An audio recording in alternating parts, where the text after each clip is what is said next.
Hi there. Hello. How's it going? Today's going to be more deconstruction. And we're going to watch my work laptop still here. Oy vey.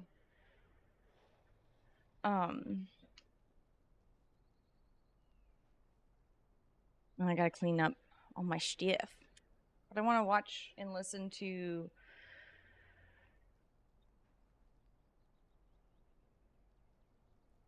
The Great Push, I guess.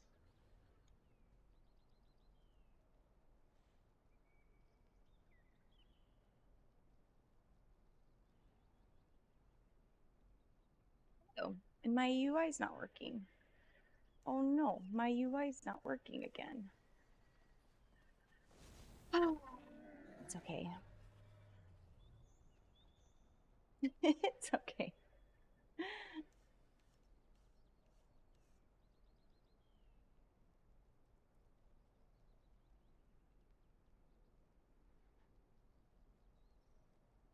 Hey, you guys. Hope you're doing well.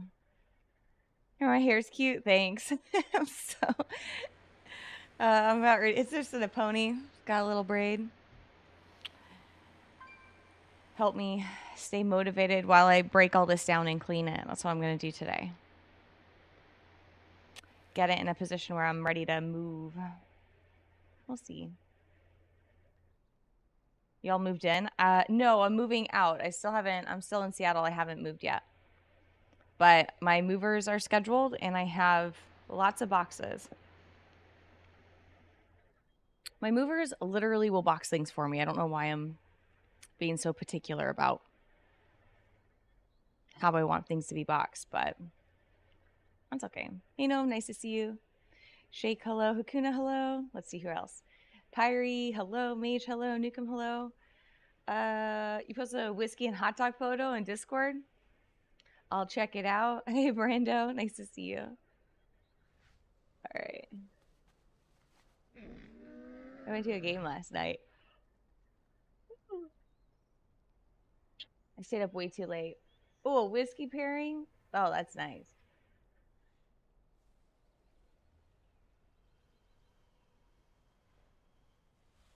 Why isn't my drooling emoji? Well, that looks nice. Pigs in a blanket. The flavored whiskey, Tennessee malted vault. Oh, it's cool. That gives you regions. Ketchup and relish with rye. Oh, maybe that's why I love bourbon and mustard. Delicious. A blended malt scotch. Well, Scotch eggs are really good too, and that has cornbread around it. Oh, I like that. Thank you. I really thoroughly enjoyed that. Nukem. Thanks. Movers are scheduled? Yeah, they are. Is that a ribbon sticking out or hairspray? It's hair. It's a stray hair. It's a stray hair. My hair's super messy. This? Do I look like alfalfa? Is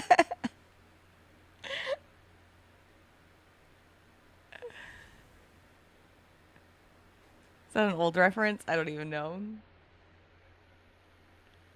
Okay, let's see. Wow. Okay. Internet. Can we hear this? No, I can't hear this. Can you guys hear this? Oh, wait. To be able to heal this boss. So, like, I can hear it now. We kind of talked about it a little bit last week. It's like a mana sink. This boss, it's like a real mana test for the healer. But the rest of druids in these groups play such a mana efficient and like very safe build. Maybe I go here. Do I go here? They're playing Tree of Life. They're playing Innervate. Things that you don't typically take. They're sacrificing like a lot of damage.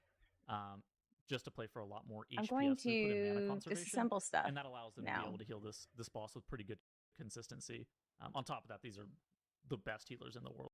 Like, these are the best that you're going to get. So yeah, it's Kajin should be very automatic for these teams. I love highlighting the skip past the dragon here because it's kind of meticulous what you have to do. I'm so bad at this. Small by the way. Bunton. Oh, you don't want small Bunton? I mean, I'm just going to be cleaning. Your Vintage Team Hunter can leap over the rock. I think I agreed that I go here. And your evoker can rescue someone through the wall, and then on top of that, you have a Warnstone. Is that okay? Well, that rock is that better for line of sight purposes? So you can just run right past that dragon.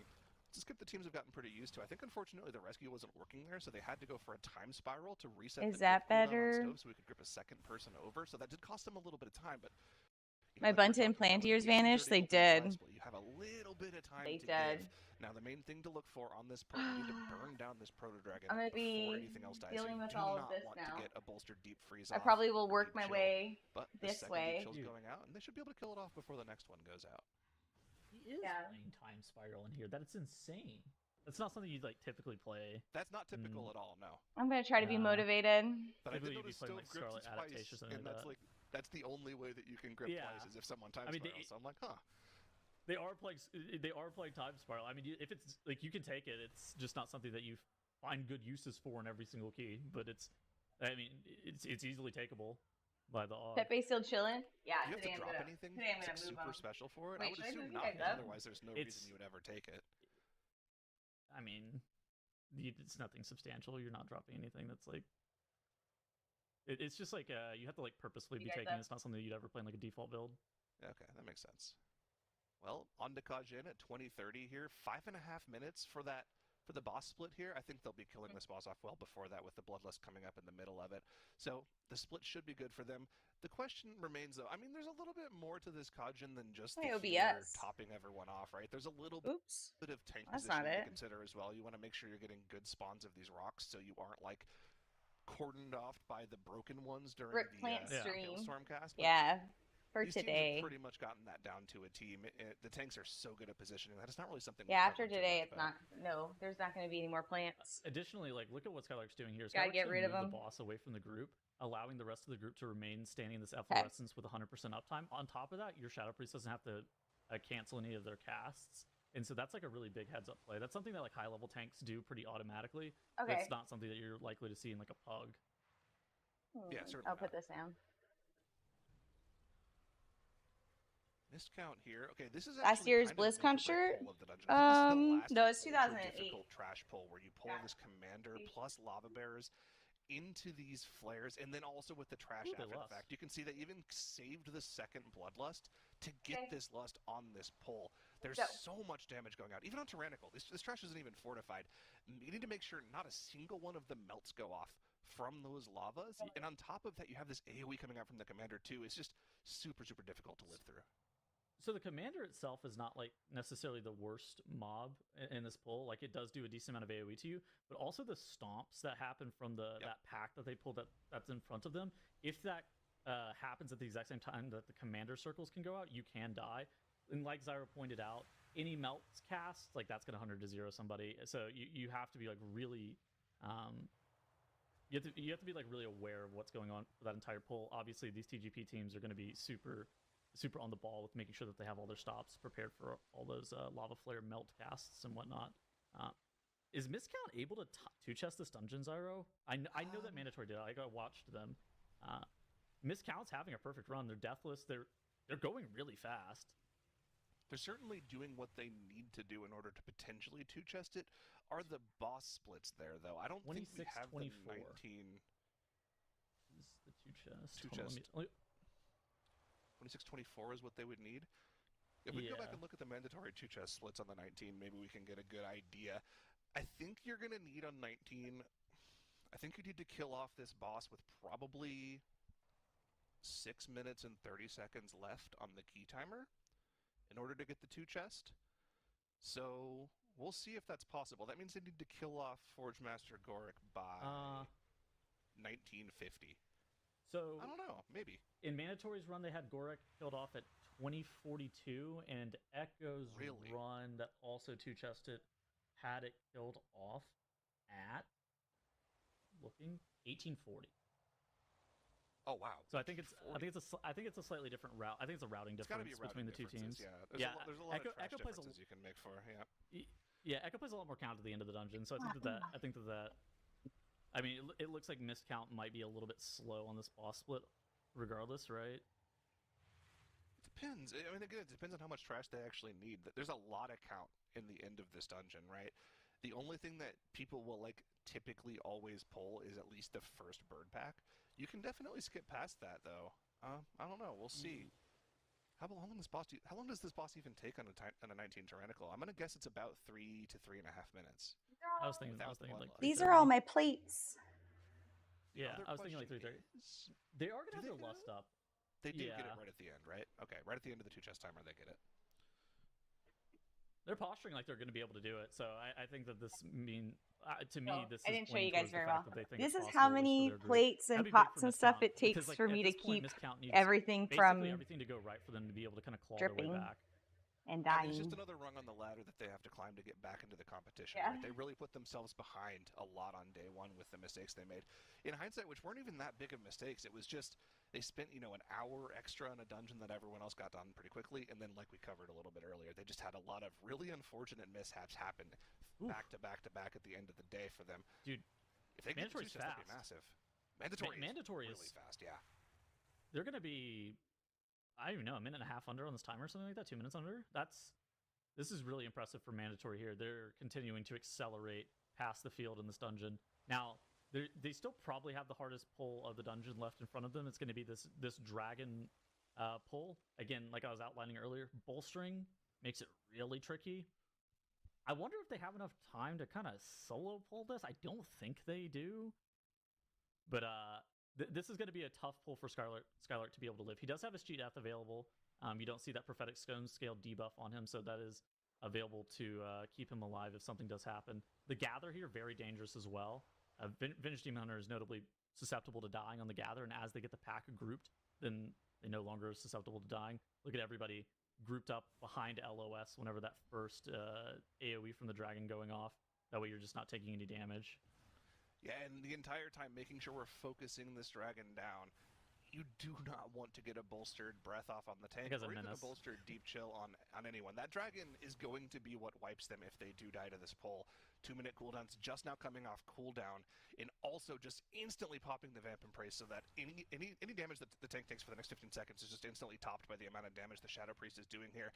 That dragon an OG, still at half yeah, HP. it's an OG BlizzCon shirt. Am I coming to Phoenix? I am. Heal through with that Vamp Embrace active. Next one Skylark could be a low. little dangerous, though. Oh, he cheated. He cheated he's gonna get hit by the wave. He got hit by the wave. He has to get out of there. I mean, like. Okay. This is scary. He actually got really lucky that he didn't get bounced into the water. He procced the prophetic stone skills, which stuns you for like a quarter second, and then he got hit by the wave, but it knocked him towards the middle of the platform as opposed to knocking him off. That's crazy. He actually got kind of bailed out. Dragon's dead. That's good. Dragon's dead. That's how your tank falls off the edge and then they evade the pack out. Yeah, that would have been an instant reset My from chat's them. It would have not been loading. time loss and probably the worst mistake. But it's not a mistake that Skylark makes, and the dragon is dead. The major danger of the trash I is apologize. dead. My chat's not loading. How much time for the boss? 21 Tyrannical of this boss is probably, 5 minutes that they would need to be super safe. It's closer to like 4:45.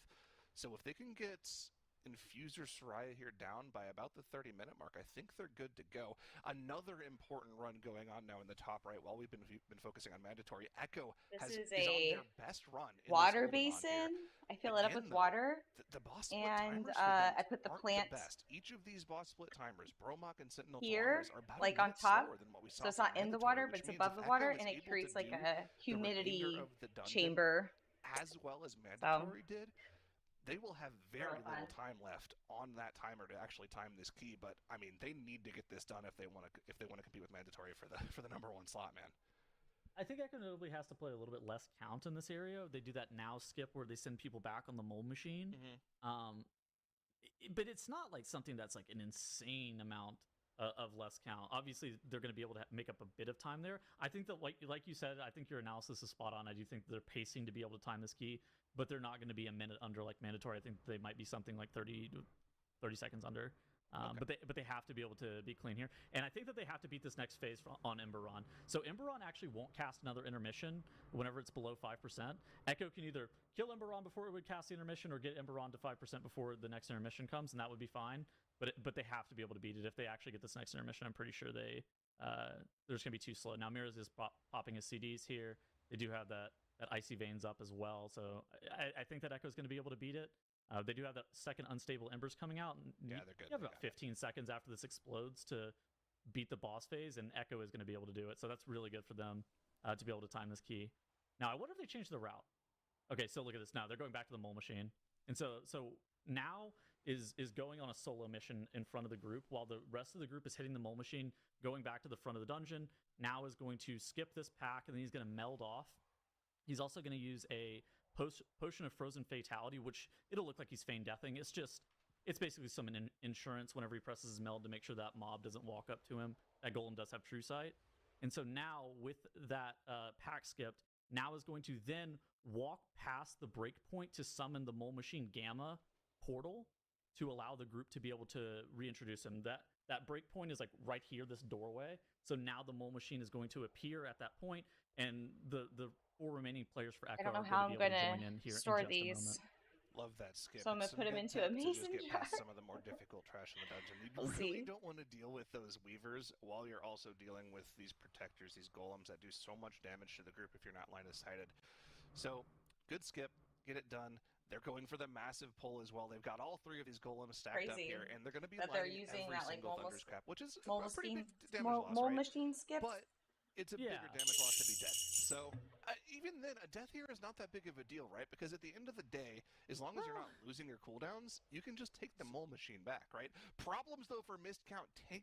Kira did go down at the start of this gather here, and this trash is everywhere. This pack here. is all Meleeing spread. Thanner, the pack is spread everywhere. They have to somehow fix this. Hearthjack still has aggro on all of these lava flares as well that spawn from the wardens. Yargi goes down as well. How can they fix this together? I don't know if they have the time on the 2 chest. They just need to actually hope they can time the key at this point. I don't think that they're going to be 2 chesting it now. Silver lining is that I think they're still timing this key, even if they had a full wipe here. Yeah. Yeah. They really wanted a 2 chest to be able to really like. did. Yeah, they're trying to make up some time over the course of the rest of the weekend. But miscount, they're still going to be able to time this key. Mandatory in the top left have made it into the intermission on Primal Tsunami. Their loss is coming up in 3 minutes. They're positioned well to make sure if everybody's staying alive, they should be able to time this key fairly easily. We've seen teams beat this timer time and time again. You only need about like 150 ish in the second phase. Are you okay using Sag? To kill the boss off, so mandatory is going to be. I'm a decent demolishing bit my ahead of that. plant wall. Echo in the top right. You called out the fact that there's a potential for deaths on this pull. Echo was able to dispatch this pull pretty easily, Zyro. Yeah, they did it a lot better than I would have assumed they did. But of course, they get the I'm not benefit sad. of VOD watching, right? They get to see I think I'm the just VODs yesterday from how mandatory did the pull. So I guess they have a little more Reading. information to go off. So credit to them where credit's due. They were able to deal with that pull incredibly cleanly. And like you were mentioning, the timers might be a little bit suspect, right? That Emberon split for Echo is about 2 minutes and 40 seconds slower than what we saw from mandatory yesterday in their timed 21. But they had 7% more count, so that kind of makes up for a lot of that. In looking at the timer here, they have this one large trash pack left. They've got 8.5 minutes to get this trash plus the boss done. This should be doable for them. Now, they used their lust on that big pull, so they're not going to get another one. But I think they do have the time for it. Yeah, I mean, I think that they're going to be, again, like I was saying earlier, I think they're going to be like 30 seconds under. Their execution has carried them heavily. They've been very clean, and even they still have like custodians and stuff like that filtering in.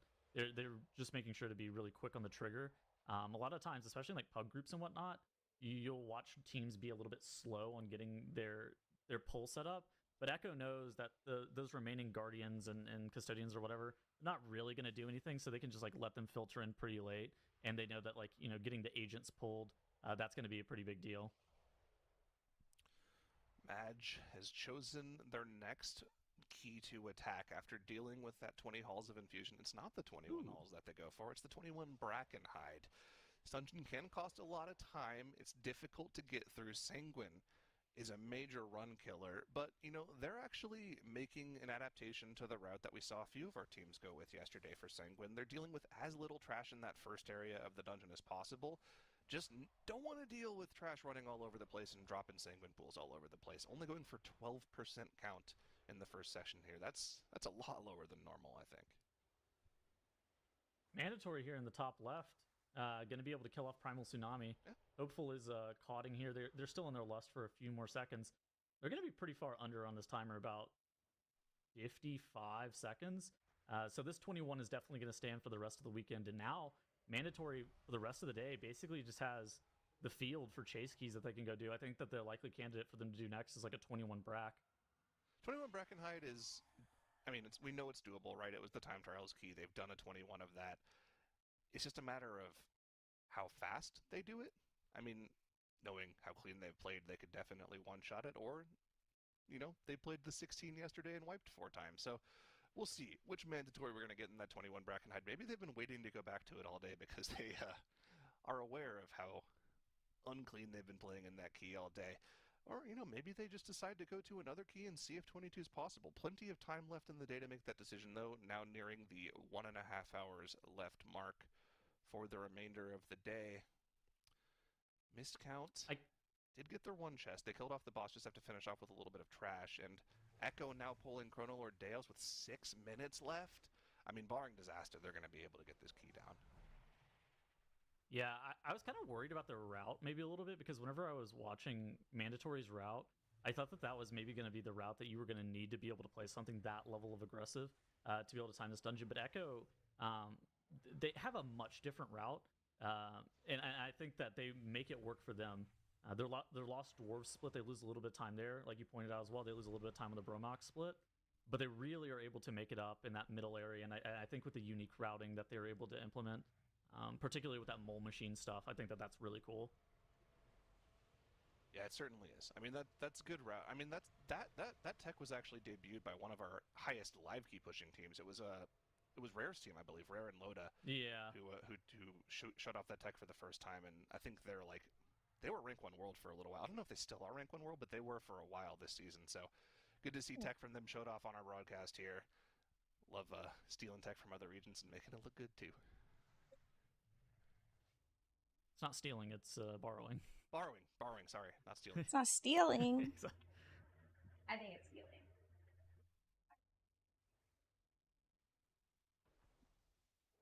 A little bit of Chrono Lord Deos on 21 Fortified, still a difficult boss. It's not like 6 minutes left on the key timer, plenty of time. This is one of the plants I'm going to try to salvage. Got to make sure they don't have their tank randomly go down to a frontal. Although he does have that cheat death back off cooldown, so that's not going to be an issue for them too much. We kind of talked about yesterday whenever we were looking at this fight about how good the Warlock was with like the Imp Dispel. I think that the Mage is still a little bit safer in this fight. Just having access to that mass barrier and giving your healer a little bit more healer power with Arcane Intellect, I think it just makes this fight a decent amount safer. Without Lust, this fight's probably going to be somewhere in the 4-minute, 4:30 range. Barring a catastrophe, Echo has survives. Me full battle too. reses and like racer res and stuff like that. It would have to take a catastrophe for them to not time this. Duncan's out here looking like she belongs at a Yellowstone ranch. If anyone can get it done though, at 100% as Echo. I'm built like a cowboy. I get it. The Mage, I didn't actually know if it was going to be possible to get it done with their routing yesterday, but they've once again proven me wrong. I will sign the Echo apology slip again if I have to. They've gotten through the difficult pulls with the Frost Mage that I thought you really needed a Destro lock for, so they deserve it. This is a fantastic key for them to put on the board. And I don't know why you doubt them. They're so good. I don't know, man. I don't know. Listen, they've been winning for so long. Maybe I just want to see someone else win. Maybe I'm just biased, Who knows? No, it's all good. They're going to be able to get this done for sure. 50% on the boss here. Probably only 2 more of those intermission phases to deal with where they can deal with the damage amp. 3 minutes left on the key. They're in the home stretch here. Let's check in on another team. We're not trying to cast or curse them. Drano's Guild team in the 21 Halls of Infusion now. This first pull has been causing them a lot of issues, but they're getting through it pretty cleanly here. On to the second pull now. Gotten the apparatuses down, bolstering shouldn't be too much of an issue. Frosty even able to stay here and do a little bit of damage. Of course, as I say that, he starts to run. Doesn't want to deal with those mobs at all anymore. this is the same pull that we saw from mandatory earlier today, and it's notably the pull that we saw from missed count last weekend in the Halls of Infusion. What it does, like it is very dangerous, like you pointed out, but it front loads the difficulty of the Halls of Infusion just by a substantial amount because you're cutting out a pull in this first area. And it's something that you're actually going to need to be able to do, I think, to time this key on like a bolstering 21, because the timer is going to be super suspect whenever it's tyrannical, whenever it's bolstering, and so you're not able to do like really exotic pulls. You're just going to be holding W a lot for a bunch of these pulls. But whenever you're front loading all the difficulty, if you make a mistake on the first pull, it's just not that costly, as opposed to having to do something like a massive left side pull after Iridius that happens 12 minutes into the dungeon. Instead, you're doing the hard pull on minute 2 or whatever. Yeah, 100%. I mean, it just saves you so much time if you're able to get through the pull that you front load. Ooh. It gives you that leeway for the rest of the key. I think Echo's going to take the world record tag on the Oldemon, by the way. I think you're right. Our world record split for the Oldemon on mandatory was 33-39. Echo, are they actually going to be able to take it? Nah, okay, maybe not. Maybe they're going to be a few seconds off. Okay, so they're going to be, I don't know, 20 seconds off of that. But that, I mean, this is still an incredibly impressive run. It's one of those runs that I don't think all of the teams are able to do it this weekend. I was wrong. It's 34 flat. They might actually still be able to do it. 34 flat for the world record steal from Echo here. Can they get it done here? 5 seconds left on the timer. Co-commentator reading the document on the timer wrong. They got it. World record stolen by Echo. The sticker stolen away from mandatory. Give them the world record sticker now. Shirt tucked in. Co-commentator reading the you thought you were talking about my tucked in shirt. Am I a dork? This is sick. Echo. Should I not tuck in my shirt? For Echo. This entire weekend so far has kind of been the mandatory nice show. to see you. Echo, I think is SCV. For some reason, people have started to doubt over the course of Group B. You know, they lost a miscount, and then people for some reason didn't necessarily think that they were going to be that sick. Not a lot of. For some reason, no, that's what I'm saying. It's a compliment. Wait. Have them in their top 2. I know you guys only usually see me like from here up. Obviously you do, but I mean, like, a lot of our predictions were not based off of how we expected them to play this weekend. We have to go off. People are like, "Oh, you look so young," right? Until they see like this part of my body, and then they're like, "Yeah, you're over 35." So, like, can you really blame the people who put those? Got like no-show socks on. Listen, if there was a third place column, and I did send a third place column, Echo would have been my third place. Just saying. Let's say. Anyways. Coping aside, it's Dragon's Guild team bottom right, Halls of Infusion 21. The Watcher Iridius time that they want to be able to time this key is about the 10:30 mark.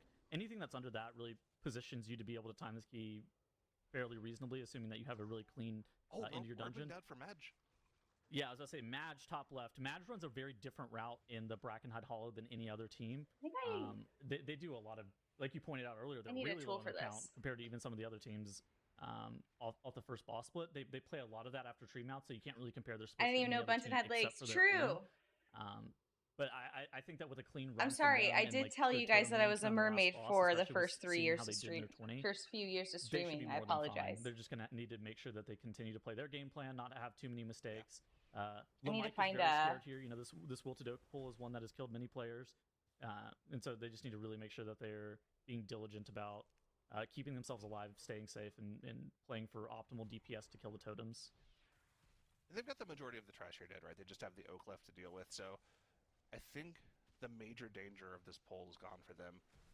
They should be able to get through this cleanly, and I think that's something Madge has been doing really well throughout the weekend, right? They haven't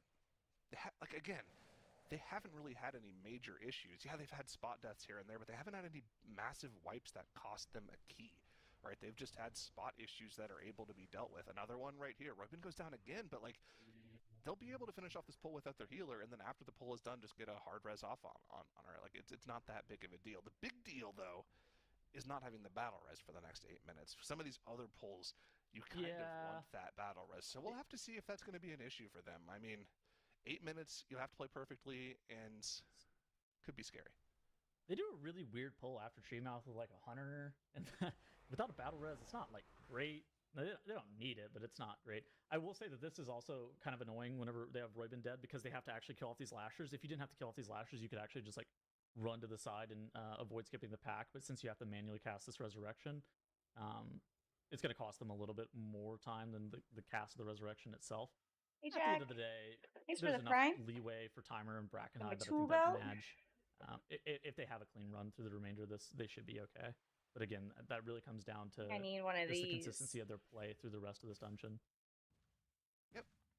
And, you know, if See if there I is a even pull have the that's right going to cause tools them to do issues, it's probably going to be this this next job. one. If they pull trash on top of the boss, we've seen a ton of single-player deaths to just the sludge exploding on top of the boss whenever they're going in for the consume. We'll have to see if they're able to live through that. It's actually going to be a major pain point for them. Focus in on Madge here. This is going to be extremely important that they can get through this trash on Okay, top so of the this boss. tool They do will have work. that decay with I them just as need well, it. so I think they just kind of have to keep that away from the boss. Oh, Soda goes down to a melee at the very start of the pull, and there's no battle res here. They just have to reset the boss. But how are they? Okay, so I'll have to disassemble this. Off? Nah, They just have to they're going reset. again. I'll Yeah, disassemble this later today. That's brutal, man. This is probably they the were- first major mistake we've seen from this team the entire weekend. Yeah, I agree. They were already Yeah, on a I'll do little it bit of now. a tight timer. While I have all will my say, tools though, out. One of the things with the global finals is like we're starting a little bit higher on the key level. We started I'll at do it now. 16s yesterday. We started at 17s today. What? With She has that being legs. the Hey, case, there's Akuna. a lot more time for pushing, but with that being also True. the case, there's a lot more time for mistakes. You know, I think that if you make a mistake in that Brackenhide 21, even if you are 15 minutes in, it's not like the end of the world. Also, there's no eliminations in the global finals weekend, and so I think that for Madge, it's not the end of the world that they had to reset this key 15 minutes in. It really is fine. Yeah, it's fine. It's you know, it sucks for sure. You lose 15 minutes, but the way they've been playing, they'll truck right through it. They'll get back in there. Now the question, as we reach the 3 hour 40-minute section of the day, only 20 minutes left to take the remainder of your break timers. So, do we have that break timer graphic ready? Are there any teams left that still need to take their breaks? Pedro still has to take 10 minutes of theirs. Every other team has finished their break completely. Okay. That's at least for what I remember whenever they flew the graphic last time. Pages per hour is going to be fine. They're going to be out of this Hall's Infusion before they need to be able to take that break timer. Got it. Okay. Okay.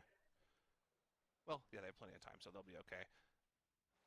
Rhino Skill team. Do we like this Iridia split from them? It's going to be close to like 1040. That was good enough for man. Actually, it's going to be a lot longer than that. I always get baited on Iridius. I forget that the boss starts at 30%. I see the 3% on the boss. I'm like, oh, this boss will die in the next few seconds here for sure. But no. They're going to be closer to 11. Did we just see I'm getting a bit worried about the timer. Yeah. Wipe in the first pull of Brackenhide here, yeah? It's going to be a go again. Again, you know, 2 minutes, not a big deal. Just going to go again. It's fine. That's where you want to have wipe in Brackenhide. a process here, Yeah, but what I'm Dragon's Guild team, thinking you were is saying, like 21 I'll put Iridius the down nuts at and bolts 11:03. in like a thing, like in a little case. I'm going to be honest. I'm not in love with the timer. It's possible. It is. We would have preferred We'll see. about 30 to 45 seconds more of leeway. Hey, Deathrack. Hey, Gino. Hey, But I Mojo. think if they play clean for the rest of this dungeon, it's definitely doable. Okay. Yeah, again, the split Go timers back to that look way. for that we really want. We want a pre-19-minute Gulping Goliath. We want a pre-26-minute Kajin the Unyielding. So let's see how they deal with this pull. You really want to make sure you're kiting as a group Okay. on the Swaglets here for Dragon's Your room Guild looks team. so Looks like sad. they're doing a good I job know. of keeping everything I'm gonna nice and stacked actually together and disassemble slow. this. And yeah, I was going to say no major issues, but Terrasant going down to one of those melees. They've got the battle res for him, though. Notably not using the Bloodlust here. And Though. I'll This watch is the game. typically where we see the second Bloodlust applied. Interesting. I wonder where they're gonna press it. They have to press it. They have to press it within the next 3 minutes to be able to time this dungeon. Wonder where it's gonna go. Oh, Cryptic Stein to melees too. I think this is zone out and we go again. This You has guys to still be a see go me? again, right? This is I don't know. well. Can Timbermug get a meld res off? No. Okay. With that, I mean, it's definitely a go again. I think that their timer is bricked. Even if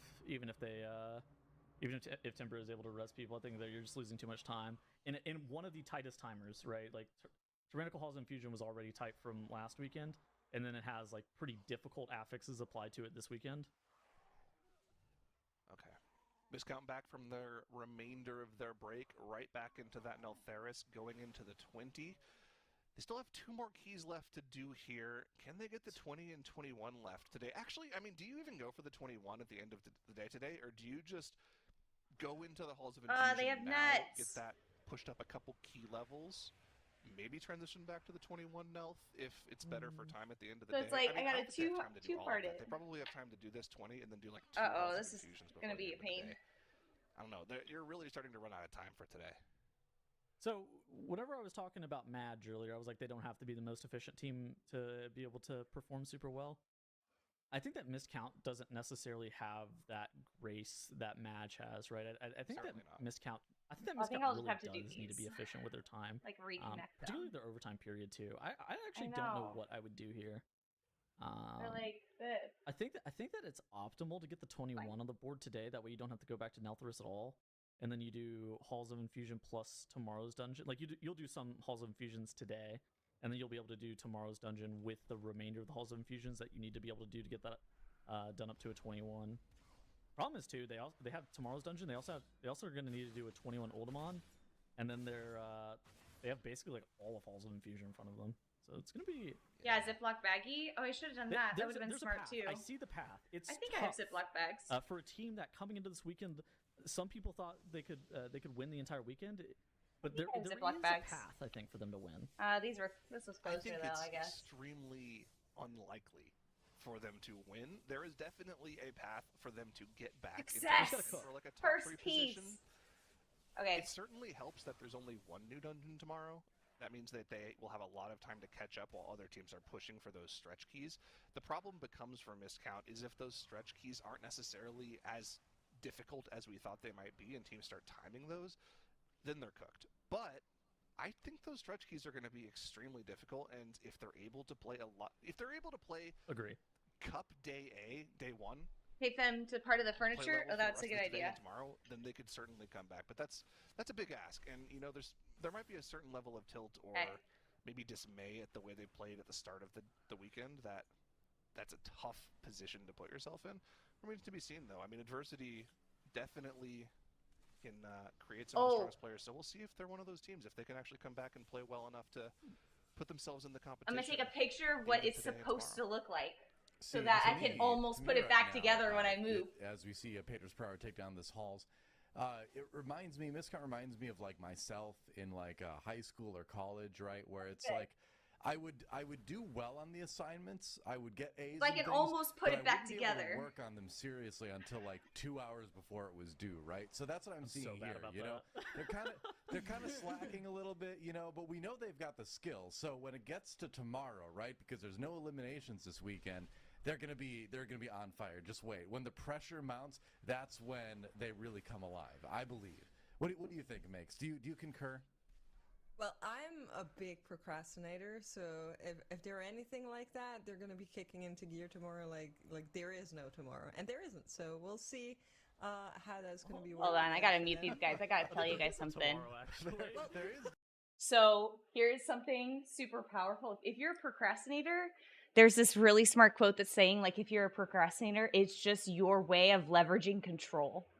Because there's other pieces in your life you don't feel stable or control over. So you not doing something and labeling it as procrastinating is your form of like having control over your own life. You're not a victim. You're just trying to make control somewhere in your life. No, but I'm actually so surprised that it is close to like 1 hour until they can start their last key, and we are still seeing some teams not in the Halls of Infusion titles. Does it concern you that we haven't seen teams step foot in the Halls of Yes. Infusion? Echo notably just started it, 100%. and Miscount Yes. hasn't stepped You're into just it at lazy? all. Well, it just means you're overworked somewhere else. So I was talking with Nagura about this at the beginning of the day. I think there is a world where you kind of just focus on the other keys and then put this key last, since tomorrow there's only one more new dungeon, so you'll get some extra time. But in order to do that, you would need to do kind of the Echo thing. Put up Yeah, some you're new overworked world at work. records, There put you up some go. keys that are really good. So for Echo, I think we should be okay. For Missed Count, But procrastinating I'm very is a worried. control thing. I think that the silver lining And is it's that Halls okay. of Infusion seems to be capped at 21 Just with as this long as you know affix that you're set. choosing it. Meaning that you're budgeting. Oh my gosh, Miscount's wiping in this 20. I procrastinate in So some things for too. most of the dungeons, we're budgeting That's about all. 2.5 hours. to be able to, just do the completion, and then Obviously, I'm I think procrastinating the about Halls of Infusion, at moving. least whenever it's but capped today at I gotta 21, do you it. actually don't have to spend all 2.5 hours in that dungeon. You can You you take a can break. hammer that out in an hour 45 if you're like really efficient. Yeah. But Miss Counter playing from a tremendous from Like, behind man, that by a significant amount, and I think that the screw was really differentiator that you tough. pointed out was that Echo, It was while because they it hadn't was stepped into the halls of infusion, they were out there putting up a world first Ultimon. Yeah. and I think that is a big deal. Exactly. Not only that, they also locked in, for example, that 21 Brackenhide that Mandatory notably is working on right now. So they kind of went into the other dungeons and Can you guys still tried see it? to cap out Hey, the DJ, dungeon as high as it goes. I'm moving. Right? Yeah, It's I'm probably breaking gonna down be my 22 breaking down my Algethar, stuff it's today. Gonna be 21 Ultimon. It's going to be 21 Brackenhide. So we know that those are kind of the target keys. And Echo just went and did them all. They were like, okay, let's try to put our fastest timer in there. And then we'll go to the Halls of Infusion once the other teams have actually ventured in there. Makes I saw a crime committed on stream. Soda accidentally missed his Shadow Crash because Shelly had rescued him, and he just like didn't angle his mouse in the right direction and just whiffed the Shadow Crash. We can just pretend it never happened, okay? We don't need to be mean. That might have been the single most important global in the entire pool, and it got missed. Yeah, it's quite sad. But it doesn't mean that the key is in trouble. It just means they'll be here for a bit longer, and they can still work it out. For what it's worth, we did see Match finish out that 20 Brackenhide yesterday in the overtime. How do you think teams are going to approach that overtime today? I feel like yesterday a lot of teams kind of whiffed on it a little bit in terms of planning their runs, planning when they start and finish keys, which keys they do. Do you think they'll be better about it today? So instinctively, I think that the overtime period is more impactful. Master Quinn, how's it going? When do you move to? When do you have to be in Arizona by? Because like whenever like you're mid-month, doing the overtime mid-next period month. without So I'm on eliminations, my you're able to save a key that you final know there's 30 like a 100% days here chance in, you're able to one shot. You're able to save that for the very end. You just go in and one Seattle, shot but that, and then you just are able to will, use that overtime period efficiently. I'm trying to get. Like you pointed out yesterday, though, what we saw is that some teams were trying to be doing fully it moved wasn't by the one shot, it was, Warwithin. 20-30% success rate, and a lot of teams ended up failing at not being able to get benefit out of that overtime period. Madge, on the other hand, we're one of the teams. Madge and pages per hour, I think, were the teams that probably got the most benefit out of that overtime period, and I think that continuing to just take advantage of that, get really efficient usage out of that overtime period. That will help you maintain pace with some of the top contenders that we're seeing in Echo and Mandatory. Yeah, I agree. I think that's exactly what it comes down to. So hopefully today teams will be very good about that. Of course, they still have a little bit of extra time until we actually reach the area where it's going to get spicy. 10 minutes and 1 hour until they can start that final key, but they need to start planning it out now. Some of the teams are still in break. Pedro's just finishing out right now, while the other teams are working on those target keys right now. What did you think about the Echo World first? I think it's really impressive. I didn't think they'd be able to do that. They had a really good time in the 20, I will say, but just being able to kind of play it on the mage, I wasn't sure that was going to work. Their route is very spicy. Look at the replay. Look at the replay. He's whiffing the Shadow Crash over and over again. That's so mean. It's insanely toxic that they're showing it, man. Look at it just go into nowhere. Oh, dude. Anyways, as you were saying. Yes. So I was very impressed that Echo was able to do that and faster than the one we saw from Mandatory. I thought that really goes to show that, some people were doubting them a little bit throughout yesterday and today as well. I've been watching chat and saying like, some people are haters. They're still the 9 times Arizona, back-to-back champions. Terminal greatness. And, the Echo that I know has always kicked into gear once. Are you Diamondback fans now? Oh my gosh. So my company that moved me from California to Seattle is now moving me from Seattle to Arizona, to Phoenix. So I'll be in Phoenix here. I don't know about being a Diamondback fans, but if anybody can find Sacramento A's gear, I will buy it from them. I'm going to be an A's fan forever, but I think I'm a legacy Mariners fan now. We'll see about Diamondbacks. I hear season tickets are pretty cheap there. Hopefully you find a place quick. I already did. I already did. I already have a place. I signed a lease. I have internet. I have a parking space. I have my electricity starts. I got movers.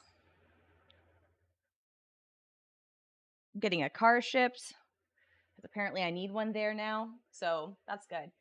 And then what else?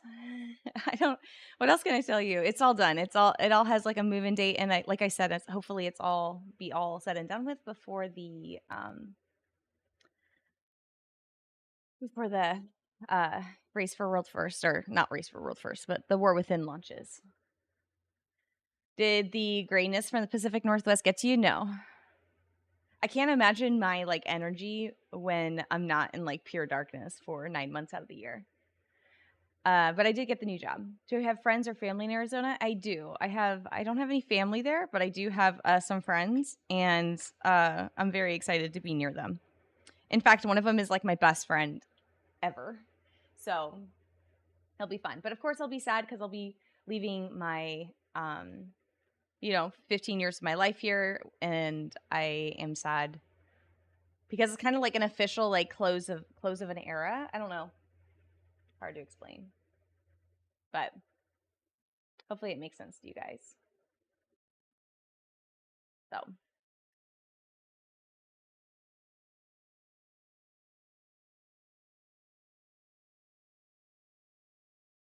yeah, it will be fun.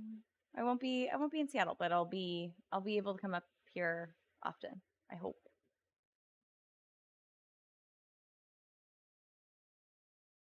Button moving this weekend? Yes, sir.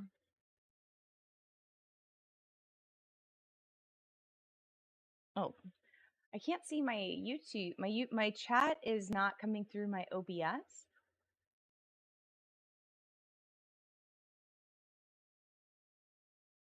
YouTube alert, please.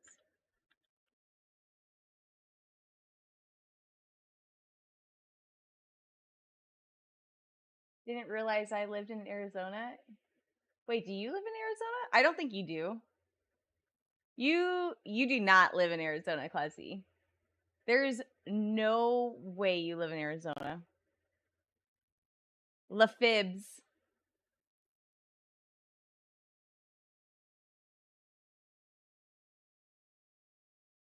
He's joking about his best friend comment. Oh, oh no.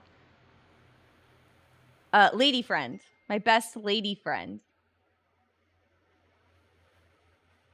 Still got to refund them tridents. Exactly.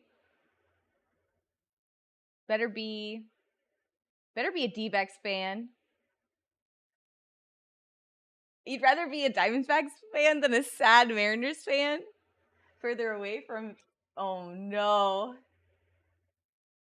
Is it Grandma? No, actually, no, it's not Grandma. Grandma doesn't live in Phoenix, but yeah, she does. Grandma does live in Arizona, and I look forward to seeing a lot of her. Okay, let's keep murdering.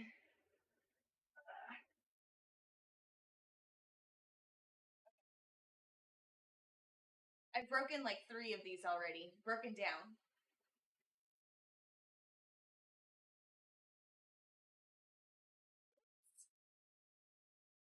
I want to hear this. Wiping in that 21 there will have Google to Sacramento ears The gear. curse of There's a Raw, lot I to think, buy. Thanks, Antor. Backfiring Yes. a little bit. Yeah, it's a kiss Ratnos curse. was waving his hands in the wrong direction, I think. God, Yargi just got meleeed to death by the Phoenix. No. I mean, we have him back. He's fine. You got And still work on this poll in particular is really rough when it gets grabbed together because there are so many different variances that can go wrong, like the hunters jumping, some of the AoE just absolutely not getting shown in the stairs. There's a lot. Yeah, and one of the things too is like just chain management. The amount of damage that whenever you actually click this chain, the amount of damage that does to you is actually really high.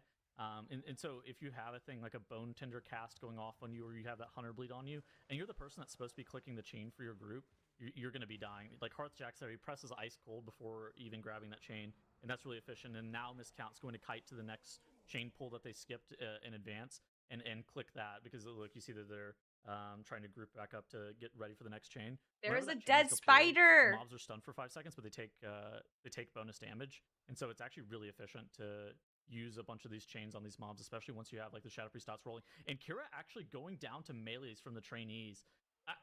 I don't think that Miscount's going to be able to recover this pull. I think that they're going to have to go again in the 20. And don't have a CR, so that's a do again. Even if Very it did, unfortunate. I don't know if Kira's going to be able to like get threat back on that pack. Something that we definitely need to mention as well is Echo right now. I was kind of thinking that they should be on track to +2 this 17, and that they are doing 60% to go. They just went over that +3 marker, so going to be important for them to keep that pace, and maybe they can be the second team that is actually able to +2 that 19 as well as Mandatory did. So something to look out for Team Echo. Yeah, they're absolutely crushing this key. I guess the kind of thing that we're looking at for Echo is like, what is their end of the day going to look like?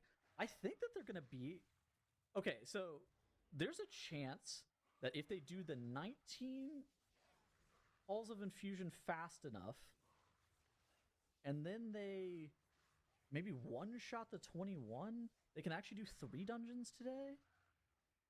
Okay, I don't. Now that I'm talking, I don't know if I believe what I've just stated. Yeah, that's okay. There's not a chance that when they could get Paul's the is dungeons done 40 today, but minutes. I'm thinking about the numbers a bit more. I'm not so confident that I'm in what I'm even saying. No, So dude.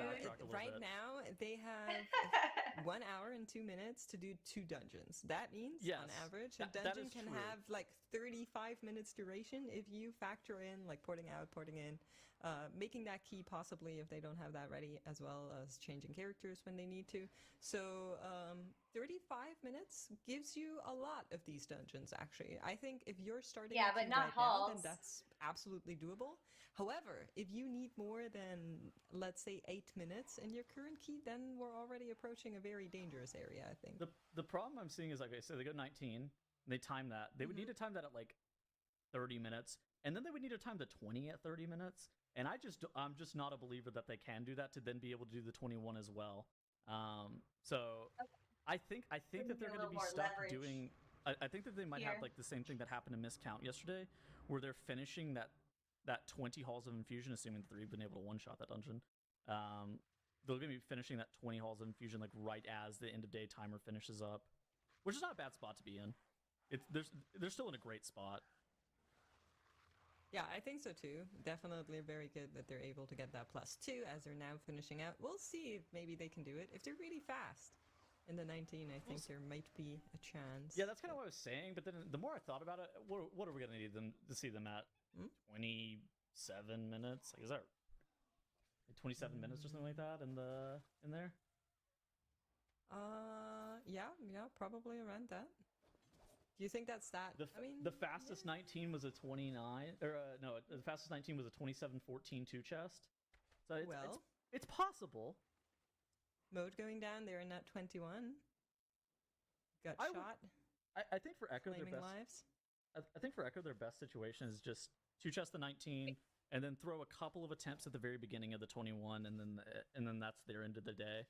I don't think that they need to be like, because if they one chest the 19 anyways, I don't believe that they're going to even be able to get another dungeon. Well, we'll see what they do, and if they're able to do that, no caster math is going to change the reality, fortunately or unfortunately. Building stream. XO. But Mandatory able to recover that death on Gutshot in that 21 Braconitis. They're currently dealing with the spot here. I feel like Gutshot has taken a lot of lives throughout the weekend. I would describe this boss as like sneaky hard. This is a fight where a lot of the times nothing happens, but sometimes your healer can get meleeed to death by a hyena, and the next thing you know, you're wiping, or your tank can actually get gut shot into the next dimension and just like die 100 to 0, and you can wipe, and it's not like a very mechanically intense fight. But it's one of those fights that like you can't have a decent amount of deaths in if you're not like perfect. And Mandatory, dude, you need my help, Pally Pal? Holy. Mandatory's healing up some of these I don't know how I can help, but let me know. D-Max? Well, I mean, you D-Max are just good? need to kill the You like boss. If them, you're DJ? fighting the hyenas, it doesn't really matter that they're healing I up, live in right? Seattle. Just let them sit in those traps, and that's not They were that here bad. for 1 year? That's awesome. I didn't know that. Good point. Ooh, Skylark. Skylark's starting to drop really low here. Can't decide whether to do human or light forge Drenna It's or okay. dwarf. We didn't sanguine heal the boss. That's the only thing that matters, honestly. You're not going to be able to Is that really is that feel the the boss that gets difference. sanguine healed? Everything else getting sanguine healed. Just play what you want. I've seen worse. Oh, we're getting just got pinged in trapped, production too. chat. Yeah, Are you trying to min-max? On your question by our lovely admins. Are you a min-maxer, Kuna? Mostly, it's been the hyenas, but Oh, it's Exo's with the... shot. Okay, he Just got a one little tick. bit. He got The one real tick. That's answer. well. I'm not gonna say I accept that, but it's the reality of the situation. You gotta pick your battles. Best I is can- the reality of Sanguine Key on 21. I think one tick you probably can take that. Where did this mob come from? I missed who pulled this monstrous decay. It's full health. Did they spatial? Mason had a spatial tag that mob. Yeah, possible. I'm not really sure. I haven't really realized that one on the 20 before, but it seems like it's all going to plan So for them. that Skylark. mob is like in the Ooh. pit. Like it's in the pit. Like you definitely could spatial tag it if you had spatial paradox available. I was looking at the sanguine healing too. I didn't see like how he got that mob pulled. You did it. Maybe we can get some eyes on that. We'll see. Oh, But the for healer now, pulled in Wernstone. I see. That makes sense. Okay. How They're did doing you it- find this out just now? Who told you? I see. Once I left, she sourced stopped. it. True, Exo. Okay, no. I Really keep be a my Grand sources, Canyon it's stream? fine. Ooh, that It's would be actually kind of important fun. because they actually Yeah, wanna let's do maintain it. combat after the boss too. So this team actually runs a lot of Invokers Codexes, which is the Razagath trinket from Yes. season 1. And what the Desperate Invokers Codex does is like it builds up over Yes. time. Same with the Signet brand. It's like, but there's an on-use effect with the Desperate Invokers Codex, which does an insane amount of damage on use. And so being able to stack that up and maintain combat for an extended period of time for both the Signet brand and the Desperate Invokers Codex is going to allow them to like one-shot totems with a fully stacked codex. Yeah, so, that's like, a really good point. Basically, all of their players run it. I was looking earlier. Stove's running a Desperate Invokers Codex and a Baloralos. Macian's running a Desperate Invokers Codex and a Baloralos. Same with Hopeful. Same with Mode. Skylark is probably playing Cheat Death Trinket. Yeah, Skylark's actually playing Signet Brand and Grief Torch. He's actually not even playing Cheat Death Trinket. That guy's playing full offensive.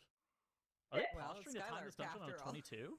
Okay, well, He does go down here, but they do have a battle rest, so Maybe you wanted the cheat death I trinket. karma at this one, no? maybe I maybe was he like, well, wanted the it's cheat death. Skylark, and he goes down. Oh my god. I'm sorry. I take blame. It's not on them. It's all me. I won't say that again. But at the same time, we do have our other teams as well, matched side by side to mandatory in the back, and I Your 21 Pally, as Lamike then also dwarf. goes down to that. DK Then it Royven gives is going to you- follow. They're having a lot of problems, but they also have enough So, battle for rushes to yourself. get this one back on track, and I think that's probably what we're going to see, seeing how far they are in that dungeon already. Oh wow! How bad is this for Madge right here? What's going on? That's what I was just saying. I thought Yeah. they would just pick Royven back up, but Soda goes I'm down not really too. sure where she is. So, because do they not have a way to rest her? She's there. She's yeah. right there. Yes, the observers are. Thank you, observers. Got eyes on her. There's even a world marker down on top of her corpse. Yeah, so Okay, I saw the this is world the end. marker, but I didn't see the character. Aslamike actually drops really, really low. There's Maybe just they one. cannot pick her up. Soda got B-rezzed. Okay. That's really weird. Maybe she's having a disconnect. But then, wouldn't Shala have a disconnect? Well, we'll see. We'll see how this goes for now. It seems they can recover this pull. I don't know the semantics of the internet in Germany. Oh, trust me, no one does. We I just don't know, press buttons and hope it works. It's very much not functioning. Don't worry.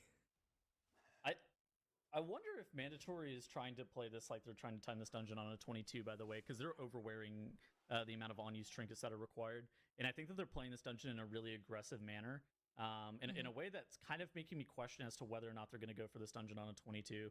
Because, like, look at this. They're continuing to chain that Rot Hexer. It's like those Desperate Invoker Codex stacks. You know, I think that Hopeful actually ended up invising off the pack. So I think he actually lost some of his Codex stacks, which is really unfortunate. But Mandatory, how they're playing all of this dungeon, they're going to be pretty far under this timer. I mean, I hope so. We're going to be seeing how it is, but I think at the same time, if you're looking at some of the polls we've seen, like how low Skylark dropped, I'm not. They so became much the sure that a 22 Milwaukee is on the Brewers? table with how much damage is actually going out here, but we'll see. It also comes down to the totems at the end here, so maybe they're just testing it now, saying, okay, we'll go as strong. That's super on, cool, like, DJ. all of the extra gadgets and trinkets we can to blast these totems into oblivion to maybe be able to gauge whether or not a 22 is on the table. It's definitely something I wouldn't put past Mandatory. There's a team that could do it. I think it's Mandatory. Other teams also making their way back towards the Brackenhigh as well. Pages per hour, bottom left. Also in that Brackenhigh, Drogo getting the Spatial Paradox to help pull for his tank. You see, that Spatial Paradox allows your healer and your Aug Evoker to get 100-yard range. Oh my. So that'll let Drogo pull some of these Withered Oaks while Yoda's grouping other mobs. And then Drogo will get on top of the rock with the remainder of his group here in just a couple of seconds. Did DGT have to reset? DGT Just saw them there for a second. Yeah, so Looks like they wiped and had to reset the dungeon, and then I don't even know exactly what happened, but they had to reset it. They died to like the very beginning of the dungeon again, and then zoned out. I mean, better that way than further in. Like they right? started That's the how I key feel and about zoned out. It might have been like an affix situation, or the priest. We had a couple Google of things Sacramento today. A's. Somebody dies while they're getting meleeed running. I will. I couldn't tell exactly why they were zoning out, but they were. I zoning out haven't literally Googled 15 it seconds since into the they were dungeon. like it That's totally fine. was We can announced. take So it's those. possible Just a couple more of seconds that are lost. people are on the No, internet not as that bad. unwell The as I unfortunate am. other reset was on the Iridius earlier. I saw that. Oh man, we're getting an absolute treat now. So Madge and Mandatory are basically neck and neck in this 21 Brackenhide. Shell going down here for Madge, but they should be able to recover this one. Do have the Battle Rest to get him back up. And then we'll see both of them side by side on the Decatriarch. This is going to be such a pleasure to watch. I love watching this fight for what it's worth. There's so much going on. There's so much pre-planning.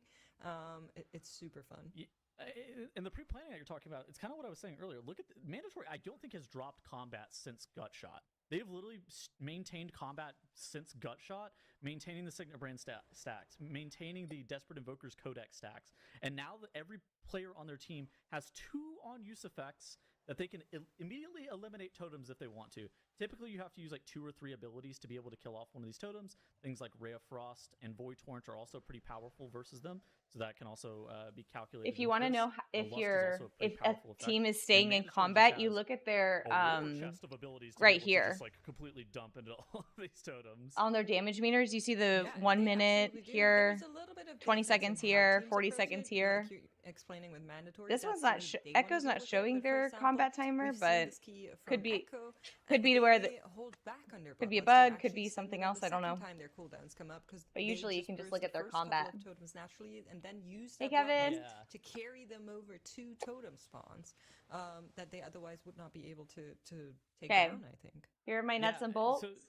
lusting on pull is a lot better for boss damage is the big thing, especially whenever you're pairing it up with their offensive Cs. What Echo does is like they use it on like their second set of offensive Cs whenever they're completely dry on all of their trinkets and effects, and they're just using like offensive CDs like Icy Veins, like that Void Eruption with the PI, and the Lust in conjunction with one another, and they're just killing those totems with their hands, letting those Bellarellos effects come back up. But Mandatory doesn't have to deal with that because everybody has a Codex, everybody has a Bellarellos. Skylark even has a Grief Torch that sometimes gets reset if somebody sacks themselves. So there's a lot of trinket damage that's coming from Mandatory on these totems here.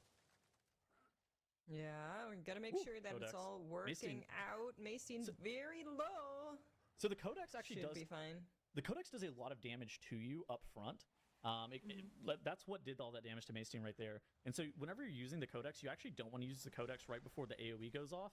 You actually want to be using the Bellarellos on the one that's right before the AoE goes off, because the Bellarellos has like a dot component, but it's not that big of a dot, whereas the instant damage from the Codex is like 700k or something, or not even 700k. It's like 2 million. Soda or something goes like that. down. Match does have one battle rest, but that is Oh, the their totem is last killing them. one. They're gonna Dr. wipe. J is also down. Oh no! And that's exactly why Brackenhide is so lethal. Everything going wrong here for Madge at the very, very end of a 32-minute key. This is not where you want to be. They don't have the time to run it back. They were even like, we were talking about not picking up Riven for what it's worth. They were even trying to save on those battle rests just in case something goes wrong there at the end, but They just lost 34 unfortunately minutes. not able to Somewhere do it. else here. That's That's brutal. very bad. It's very, very unfortunate for them. These in a box. 47 minutes to start that final run. I mean, if they can time it, they can at least Okay. get 2 more runs. Where's Echo now? 47 minutes to the end of the day. We know that they're going to be in the 19 Halls of Infusion. We know that. They probably need to do this Halls of Infusion in about 27 minutes. They need to be like 2-chesting this dungeon, is what I would say. Yes. And We're I think that expecting them to plus 2 it. if they only +1 this dungeon, they're not in like trouble. Say they only +1 this dungeon, they would actually need to do then +1 the 20 in about, I would say, about 32 minutes, which is possible. And then they would have time to be able to do that dungeon again on the 21. However, if they just +2 the 19, then they can go straight to the 21 and throw attempts at the first pull of the 21. Echo has a chance of having a very, very efficient end of their day, and that would actually be very big for them to be able to catch up with the likes of Mandatory. Yeah, it's very important for them, but of course, for Mandatory, they need to lock in this 21. We just saw how bad this dungeon can go. They still have roughly 10% more to go as the boss ends a little bit earlier, and they're now just, I think, focusing it. At this point, you don't even care about the totem anymore. You just send it into the boss, and that should be the 21 clocked in for them. The timer's not great. The timer's not great, though. You were hoping for a better timer? Yeah, so we can fly the scoreboard here in a second and kind of look at how this Brackenhide stacks up with the other 21s that are timed. I'm not in love with this Brackenhide timer compared to the likes of like Echo and Missed Count in this dungeon. They're like minutes behind. So they'll either have to rerun the Brackenhide on a 21 to put up a better time, or run the Brackenhide on a 22. Yeah, look at that. Look at the scoreboard there. So Mandatory having a 33-23, Echo at a 31-54. So, and Echo is really close in a lot of these dungeons timer wise. Yeah, I mean, I'm a firm believer that with how stacked this weekend is and how stacked even Group A and B have been, I think for the first time ever, TGP is not going to come down to a points difference, but rather a time tiebreaker. I believe that. So I think keys like this are definitely something to look at. For Echo, it's going to be that Algathar Academy. For Mandatory, it's perhaps going to be that Uldaman, that Brackenhide that they now are a little bit slower on. I think that they're either going to have to do a key level higher or rerun the Brack. I don't know necessarily what's even the best option. Is it? Do you It's kind of think weird. they can run it higher? Do you think a 22 Brackenite is on the table for Mandatory? I don't know. What do you think? So they had like 1 minute 30 to go. Obviously that key wasn't super clean, but I don't even think the timer is what makes me the most worried about it. I think it's being able to live the dungeon. There's so many moments similar to the Uldaman where, for example, Skylark is just on 5%, and that's where you look at it and you think, oh yeah, in a 22 he'd be dead here. That, for my liking, I think happens a bit too often in that 21 Brackenhide, so I'm not really sure the 22 is possible. You can't really Sanguine Hill a boss in a 22, I don't think. Also. Yeah. It's kind of weird to think about how Echo won the past 2 TGPs by 2 points in both of them. Whenever it's definitely coming down. I'm firmly with you. I don't believe that it's coming down to points. I think that there's a high chance that it comes down to tiebreaker, or it's going to come down to like 1 point of separation in one of the dungeons. Maybe even that dungeon that we see tomorrow, where one of the teams is just like better than the rest of the field at that dungeon. Yeah, we'll definitely. So I think we'll definitely see some progress keys, right? Some keys where teams think that a dungeon is highly unlikely, but they're still going to like give it at least a shot to see if what they think is true. But for many, and specifically those tyrannical dungeons, I think it's just very clear where the cap is. Mhm. So you'll have to go back into the fortified dungeons and look at, okay, can you shave down on that timer if there isn't a world where you can do it? Pedros per hour there, having some trouble in that Brackenhide for themselves as well. Sang and Drogo both going Ew. down on Tree Mouth. So they have battle reses for both of them. Now, the issue is Drogo is typically the person that battle reses, and Sang is typically the person that battle reses Drogo. And so then there's a question as to, does anybody else actually have on the engineering bracers that would be the prerequisite to allow Crims or Fired Up or Yoda to be able to res? And it looks like the answer is no. It looks like it looks like both Fired Up and Crims are just standing on the corpses of Drogo and Sang. Just, I don't even know why they're standing on top of them. I mean, the boss is on 13 HP percent. So we just clutch it out and then pick them back up, saving our battle reses. Right? I think it's just. I don't know if this is gonna work, but I'm gonna try. They would have res Drogo to res Sang. I'm pretty sure. I was trying to make them look good, Tettles. Come on. Well, you just gotta call it like you see it sometimes. They're not holding the res out of spite. Maybe if I mean, wrap maybe. it like this, and then do like this on the No, other I think you're side. right, but either way, they're gonna be able to finish off this boss and then hopefully pick them back up I here. think I'm gonna do it. There we go. I see. I don't normally have chat open. I actually see a question in chat. Do you know why Forgy would actually be on a Colteran mix? No, I don't. Do you?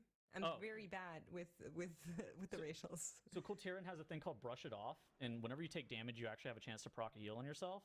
In addition to that, they take reduced damage from lightning effects, and a lot of the damage in this dungeon is actually lightning damage. So the Colteran is actually very safe survivability-wise, and their passive racial is 1% versatility. So it's just a safety thing on particularly this boss and Kajin. We saw it last weekend. Forgy's the Colteran enjoyer. I mean, they look kind of cool, so I get Frost it. resist. But, It's maybe it's frost resist, not lightning resist. Is one or the definitely other. being a little bit more safer seems to be a good idea in the Brackenhide, if you ask me. Let's have a look at Echo's split timers, if you are down for that, because of course we're looking at them to maybe get yet another more dungeon in before that last dungeon time comes around.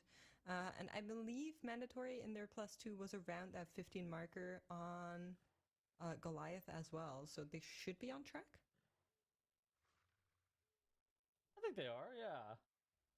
They don't sing when you're the boss. Those are the rules, right?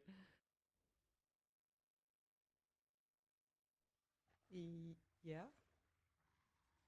I was also asking production if maybe we have a graph for the Sanguine of mandatory in that 21. I really want to see it.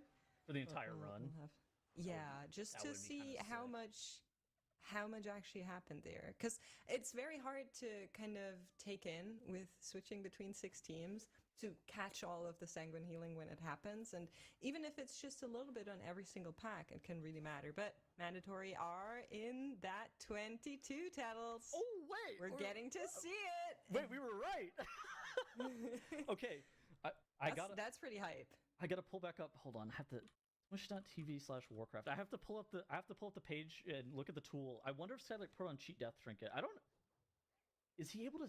I am going to predict that no.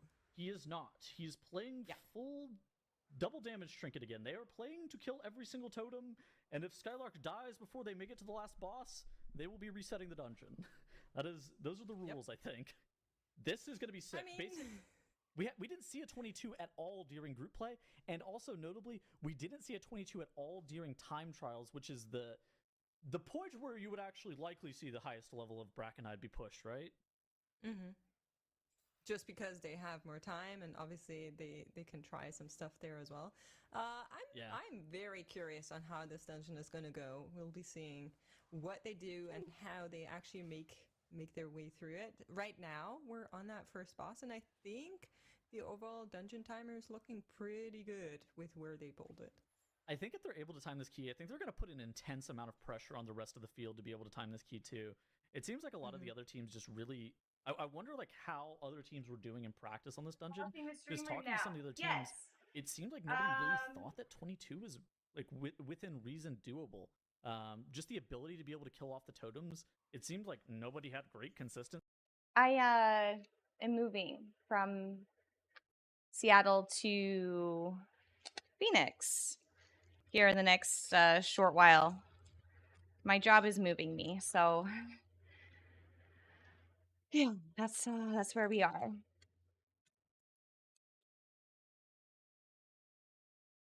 And I gotta do it. I gotta do it. So here we are.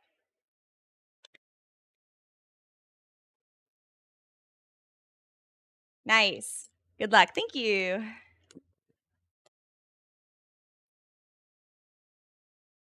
Thank you.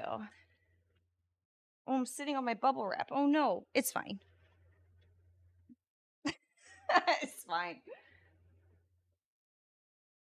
Yeah, it should be fun. I gotta move here shortly, but I didn't want it to be a surprise to anybody that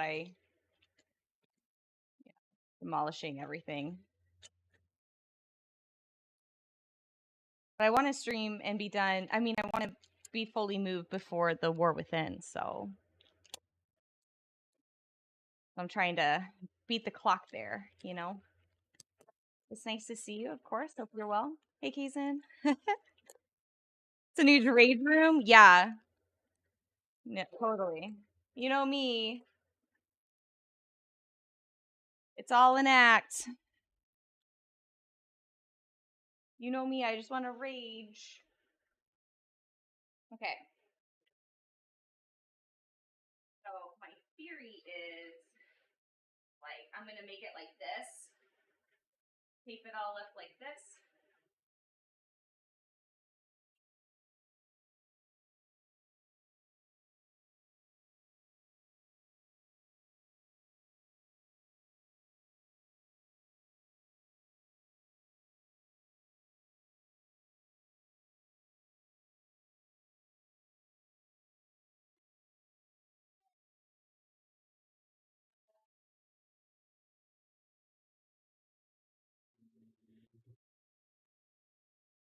It's like this.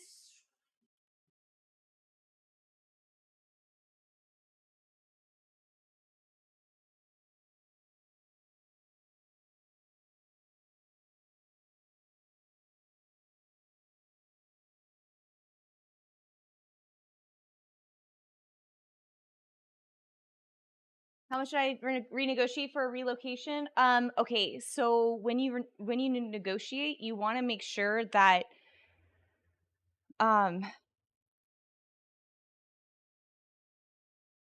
most important thing you can do is make it to where your relocation funding is classified as a reimbursement so you don't get taxed on it. Because like for me, like let's say I'm just making this number up. But let's say it costs $5,000 to relocate from Seattle to Arizona because it's considered like a long distance thing, right? And so you want to make sure that you're not getting taxed on that $5,000. Yeah. So that would be my best advice for negotiating relocation fees. Yeah. Good to catch stream. You're well? Good, Vesper. It's always good to see you. I am doing well. I'm excited. I mean, this is like an end of an era. Hold on, I should probably. Do you guys want some ambiance? There you go. I guess you guys can see like how close the plants were behind me based off of like the wall, and how thick my plants were.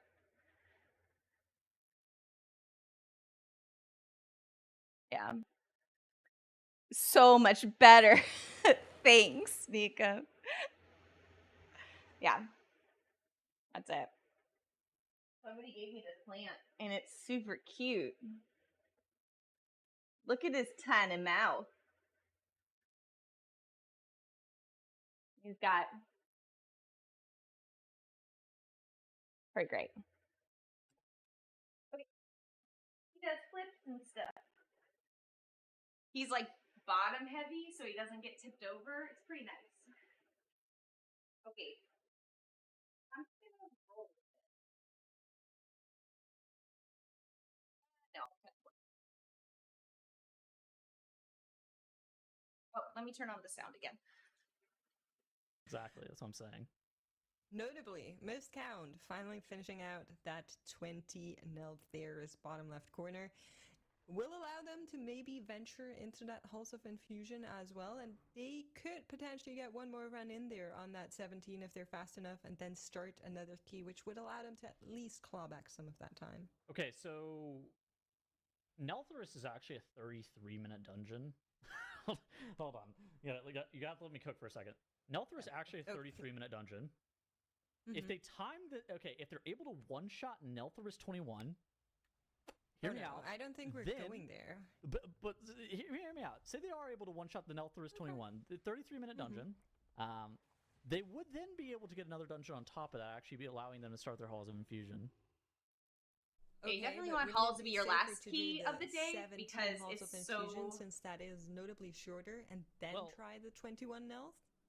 Haters would say that they should probably go 17 Halls of Infusion into 19 Halls of Infusion, but that's not the hype play. Okay, but it's a good score play. It is definitely the safer play. You're 100% correct. It's probably the play that they're supposed to do, and it's probably the play that they will do. But it would be hype if they did the 20. It would be hype if they did the 21 one-shot it, and then we're still able to get the 17 Halls of Infusion. Yeah, but I think that's cutting it very close. Fastest 21 we've seen thus far they keep showing that timer. Was 31:22. Yeah, and our timer says we are under that already. Oh my god, they don't have count. I think we're going Halls, and I like that for what it's worth. You're right. I'll concede. Ooh, Echo cutting it close there in that 19 that is going to be able to hopefully finish it out. 14 seconds to go for that last percent, but they got it. That's big. Okay, so now they actually don't even have to go do the 20 at all. In the remainder of the day, the remaining 30 minutes of today, throwing attempts at the first area of the 21 until they get on a run that they're like pretty happy with. They feel comfortable that they can actually be able to time the 21 timer-wise. And so that is massive for Echo, being able to two-chest that. Yeah, big finish for Echo in that dungeon, and a big finish for Makes as she's done with casting for today as well. So, see you later. Welcome back, Zyronic and Dratnos. That's right. But I'm curious, Tettles, though, first, in terms of hype versus cooking versus safety, where do you find yourself most allied, Cooking is cooking. I'm always allied with cooking. I thought you'd say cooking. You do seem like the type to cook more. Any chefs in the TGP, I'm always a fan of cooking. You do request that you and others are left to cook quite often, so you don't want to cook too much, or you just become cooked sometimes. What's going on for Drano's guild team? Do they not have this? Do they not believe they can get the skip consistently? I don't know. This is technically faster if you just go for the meld. Yeah. Okay. I like it. As they're ready to get underway here. 21 Kajin the Unyielding, starting at 21 minutes on the clock when they pull the boss. Should be okay here. They are going to be getting Lust coming up soon. Their Gulping Goliath split's pretty tight. This Kajin, we need this boss killed off about 26. I can budget 26-10 if you make me, but I won't be happy with it. They really want this boss killed off about 26 mark. Meanwhile, Miscount putting up a key. They'll probably have time for exactly, the Halls 17 and then one more. So that is a good thing about saving a Halls till the end of the day, saving a 17 or a 19 till the end of the day, is you can maybe squeeze it in and then get one more key before the end of the day. 30 minutes left for teams to start their final keys of the day, which is not enough time for a lot of our teams to finish their runs, right? Like Echo, just starting at 21 Halls, definitely won't be able to finish this and start another key. But Missed Count will, because their key level is a 17, so that's much, much quicker. 29 minutes left in the day as Madge having Dr. J and Shelly both going down here. Looks like it's just going to slow them a little bit, not cost them the run or anything. Looks like it was on purpose there. I think they might have been in combat with Stink Breath there, and they just jumped down into the ravine to die. So they both died to decaying slime melees, so that's what I would assume happened for them. Now we have a Hunter in combat here for them as they set up this big pull. I got jump scared. I thought you meant like a Hunter was in a party. What is this garbage that's mass rooted for mandatory? Oh, Madge have a War Scourge off to the side as well coming in. Okay, yeah, so mandatory you said have a mass root going on. Meanwhile, Soda down for Madge. Wow, we've got so much going on in all of so much stuff is going on. I'm getting dizzy. You keep talking. I'll look at mandatory. All right, yeah. So Madge have had a death here that has cost them a battle res on this trash pool. This is a trash pool that we don't see a lot of teams doing, right? Like fighting War Scourge and this stuff over at the side here, but potentially a good way to pick up some count. Probably not too bad on the Sanguine department as well. Only a couple of mobs here that won't cooperate with their CC attempts. Meanwhile, Echo in the bottom left wiping and resetting 21 halls. That's actually completely free for them at this point in the day to wipe to the first pool of halls a couple of times, because there's no way they're getting another key started after this one anyways. As long as they get a run they're happy with going at some point in the next 28 minutes, should be all good. Okay, I think the Secret- mastery and misery secret the tech lashes is just off to a the side to make stool. sure that players weren't getting bled while they got the pack stacked up. That makes sense. Because the monstrous decay and the shapers were coming in like really late, so they did the thing where they like Wardenstone and then they like sleepwalk and then they Wardenstone one of the shapers from like really far away. And so I think that they were just trying to get this entire pack stacked up, because look at how Skylark is kiting Treemouth around the room. I think that this makes a lot of sense now that I'm watching them play this out. I mean, you can still get pretty bad overlaps if that monstrous decay starts casting on top of the boss, because no kiting is going to move it once it starts casting. It's okay. I would describe this as cooking. This is cooking. Okay. Yeah, this plus 22 key is going to be so tight for mandatory as well. They basically have to avoid any sanguine healing on any important mobs. Although, you know, these shapers or whatever getting a little bit of sanguine healing is actually not the end of the world. That would be fine. They would die at pretty much the same rate anyways. I mean, they would just die a little bit later. The main problem is that then you'd have to keep them away from the boss for longer to avoid sanguine healing the boss, which is the main thing they can't afford right now.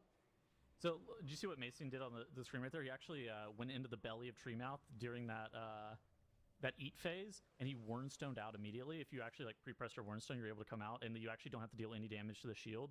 And you can do a thing that I like to call like Warnstone juggling, where you alternate like the cooldown of the Warnstone itself with the cooldown of bestowing the Warnstone onto players. And if you do that correctly, then you're able to skip that eat phase every single time, and it reduces the amount of damage that you'd have to do like breaking the shield. It also lowers the amount of defensive cooldowns that you'd have to press inside the stomach of Treemouth. Something that's a little bit concerning, though. Actually, we just took them off the screen. If we can go back to them, Dratno's guild team currently on a 21. Kajin the Unyielding. Their timer isn't really tight. like. It's going to be tight. One of the things I'm really looking here, though, is Timbermaw's doing a good job of keeping everyone alive. But okay, you can dodge and then run back fast. Yeah, so as soon as the Hailstorm cast finishes, you can get out of there. Yeah, they've done that. Doing a good job keeping everyone alive, but look, he's hardly able to do any DPS on this fight, and I don't know if that's because their personal assignments aren't necessarily great. But I mean, we've seen Zalia do this fight and keep the team alive and do like 120k DPS, and that makes the fight that much more quicker. And like, we keep talking about the splits on Kajin the Unyielding on 21. We want this to be dead like pre-26. They still have time, but there is like zero wiggle room for them. Okay, this is going to be 35-minute timer plus or minus 5 seconds, and whatever side of the 35-minute timer we're going to get on is going to determine whether or not we're timing this key. This is going to be this is incredibly close for the guild team. I don't love this in section 2 on bolstering. Giving my Frosty plants is in a away? lot of I am. danger. He also doesn't have his cheat death available. The prophetic stone scales isn't up for him. I am. So there is actually a chance that the tank can just die here. Absolutely, a very common area. Hey, Spoon. Nice to see you. Fell Devastation used for a little bit of initial safety on the gather here, but that Proto Dragon Deep Chill cast is so dangerous. Pepe. Here. They can't afford to I wish let that Pepe Proto could be Dragon like bolster, which means they need to focus damage on it, but they also need to AoE here. so they can get out of here quickly. They need to kill off the Aqua Rager to spawn the mini boss as well. This is gonna be tough. Pepe's your streamer now. Scary. Yeah, we do have Power Infusion, Void Eruption, Pepe, luckily watch uninterrupted Pepe for a watch little while, so you Cryptix watching both Cryptix and TGP. Definitely a sketchy situation Hey. for the guild team. Ooh, look at mandatory. Look at Skylart here. He's going across the gap there with VR glide to grab a bunch of trash that's into the boss. He really just needs to make sure that he doesn't heal gut shot as well, because this 22 Brackenhide, for those who don't know, would also be a world record level key. This is very impressive if Mandatory is able to time this, and they're deathless. The only thing that could be slowing them down is, in theory, some like invisible sanguine healing that we can't see on screen. Yeah, Gutshot is a well-known sanguine offender as well. You got to be really careful here. to avoid getting Sanguine under the boss. It's one of those bosses where you have other positioning requirements from the boss fight itself, so managing those and Sanguine at the same time can be really difficult.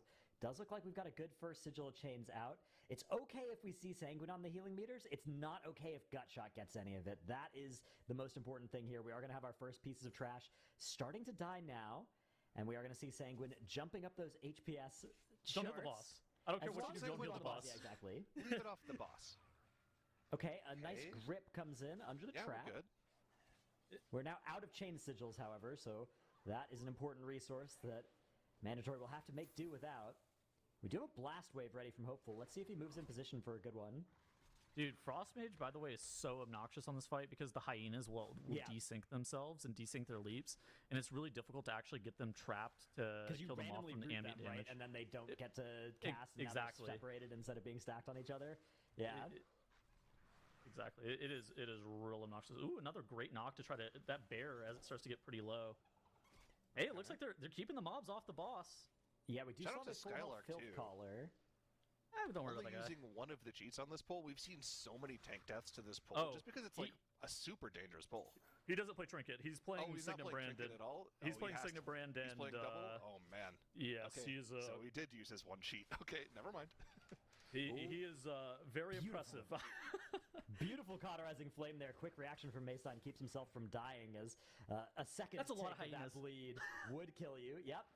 We've got a lot of boss hyenas. Skylar Ooh, might die no. here, man. Oh, Okay. no, man. That's Okay. got to be the end of this run, I think. There's no way they're going to be able to land this res, is there? Sure they are, Okay, sure they there's are. They can cheap get the death res. for Mace-Dean. Skylark is in danger now, and down No, he I goes. just The gut Skylark. shot takes him out. B-Res is available, but I think this is just going to be it. Yeah, this was... You could kind of see the writing on the wall there for a little bit. That's what I was gonna say. It's like kind of like watching, like a car crash in slow motion, where it's just like, dude, you know that they're gonna. You can't have that many hyenas. Like Skylark is going to die to that many hyenas. It's just one of those things that's bound to happen. Okay, Dratnos Guild team in the bottom right. 5 minutes as they've pulled Primal Tsunami. Yeah. Can we get some estimations as to whether or they're not this is going to be done? Yeah, we're hard You're chilling. good. You need Timer is 4:45. Omega fine. Yeah. And also, they have practice. Remember, this is the team that lost their priest 2-minute cooldowns in the last phase and still timed it with like 2 minutes 10 left. So they're good. Well, that was They seem brutal. to play clean. Yeah. Everything that can go wrong has already gone wrong for this team in practice, so they are ready for Yeah, they're whatever good. the boss throws at them. I like this plan. It's happy. It would actually be really nice too, because then they could go do something that's like relatively consistent. If they're able to time this 21, they could go do that 20 20 Melthorus, for Melthorus, example. Yeah, I would like love that. I like that. the sound of that. I'm feeling pretty good about the guild team. Whenever I'm like, oh, 20 Nelthorus, you got Honestly, 20 minutes I mean, to if even you start finish the this run. key, you have 20 minutes to throw attempts at a 21 Uldaman as well. That could potentially be 21 compelling Brack. as well. Yeah, a lot of good options for the Dranos Guild team. They are going to be sitting only at 102 points after this, so that's not a lot of points by any stretch, but Okay, but the points, but the they 22 have some of the hard Alg, keys is the thing. Yeah. the 22 Alg would be a big one, but then the 21 Halls of Infusion is not something that's automatic for all these teams. Right. I don't think that's something that a lot of teams are going to be one-shotting. Yeah, they basically, if they can time this Halls of Infusion, they'll be done with 2 out of 5 of their keystones, and they'll have the choice of the other 3 on which one to try and improve. And, they'll have time tomorrow. Tomorrow we only get 1 new dungeon revealed. So definitely not out of it yet. But it is, they have fallen a little bit behind the top of our leaderboard, mostly Mandatory and Echo. Mandatory and Echo have just looked on another level here. Echo playing for that 106th point to tie it up with Mandatory right now, which would be incredible out of them. I think if Mandatory time this Brackenhide 22, by the way, I don't know if any other team is able and capable of timing the Bracken 22. I feel like Bracken has been a pretty good key for Echo as well. Their timer is really good, but they're not playing... So, Mandatory have 9 on-use effects from Trinkets. 9. Whereas Echo don't play that many. And it makes me wonder as to, is the prerequisite to time the 22 9 on-use effects? Because, dude, Skylark's not playing Cheat Death Trinket. Like, that is insane. I mean, the big thing is that the Shadow Priest is finally off of his max DPS trinkets and also playing Bellow plus Exactly. Codex in that key, right? You're just doing everything you possibly can to make totems as consistent as possible. That's what you have to do on this key level, I think, to make it work. I mean, you probably have entire totems where you're like having one caster use their Bellow and another caster use their Codex, and you can almost do that on every other totem outside of your 2 minutes with that setup. So you just have to make the totems consistent. You cannot spend 30 minutes doing a 22 fortified key and not have a 100% chance of killing the last boss. It's not something you can waste time doing. All right, guys, you guys were 100% right. The guild team is totally fine timer-wise. Yeah, they're gonna be 15 seconds under, assuming that Forgy doesn't die here. Yeah, waiting to pop the cooldowns until see. after the Tempest Fury this time. I love that. Oh, the globules are getting close to the range stack here. This is sketchy. All good though. Tempest Fury comes out once again. Everybody is totally fine though. Oh, Forgy playing that Coltiran as well for a little bit of extra frost res. Terrasan was like struggling to get in there to press a Breath of Eons, so that means he's actually not getting a repress. Kind of unfortunate. That's okay. I don't think we were getting a repress anyways with how long the timer's actually going to be here. As we do have the next set of Afflicted spawn and get dealt with. 1 minute and 20 seconds left. Only 23% on the boss. As Bloodlust is now about to fall off here. Last couple seconds of cooldowns expiring as well. Although Combustion will be coming back soon.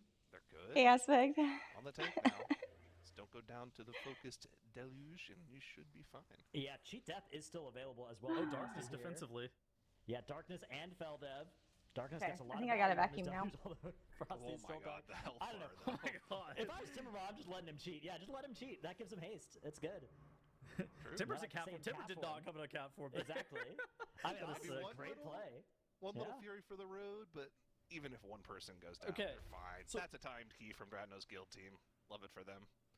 Their Kajin split was pretty tragic, but they actually accelerated faster than any other team from the Kajin to Primal Tsunami kill time. I think that's the fastest Kajin to Primal Tsunami kill we've seen in any team so far in the 21.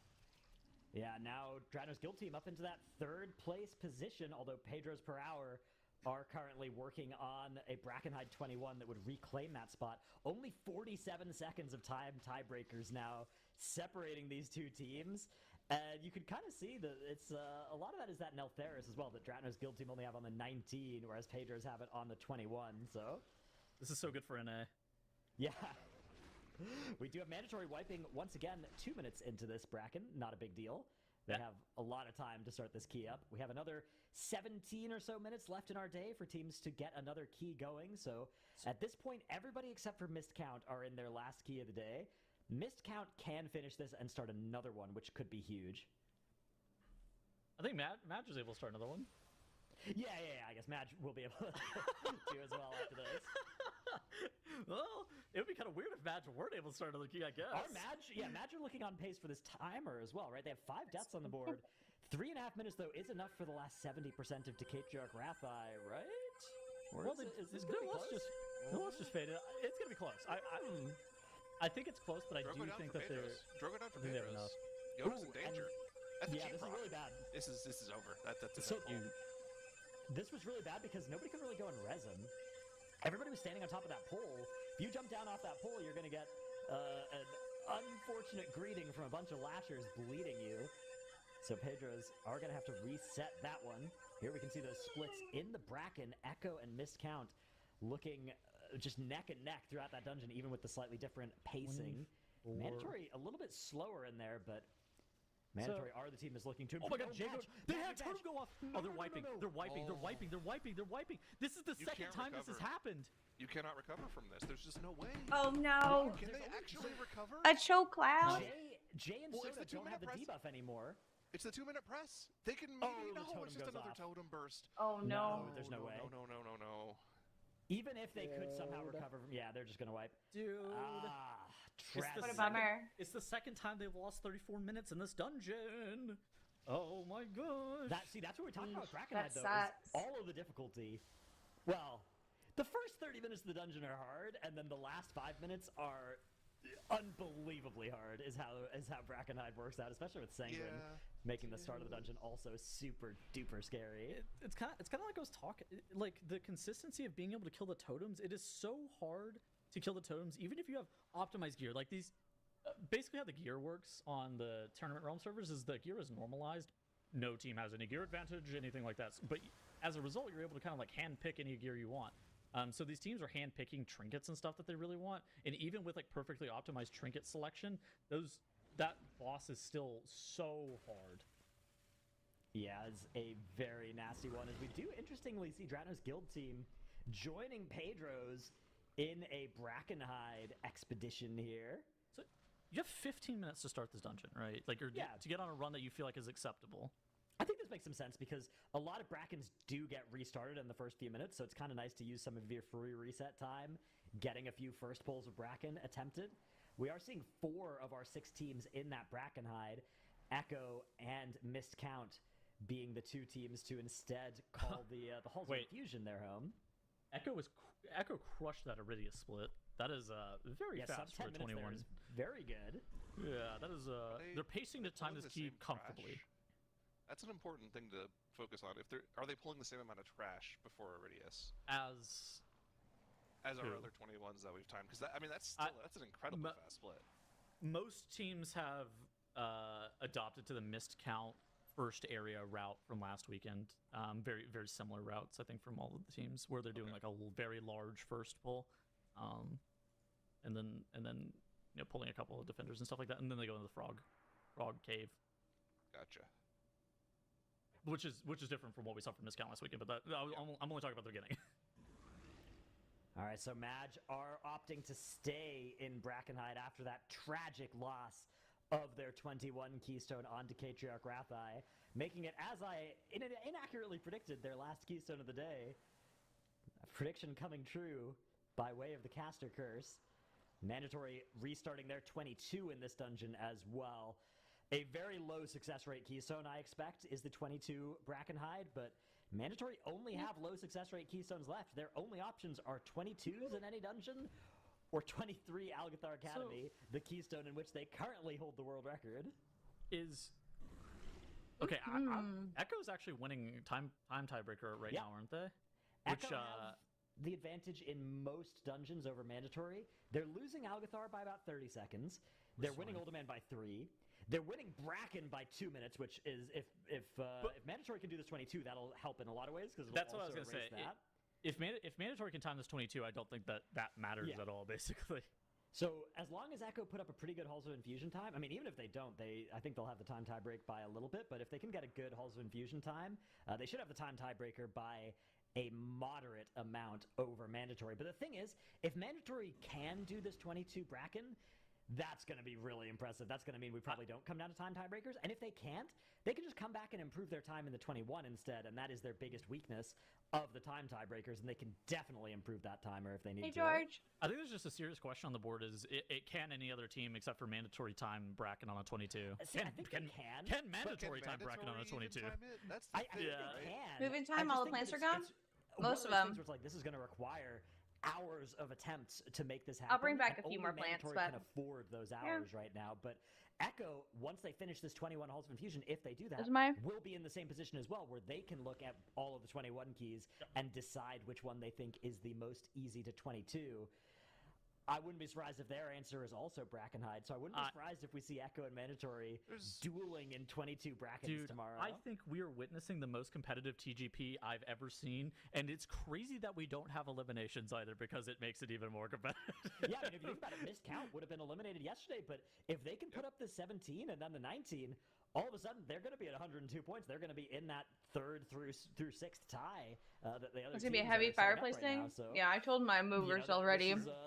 There's going to be no teams that heavy. Are, far off of first place going into tomorrow, and especially if Mandatory and Echo are spending a bunch of tomorrow working on 22 Brackenhide and fail to get it done, that opens up a huge opportunity for every other team to catch back up and time all the keys. I'll leave that to the professionals. And then all of a sudden, if those runs are good, if they're clean, if they're fast runs, we could see Mandatory put into a position where it's like, okay, we got to leave this 22 Bracken, we got to go improve our time tie breaks. Dude, Echo's Gulping Goliath split is insane. What? Yeah, this is really big for them because this keystone is very likely to hold for the whole weekend. So this time, this is tremendous time tiebreaker value for Echo if they can stay on a 0-death run.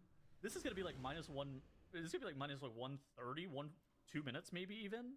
Yes, on the 18 timer. Minutes, unbelievable on the. It's just like right here.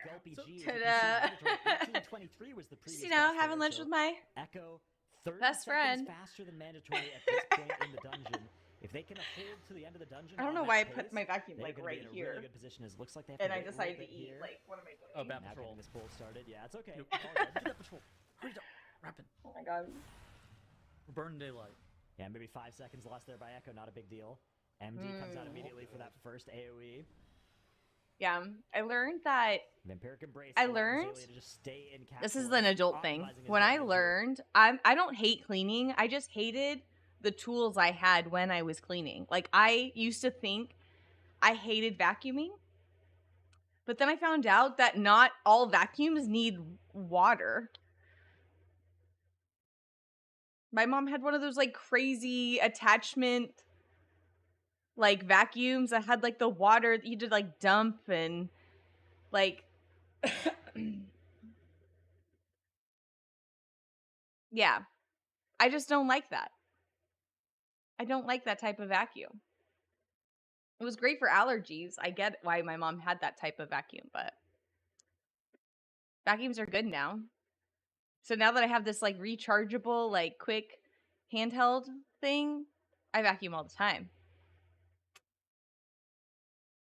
I need a vacuum a lot because I have long hair. I feel like if you have a woman in your life and she has long hair, it's like everywhere. Everywhere. Yeah, Kaizen hair. Hey Dutchie.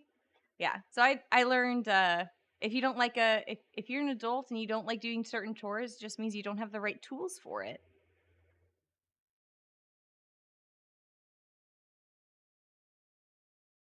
Yeah. Man, Kira's so low. Okay. Okay, we'll start destroying this again. Here. I remember he was just casting wraths, like natty wraths, while his team was getting topped by hots. Dude, this dude is just a prodigy on healer, man. The downside is, like, whenever you have to dot with Moonfire or Sunfire, it actually drains your mana by a significant amount. It's actually pretty costly to maintain your dots on Resto Druid. Okay. Vampiric Embrace coming out now for Echo, so are these everybody's last these should be everybody's last keys. Yes. Now. Sitting only at 73k here. I think as we get to this 21 keystone level, it's just starting to get so tough. Maybe not miscounts. Does cast a Wrath. There he goes. Wrath. Yeah, nice. I learned that when I let my hair grow to shoulder lengths during COVID, it gets everywhere. Yeah. Planska, no. Yeah, Dutchie. I've been I'll bring a few. I have a few plants still. I'll bring it back. Whenever they hit lust, but I did clean all of them, and I got the majority of my plant stands deconstructed. Better as well, so you need to cast fewer of them. I'm not lazy. The tools I have suck. Yeah. We canceled it. Yeah. No, it's not. We have 5 minutes left in our day to start another. If you don't like something, getting to a point now where if they wipe, they can start another key, but soon that will no longer be true. Meanwhile, if you're motivated, are gonna you can use any tools, right? Getting them access to a 19. But if you're like, oh, I just like I know I need the vacuum, but I just hate vacuuming. It's like, well, so again, the miscount. 83. Find a different tool then. Point pipeline remains open at the end of the day. That will tie them up for third place, despite. If you're motivated, you'll do anything it takes. A great job of mounting a comeback here. Mode is down for mandatory to a breath. Just think of prison. Are they going to be able to land? When there's a will, there's a way. To help Maystein find his body. Out comes that res. Looks like they're going to be able to keep this pull going for now. Sleepwalk by Maystein.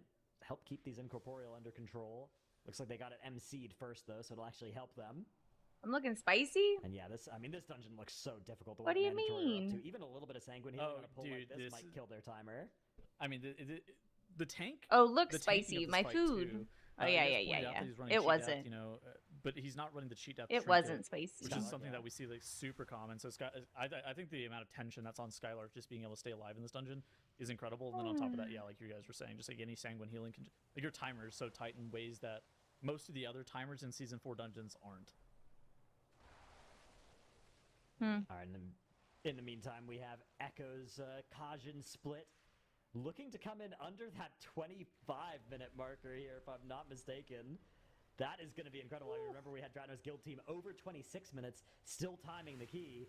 Echo might be on pace for a 33-minute dungeon here, which would be absolutely unbelievable and would be such a powerhouse for their timer tie breaks.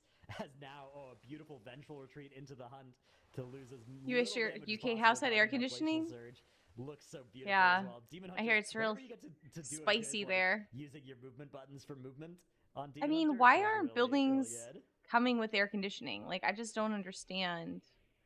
Why are we still making All right, Miscount have opted to housing start without 19 AC Halls and of Infusion. without Makes sense. heaters? I think I don't this is understand. This should be This a is good good. for them to get maximum overtime value. Mode's down Okay, once more to a Mode's- bleed he's from on the the pole, though. lasher. He's on the pole. They can res him here. Yeah. Stove and Hopeful going down. Uh-oh, mandatory. Oh, no, it's, Okay. you know what? We got a time tiebreaker decision. I don't think it would be today. I don't think you would start No, up a time no. tiebreaker key today. But at some point tomorrow, that might be the move when you're looking at Echo just being faster in a couple of these dungeons. As Miscount Okay. wiping in the 19. They can do this once. They can maybe do it twice, but they can't do it a third I gotta time get before the end pumped. time in the day. Put my One thing stuff that I've back. heard Put about some of the stuff Mandatory back. is that they are confident that all of their practice has led them to do higher keys than any other team. I sincerely doubt we will ever see them go for a time tiebreaker key. I think that Love they that. they think they can do higher keys in every key. I love that. Please, just impress me with the timing of the key that other people can't. Be the best. Win the TGP off points. Pedro's having Sang go down and get rezzed to one of the breaths there. Inside their Lust pull, Drano's guild team at the same spot in the dungeon on the same pull. It does hurt as an evoker. You have to jump down to land your Breath of Eons, and that is a very common place to die as that evoker. Terrasant was able to execute that little maneuver. Sang, you can see, unfortunately, still down, not on the pole, so in some danger here of those lashers, but it looks like they've mostly been taken care of for Pedros per hour. And yeah, Sang just flying around trying to not get killed by all these lashers. He's in some trouble there. Oh, a beautiful Baloralos to just try and finish off the Shaper in the back against the Sanguinaphix. Really like that play from Sang, using that trinket that's mostly for the end boss as an anti-Sanguine tool as well. Where's can we get the splits for Halls of Infusion? I want to see what the other teams put up on Kajin, the Unyielding, because Echo sub 25 is insane. It's actually we just can- unreal. That's ridiculous. We can replace compared to the other one of these three Brackenhide teams that are all on the same pole, notably. Cool little symmetry there. But 25 so 25-26. So Echo are a little bit more than 30 seconds faster on that Kajin split as compared to Mandatory. More than a minute faster than Drano's guild team. So potentially playing for a 33-30 here on the Primal Tsunami. 50 seconds left in our day for teams to restart their key. So if they don't wipe now, and they wipe in 1 minute, they are going to be sad. Yeah, I think that most of these cheats available as well. This is sketch. The pull that we just saw all of the Brackenhide teams do is the pull that you would wipe on, right? That's the true. most difficult pull of the key, where you're kind of going into a second big pull without cooldowns at the start. Your tank is most susceptible to go down there, so it's a good spot to get past. Ooh. Mandatory having a death right at the start here. Do they know they can get a reset in? Yes, they do. They get one more. They're They gonna get go one for more. last reset. They'll definitely be able to get an extra start off. Get a good start to the pull. You don't want to have a death at the start of the Dude. pull like that. And We were kind of Miscount, questioning it. they're getting their extra key. This is big for them. Yeah, that is big. I think that will let them kind of even it up as well. Get to that 102 point threshold that we were talking about earlier. Yeah, 102, the place for all of our teams to be at the end of the day. If Madge can time this key at least, that'll be the floor of our teams. But timing this 21 Brackenhide, something that 3 teams are working on right now. I doubt that all 3 will succeed. I bet that this keystone is going to claim at least one of the team's attempts. We are now over the end of the day line. So I believe, well, I'm waiting for that. These are the final runs of the day. Confirmed by our admins. This is it. It's now or never. We were kind of questioning as to whether or not Dreadnought's guild team was supposed to go into this 21 Brackenheim. We were kind of saying, like, oh looking yeah, they can actually Zero throw a doubts. couple of attempts at the first couple pulls. They actually didn't need a couple of attempts. They've actually just been able to kind of own this entire key so far. 15 minutes in on Treemouth. They're looking pretty good. They're through the second hardest part of the dungeon. The first hardest part, of course, being last boss.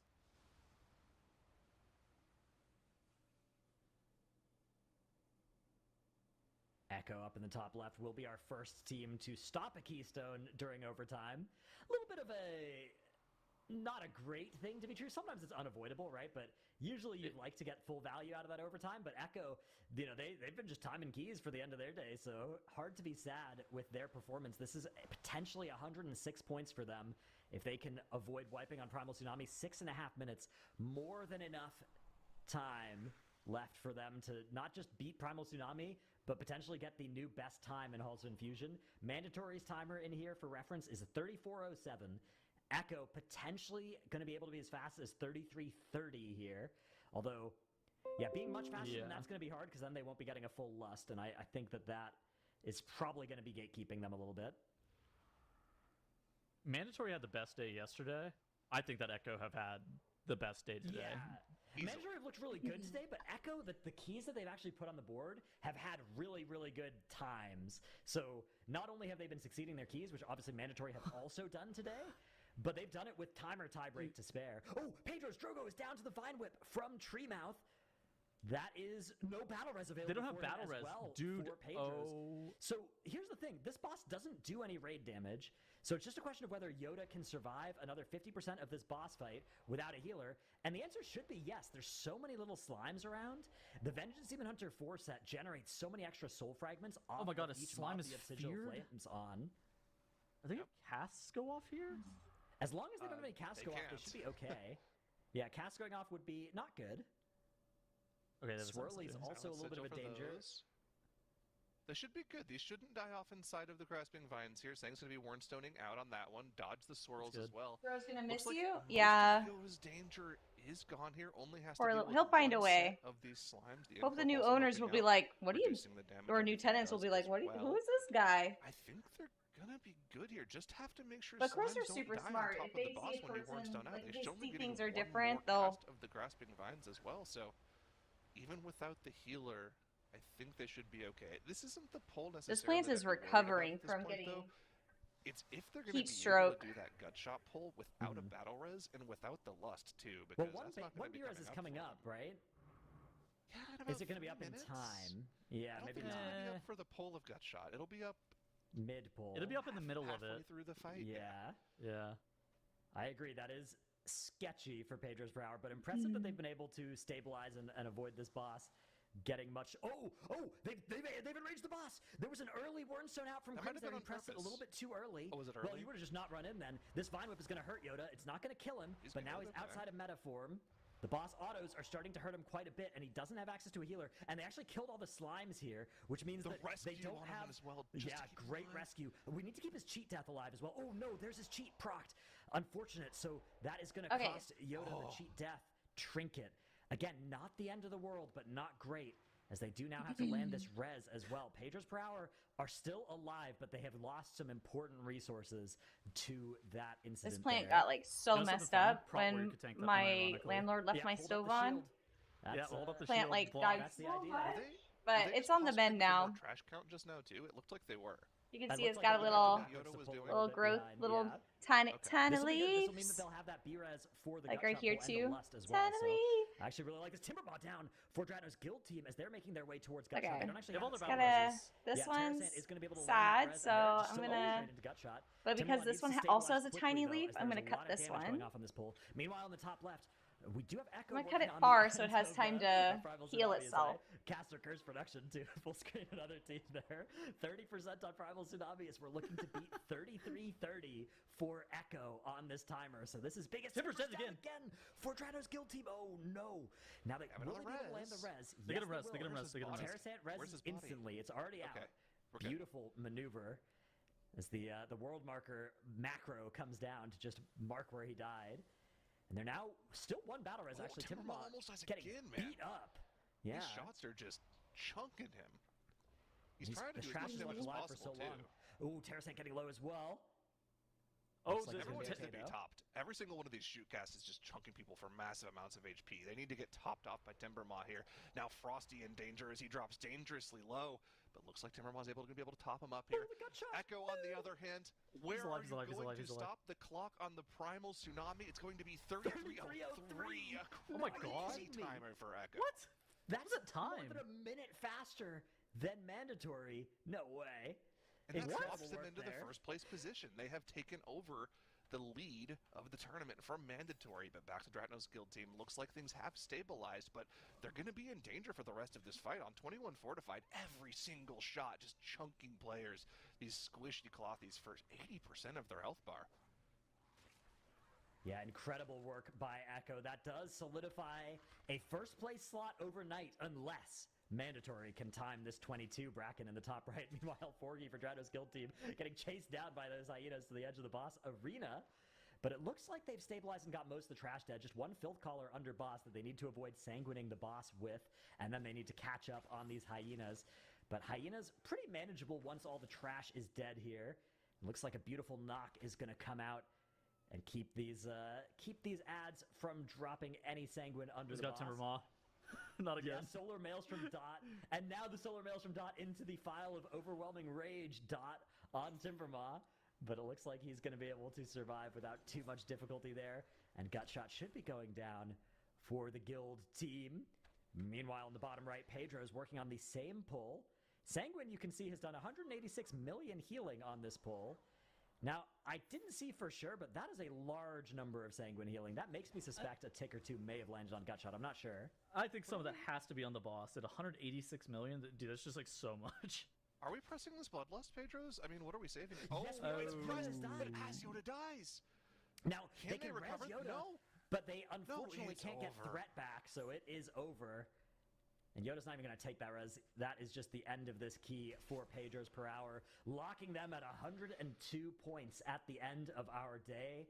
At best, a 4th place going into Sunday for Pedros per hour, but still a lot of Sunday ahead of them. Meanwhile, we still have Dratno's Guild team, Mandatory, Mist Count, and Madge all working on their dungeons. Echo and Pedros have finished their day at 1st and 4th, respectively. This miscount run, this mandatory run, by the way, if they are able to time this key, would be a world first level key. This is an incredibly impressive run if they're able to get it dealt with. We haven't seen them go past Streamroom. Down for Madge. That's going to be one of their 2 battle reses used on this Gutshot pull. Gutshot has been unkind to all 3 of our teams that have been working on it. This boss is sneaky hard. Yeah. And nothing sneaky about it. This boss is hard already without pulling trash onto it. I die all the time when I pull this thing, but it looks like with the trash on it, it is another level of difficult. Yeah. I mean, it's already difficult on the tanks, right? And then when you add in the fact that they have to worry about Sanguine for half of the boss as well, like there's just an extra added level of difficulty that just makes it a lot more difficult than I think we're giving it credit for. I mean, it's definitely sneaky hard. I think it might be a little bit more than that, especially when you get up to this key level. Yeah, it's one of those things as well where you're playing a lot of trinkets and stuff, and you're optimizing your builds for the last boss.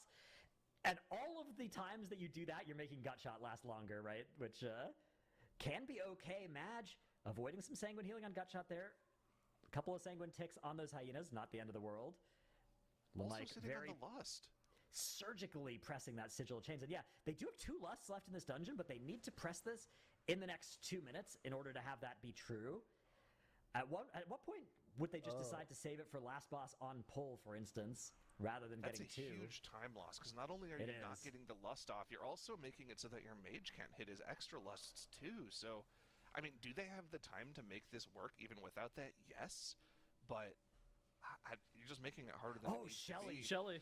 So Unfortunately, Shelly dies. the boss is Forgy 100%. dies for Dratno's Guild team. That's going to be a battle res for both teams. It looks like Shelly's actually not going to take the battle res, of course. Going to get the slow res here. Crucially for Madge as well, they've lost the Defy Fate on Shelly. That procced before he died. So 6 minutes without a cheat death on their Evoker. Dratno's Guild team, on the other hand, having to commit their last battle res. They will get 1 more at the end of this dungeon during the Decatriarch encounter, but no more room for error until then for the Guild team, as the timer is nearing the end for both Madge and Dratno's Guild team. Less than 10 minutes left for the Guild team, a little bit more for Madge. As they mind soothe and sneak around here. They need to hit this lust, though, like you said, Zyro, if they want to do it. It's now or never. Lamike is in some danger here as well. No cheat death trinket available either for him, so that last resort having been used, nothing left in the cheat death department for pretty much the rest of the dungeon. Okay, he's alive. He didn't die. Demon Hunter all good. Is the most susceptible on the gather of a pull. Mm-hmm. So like once you actually get that pack gathered up, he's a lot safer. Like once the pull gets going. So they are holding this still lust holding for the lust. boss. which means we're gonna. So Frost Mage uses Bloodlust a little bit differently, but Dr. J actually goes down to Siphon Decay from the Rod Hexer there, so that is going to be Madge's last battle res until the 30-minute marker of this dungeon as well. Okay, so they'll get one on the last boss, is basically what you're saying. Yeah, both Dranos Guild Team and Madge will have a B-res recovering on the last boss. Both guilds, or both teams rather, will also have a Lust on the last boss. The timer is looking okay for Dranos Guild Team. It's also looking fine for Madge. It's just a question of whether they can survive this fight. The Dranos Guild Team is going to maintain combat for basically the rest of this dungeon, by the way. They're running a bunch of Desperate Invokers Codexes. It seems kind of unclear as to how teams feel about the Desperate Invokers Codex, but Dranos Guild Team is definitely going to be maintaining combat for a while. Yeah, Royven going down with Madge. No. Well, yeah, it's unfortunate here because Soda is playing Dwarf. Otherwise, the Meld Res would maybe be a possibility here. But yeah, Royven does release. She does release. Yeah, I mean, it's just so... What are the Wernstones on right now? The Wernstone could, in theory, be on Royven, and this run back's not too bad. This run back is really long, though. Yeah, this is going to slow Madge down as well. They have to be a lot more careful. They're going to have to be using a lot more defensive globals than they otherwise would have been. They're going to have to be a lot more aware of how they're setting up these pulls and maybe wait a little while as well. So Madge's timer potentially getting called into question here, although I think still should be a few minutes to spare at this Keystone level. But even something like using Valorolos, a little bit scary now. Well, the big loss for them as well is Royven lost whatever stacks of the Desperate Invokers Codex too, right? That's a big loss. It is indeed. That might hurt their ability to kill these totems, which we've already seen be a big problem for Madge multiple times. Not again. Get it done this time, Madge. Oh no, Royven goes down once more. She got melee by Stink Breath. Stink Breath. They can't res her. Oh, no, dude, now she's her body's in a bad spot, so having released, she's got to try it again and just sneak back. But getting past Stink Breath is very difficult, actually. You kind of need to wait for it to be at the other spot in its patrol. It looks like she's going to run by and shadow meld it, maybe? She's going to pull off to the side and then sneak around and then meld once past. So we're waiting for the Stink Breath. Yeah, okay, nice. She's Maneuver around the side, and this is good. That's good. And then we just have to press meld once we're far enough away. Atoll here. This would work. You can meld right here. We're good. This is an atoll? Yeah, not a toll. Geography scientist. Listen, if you didn't say anything, nobody would be questioning what I said right now. An atoll is in the water, isn't it? Nobody knows what words are. Yeah, an atoll is isn't that little like a it's like an island formation that stick above the water? Cliff, this crag. Hold on, I'm looking it up. Tunnels did say codexes earlier. It's a ring-shaped reef island what's the plural chain form of codex, man? What is it? It's codices. Is it really? Yeah. Isn't that cool? True. It is. He's right. Why would I know that, man? Well, I wasn't going to call you on it, but now you're getting Zyra on the technicality, so... Well, I know what an atoll is. Well... I just don't know what the plural form of codex is. Now you do. What do you think I went to school for, like, ancient literature? What do you think he's a geography scientist? Dude, I didn't go to school for World of Warcraft like you. Yeah, that's right. I've been in the school for the last 20 years of World of Warcraft. Honing my skills in the dungeons as Dranos Guild Team are underway with Decatriarch Rathai. 75% on the boss. I told you that was a sneaky hard boss. Says production. Wow. We're doing that again, though. Ooh, this is not going so well this for is her okay, here. actually. Just don't release, right? We're nearly done with this pull. How long do you need for the last boss is the question, right? 5 minutes should be enough. They should be able to finish this pull, probably. get that 5:30. Unfortunately, we do have some very high health War Scourges. I think maybe some Sanguine. No Sanguine, actually. Just some high health War Scourges coming in late on this pull. So Lamike is in some danger of getting killed here, though. No healer. And the problem is when you're really low on health, it's hard to get in melee to then generate the healing that you need. Lamike is going to proc. It looks like he has actually got that cheat death trinket equipped for this dungeon, so is going to proc that cheat death at least. That's going to allow him to restore to full health, but sketchy times for Madge now. Another DPS are going to have codex stacks now. Exactly, because now they have to drop combat to res. So that is tragic for Madge. It looks like Royven has released once more. So a run back attempt here could maybe preserve their codex stacks, but she needs to get back so they can pull the boss in the next minute. They have more trash that they need to do. That's not the last trash mob that they even have to pull. Yeah, I mean they can be doing that while she's. Dude, doing I think this is depleted. This is depleted. This is definitely depleted. They cannot play for safety. This run back's a minute and a half, though, full isn't boss it? Damage. She'll get back right at about the 30-minute mark, I'm pretty sure. They need to burn through this War Scourge and Broadhexer as well, and they have to keep their trinkets, man. This boss has been causing so many issues for them. I don't think they can just decide to go into the boss without Codex stacks. Yeah, Lord. I think they need everything they can get. I'm gonna close this window, turn on my AC, need the 5 minutes and then fix my plants in the background, like maybe? You have to choose one or the other, right? Like, maybe Give me a second. neither. Maybe neither is a possibility here for Madge. I think they're in so much trouble. They will have Bloodlust at least. But I think they are in... Yeah, we need Royman to be coming over the crest of that hill right now so that we can get into the boss. And this is just going to be heartbreaking for Madge. This boss has been just such a brutal boss for them. And this time around, it's not even going to be the boss, but the trash beforehand as Royman does enter the screen. Okay. All right, time to pull. Let's go. Gotta go. Yep, no time for wasting any more. Boss combat has to begin very soon. We can't drop combat here as well. We got to keep this rod extra so that we can keep our Invoker's Codex stacks on at least the people who have it. They've wiped this final boss twice before on a 21. They're not home free here. No, they are not at all, especially because Roybin's Codex stacks are all gone, right? So they have to be able to do this fight with just the Codex stacks on the rest of their group. They also have to make sure they don't Sanguine the boss. Sanguine just to the side of the Catriarch, but is not actually the guild team on the boss. The guild team in the middle of all that distraction, they're actually timing this key. Yeah, Drano's guild team looking really solid here. 2 minutes left in this 21, so they're not going to have as fast of a 21 as Echo, but they are. Every room looks different. Yeah. Got this dungeon, which is not never a bad thing to be. You take mandatory's time in any dungeon as I'm tired. Other team and be very happy with it at this I feel point like in the tournament. It's so much. Team, do you have to kill probably 2 more totems here? You and then didn't. just commit to the boss as. Not very many cooldowns are left here for them, so yeah, I think killing 1 more totem is probably going to make sense for them. They are spawning it. Ooh, it's kind of in a little bit of an unfortunate spot for Frosty to actually get access to, but it's okay. How's it even look? The AoE too. Kill, yeah. Yeah, I think you have to kill this totem because if this totem goes off, all the AoE happens. I don't even know how it looks on camera. Full wipes. I think that committing on that totem is safety. You just press every single button on it, then you just kill the boss passively. If there's going to be a totem that Madge is going to have an issue with due to the non-reduced cooldown of Roybin's Trinket, it's going to be somewhere around like the 3-minute mark, right? Because you can still press your Trinket on the first totem that you would normally press it on without the reduced cooldown. The second use that'd be a problem, but that totem does go off. It's over. They can't res both players. Man. And that is going They to can't be res a both depleted players. Keystone for Madge, a timed keystone for Drano's guild team, locking in a 3rd place going into Sunday for Drano's guild team. And at best, a 5th place for Madge at 101 points.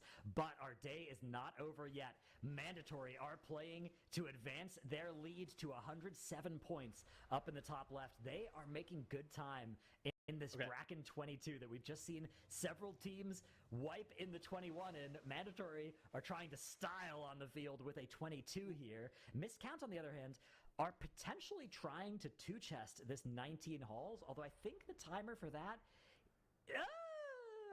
What do we need on Kajin to be able to 2-chest a 19? Nice outfit, like thanks. 20-minute Kajin, something like that? Does that sound right? 21? Pulling it up. Hold on. All right, OG 2008 threshold would be there. So these BlizzCon. 20 some odd minutes, 20:45 or so. Okay, so miscount looking like they're probably a little bit slower than that 2-chest in here, which I think only Mandatory were able to achieve. Echo did it. Echo did it. Oh, Echo and Mandatory, right? We're able to achieve of our teams. So not a bad place to be in. Is this will get them to 102 points, getting them past Madge at least, and out of the 6th place position for the first time in a long while. Okay, let's lay this out for the viewers for Mandatory. Basically, what Mandatory are going to do here, they're going to remain in combat for the rest of the dungeon after they pull Gut Shot here. They're trying to stack up their Desperate Invokers codices. Codices? Apparently either is allowed. So that trinket, that Desperate Invokers Codex trinket, they're trying to stack up because 4 of their players are running it. Mo's running it, Hopeful's running it, Mason's running it, and Stove are all running that Desperate Invokers Codex. Also, all those players are running the Bellarellos. Skylark is playing double offensive trinket. He's playing Signet Brand plus the Grief Torch, so he also has an offensive damage trinket as well. Now Mandatory is going to be grabbing an insane amount of trash. Skylark's going to Wurnstone across the gap. and they're going to be pulling all of this trash in a gut shot. This is where we saw them wipe last time. They've wiped to the first pull of the dungeon, and they wiped to this boss one time.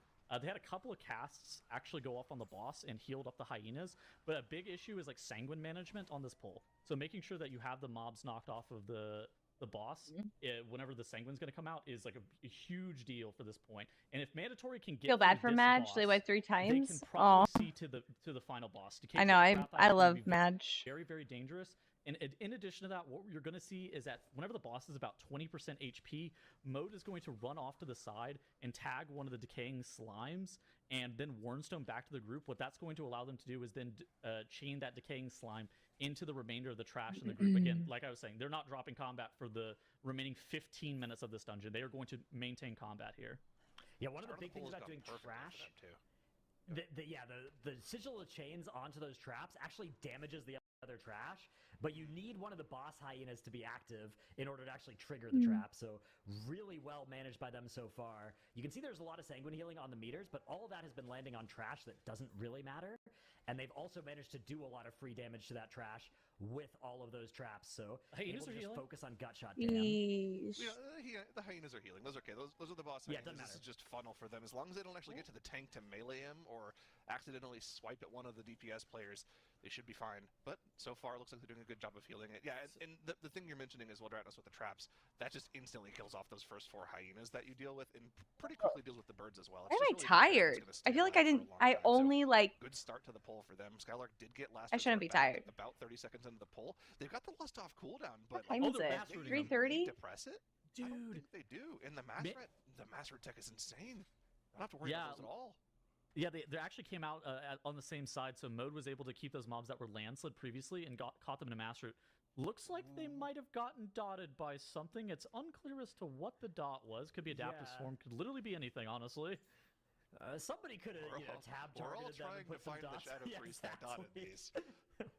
We're all looking for the guy that did this. It could be any. It could really be almost anybody, but it could be adaptive swarm, like physically honestly, and emotionally. Yeah, moving is exhausted. He's gonna run off to the side here. He's gonna jump down. Somebody from his team is actually gonna have to CC that incorporeal. It doesn't really matter, but now he's going to tag one of these decaying slimes and then Warnstone back to his group again to maintain combat. Yeah, this will keep those Invokers Codex stacks alive for them. Meanwhile, on the top right, Mist Count have engaged Primal Tsunami, and I think they're still a little bit shy of that 2-chest timer, but we'll have to take a look in. Wow. Look, fight, a bunch of people are doing mandatory. Like you said, at this point, Gyarados is not shooting for Echo? Mist Count, mandatory. In combat modes, wow. Nobody put Echo first. For him, he's got to be very, very diligent with keeping that alive while also doing big damage. That's the thing. Every single person on this group has to be doing a lot of damage for the rest of this dungeon just to make sure that they can meet the DPS check of a plus 21 keystone. It arrived. Yeah, there it is indeed. Gut shot 3%. As they have a bunch of a beautiful in-cap roar comes out from Mode to just keep them CC'd for a little bit longer, and that's all they need to get out of this fight. Mode hydrating. Here. You're low energy when you're dehydrated. Yeah, I definitely made choices yesterday. I went to a baseball game yesterday, and we were like, our seats were like in the sun. I was absolutely getting raptured until like the 5th inning. I was like, eye contact with the sun, and I was enjoying an adult beverage in a hot dog suit made out of felt. It was a mess. I'm curious to see what Mainstein would grab. Okay, there's the mass route. Yeah, do you guys see my TikTok? Patrol timing for mandatory. There's the mass route. I made a TikTok, you guys. Why did everybody stand there just like watching them? That's what I'm kind of confused about. Everybody's just kind of looking at them. I made a TikTok. The mobs are stuck and break the roots on all of them, which do take a little bit of damage to do. Where? But he's managed to do it with the Starfire cast. He doesn't have Warnstone up, so he's just gonna have to run. I will say, you called Mode to mana I got like a one-time TikTok. use thing. This dungeon in general has a pretty low healing requirement. So his mana, especially at this part, like dude, he's not really healing very much. He'll have some passive heals on Skylark, but in general, not very many players are taking much. Like almost all the damage here is avoidable. Those aren't going to social the extra rod hexer, are they? Okay, nah. no, they didn't. No. he was kiting this perfectly. Just curious, just in case. Now, this poll on its own is pretty easy to deal with. They have that cauldron unlocked to help get rid of some of these disease debuffs. Shadow Priest can dispel one of them every cycle, so if somebody's cauldron is on cooldown, they can wait for that. But generally speaking, should be able to deal with it by just Shadow Priest dispelling one. I text you from my phone. On that cycle, just uses their cauldron. As long as you don't spread the debuff, but you can see they're spreading out pretty.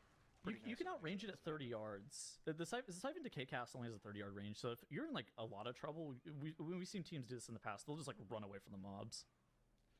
Yeah, it's big kind of hard to defensives do that also with can be working. It's hard to do that with the Monstrous Decay in the poll, right? Because the tank's going to have to kite things around in addition to having Sanguine. Just becoming immersed when I become.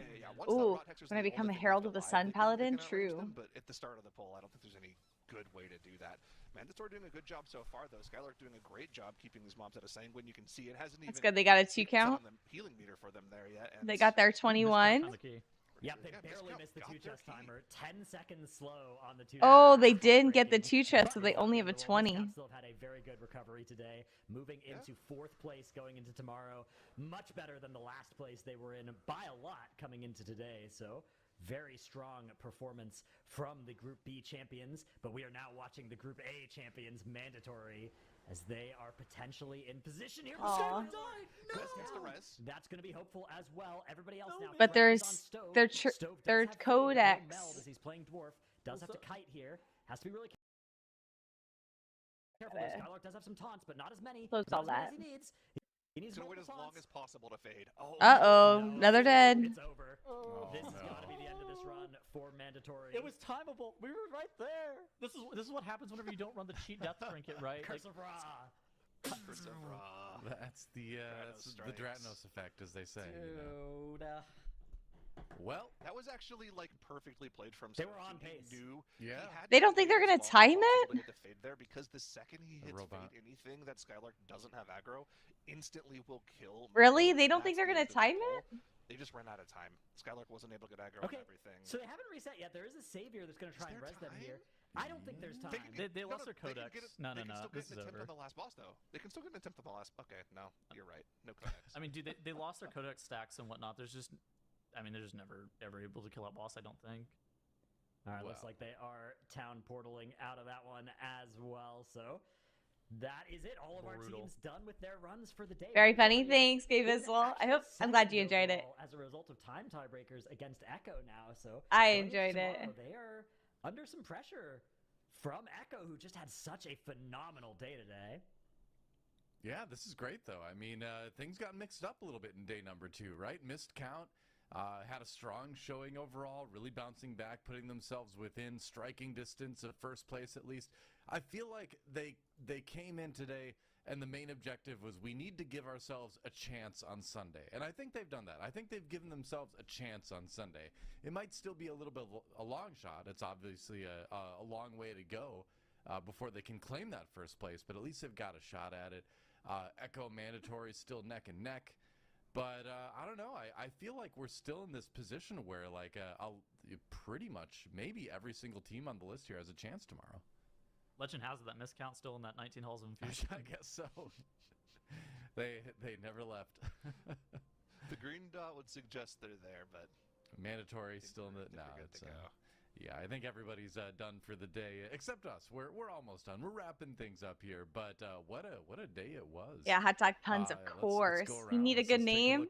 Let's take a look at. I like your name. Standings for day number 2. I think you're better at naming than me. Get everybody's impressions on things. Hey, Marco. One of the things that kind of stuck out to me is Pedro's per hour slipping a little bit today. We'll see if they can jump back into a stronger performance tomorrow. But Mad's just having such a rough time in that BH, man. I think it was 2 wipes on the last boss, wasn't it? 3. 3? How's packing? It's good. They had 3 disassembled like all. Wow. Decatriarch. That is all the things. Brutal. I only have indeed, like. But, it's one of those things where you have to how be many like, all plants right, are there? well, rough day, 2, 4, but it's 1 6, out of 3 days. We can still have 2 good 8, days, and that might be enough. Like 10 plants left. We'll see. I only have 10 plants left now. But yeah, any final thoughts before we finish things up today? Mandatory. Only 10 plants I have left. to give them award for the best day 1. Echo, I got to give them the award for the best day 2. They looked really good. They looked like the team that's going to win the TGP. If they have a day 3 as strong as their day 2 was, I think that there is a high degree of likelihood that Echo is going to be winning this I great am, push season. Zanvi. I am. I'm getting moved from. I'm getting moved from. Probably great news for miscounts. Hope of cat. I'm getting moved from Seattle to Arizona here. Very very soon. So. Yeah, It's gonna be here fast. Same firm, yes. Starting to come to get better, bittersweet. Yeah. Hopefully they can make it to the new place. We'll see. We'll see. We'll see. Most of my plans will not survive the move, so I've been giving them away. Congratulations, thanks.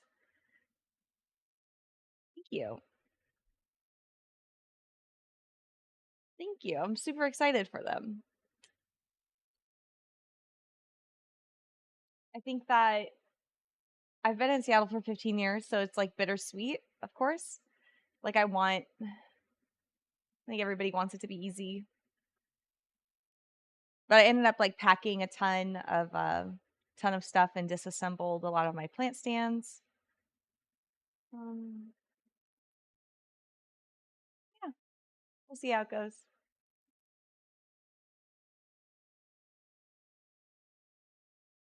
Okay, maybe I'll do some raids here.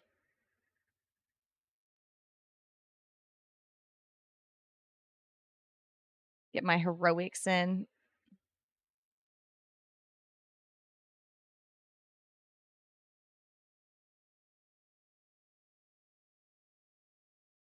Garage skip.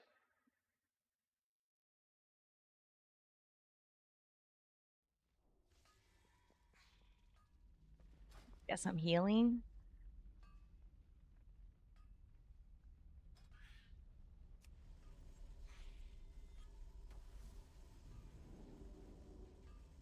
It's never easy.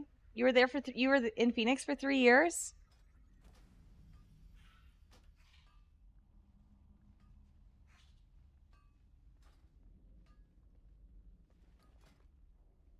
Yeah, I don't know. Obviously it will be full of new things and I'm super excited, but I am tired. I feel like I packed a ton yesterday and then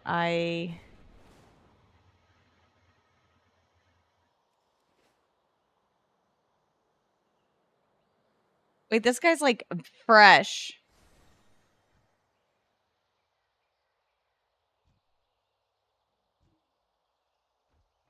This guy's like such a bait. He's like not even, he's gonna die every time. Whatever, he's coordinating. As long as, I just don't want to coordinate a big group. Oh, you were in Seattle for 3 years?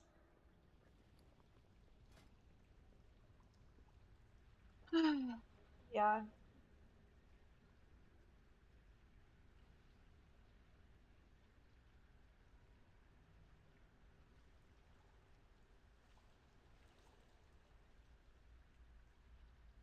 Okay.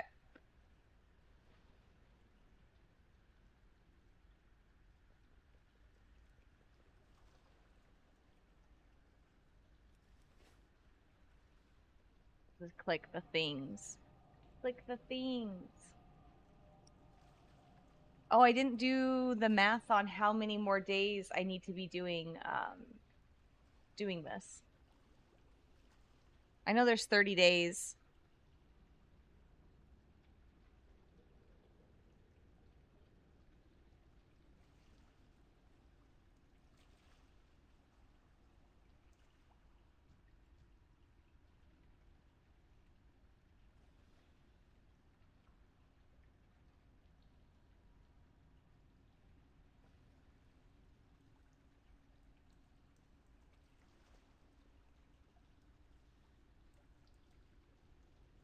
Ba, ba, ba, ba, ba, ba.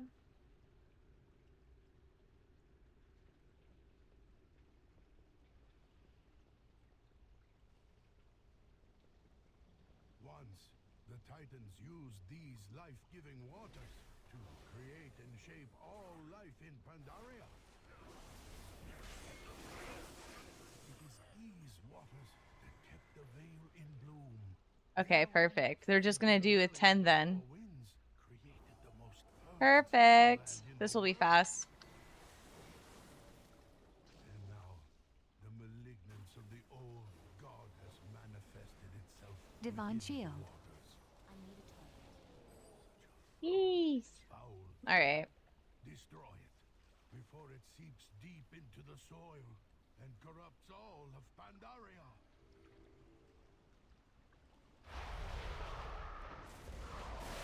Bloodlust.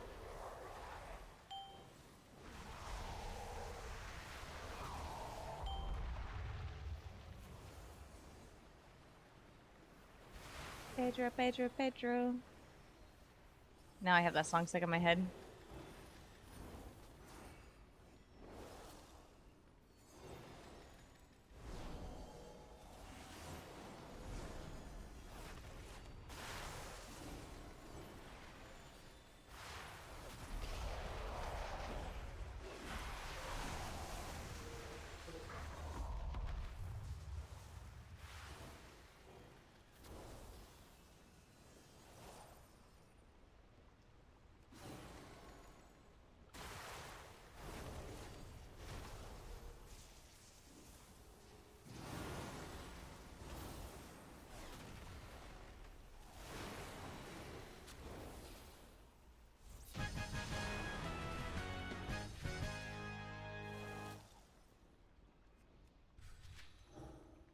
Ba ba ba ba ba ba ba ba ba. You have done it. The waters are pure once more.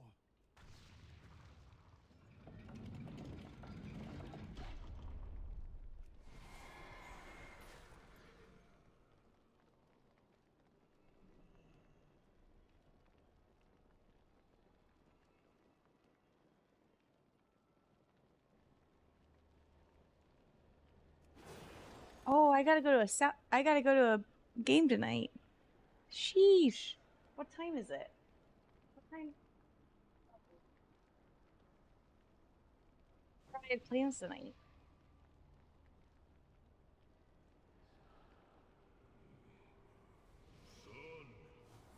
Bloodlust. Divine Shield.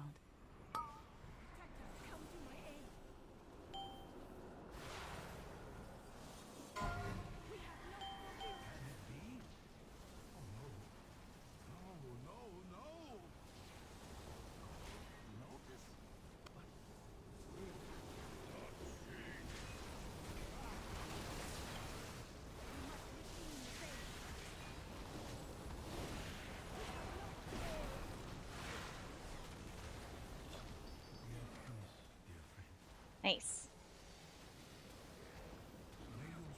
Good night, Kuna. Hope you think of a name for your new class. Or new dwarf. Sleep well.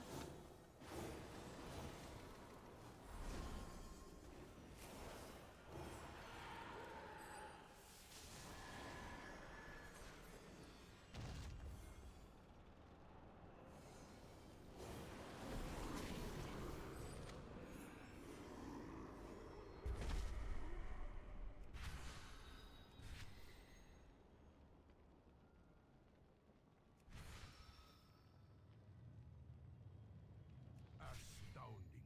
Another chamber that looks to originate from these titans.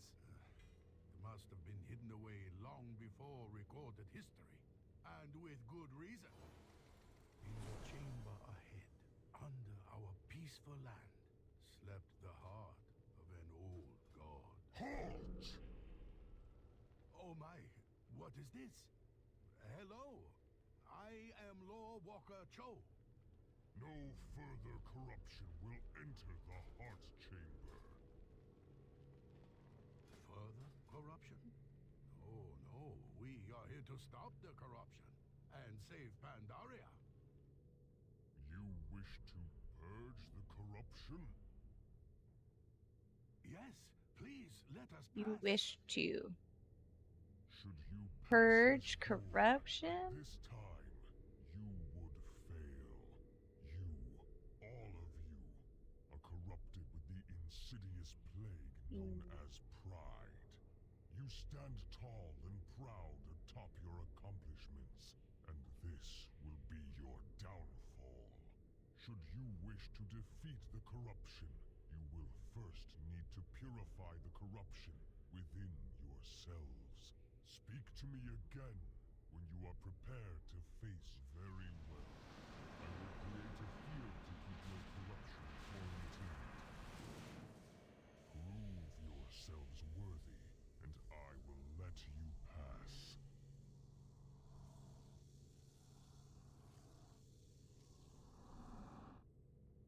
The light cleanses, 5, but it is not 4, gentle. 3, Purge 2, yourselves and 1. be purified. Bloodlust.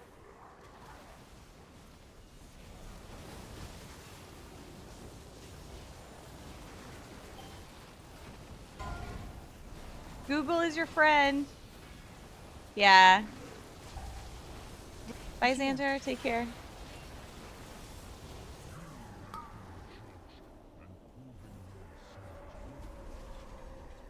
Yeah, maybe I tried to Google everything too soon, like right after it was announced, to see if they were making the merch, but clearly other people have made the merch. So I'll take a look. Thank you. Take care. Have I asked Jeeves? I didn't. My bad. I'm out of range. It did not matter. It comes. Steal your Divine Shield. and prepare your souls.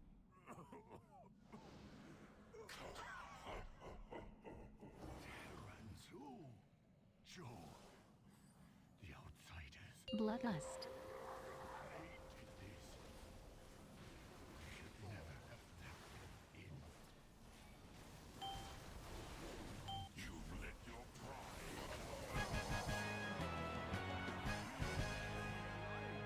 I brought help. I will find help. Try to hold off the shore for as long as you can. So Hellscream's arrogance unleashed the last of the Shaw. I am not surprised.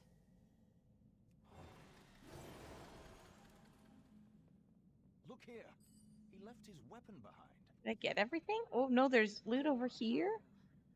Gore Howl. Completely unhinged. News to no one, Regent Lord. King Rin's fleet is Gore converging on Howl. as we speak. Likewise, Sylvanas and I have both sent ships to support Vol'jin's Gore revolution. Howl. I'm warning you, Lorthamar. The Alliance is besieging the city, and we will destroy Hellscream. Your people had best stay out of our way. You better stay out of our way. Come, heroes! Through the portal! The siege of Orgrimmar begins! Ew. Is this the filthy Alliance boat? Oh my god. I can open a portal to the docks. Are you wearing your hair back in solidarity for fewer plants? Hey, Johnny. It looks sad, doesn't it? Look, I took apart this whole thing. These are all my plants. I have 10 plants left.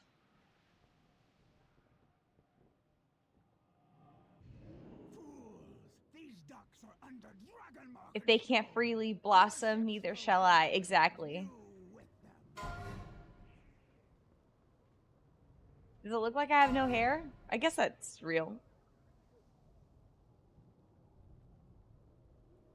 Whoa. Hostile. No, it's just that's just his Irish accent. He can't help it. Just kidding. We love Johnny.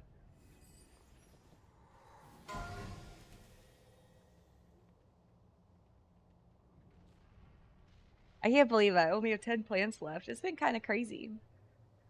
Johnny, but thank you so much for the 31 months. Holy. Time flies. You think you have won?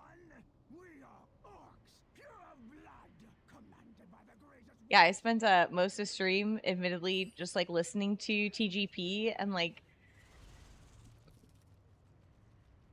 yeah, disassembling like plant stuff. It was fun though.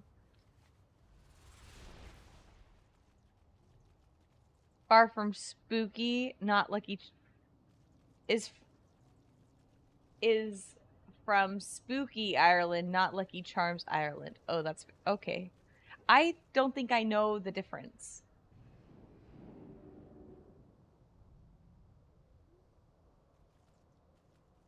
Well done. Are you from a place where it's always Halloween? To the front. The Dragonmar supporting the war chief. Yes. That sounds fun. All about this one. Warlord Zayla. Bring her proto-drake down, and the rest of the Dragonmar will crumble. We're going to need some serious firepower. Commandeer those towers. Turn the anti-air batteries around and blast her from the sky. 4, 3, Bam, bam, 2, bam. 1. Dragonmar clan, retake the docks and push them into the sea. In the name of Northern Ireland accent is quite distinct because most people only heard it in the 80s and 90s. Oh, for Civil War. Oh my god. Ah. Hey, Arabian Night. Thanks for the tier 1. I appreciate it. 26 months. Thank you, thank you.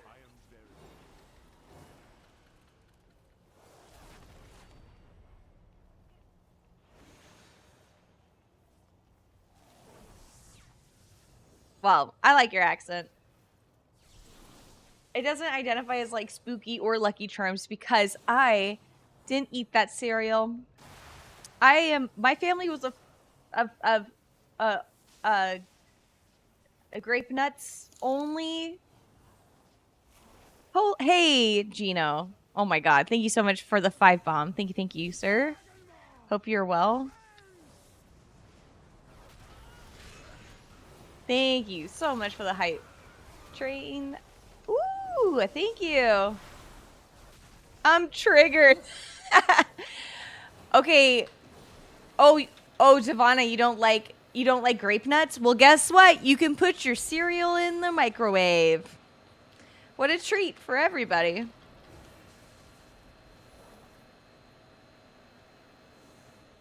Bowl of raisins and trail mix. That's a war crime. You don't want to put your gravel, your hot milk in a microwave. It's heated dog food. The dog food was better than hot grape nuts. That's unfortunate. Choga, thank you so much for the 100 viddies.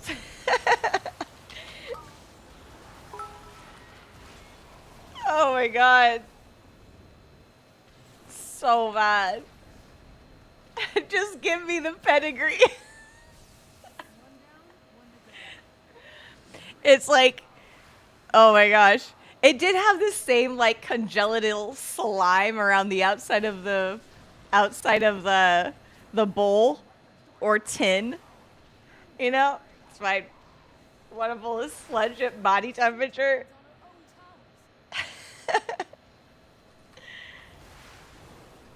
Devon Shield.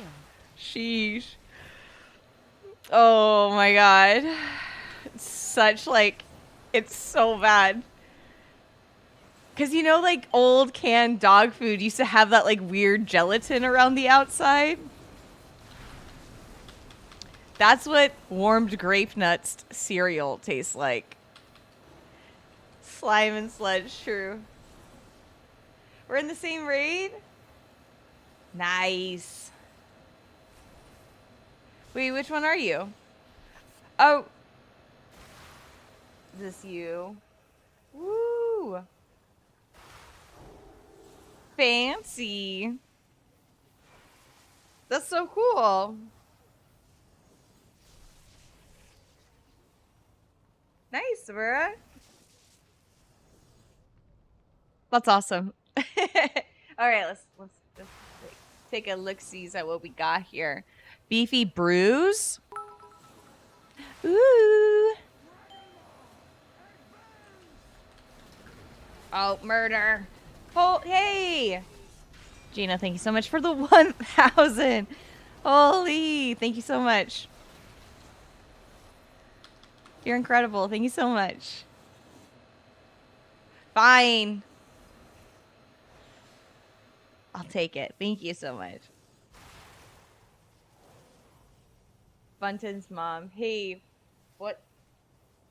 Want me to tell you you're not my favorite, or would you prefer I feed you tepid sludge all your childhood until you get the hint?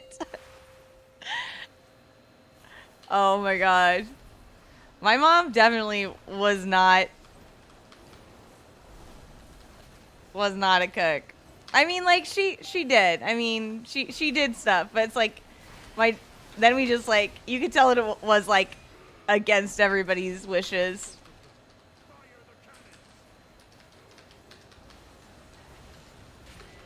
Sludge, please. And chunky ketchup, yeah. Sheesh.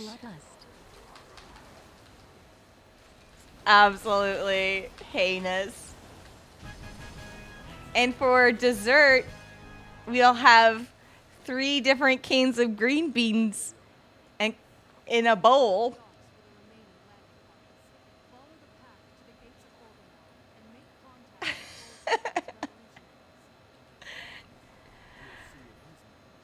Oh no, I dismounted accidentally. Oh my gosh. How we aren't good cooks. What's a dessert? It's a green bean, a yellow bean, and kidney beans. And they're not even the same. Like, they just are called beans, but they're not really beans. I mean, are they? I mean, maybe they are all beans. But they don't even look alike. Bloodlust.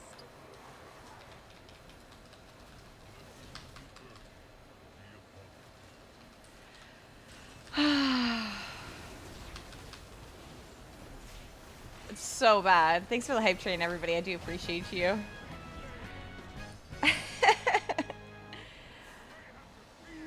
Even though my stream setup is super sad right now.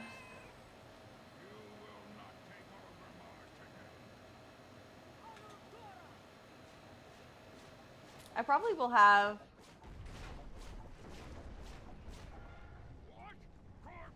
I'll have more streams. I think I'll have more streams before I, like, officially have to, like, disconnect.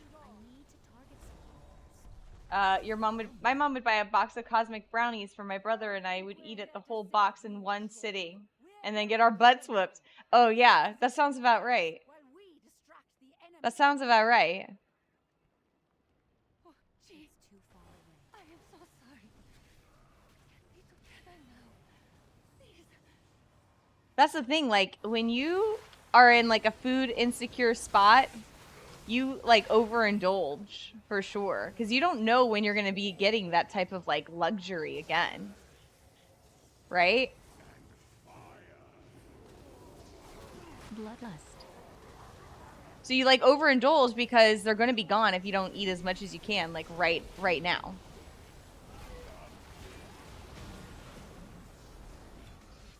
Not hungry, just teenage... No, oh, no, you were just hungry teenage boys?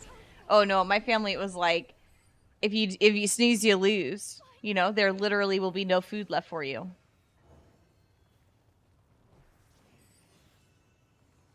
I guess it's because I grew up with, like, a bunch of brothers.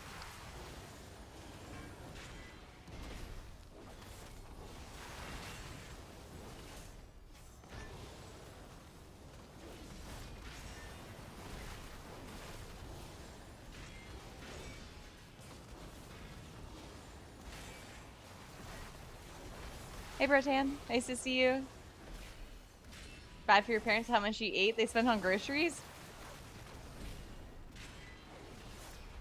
That's probably...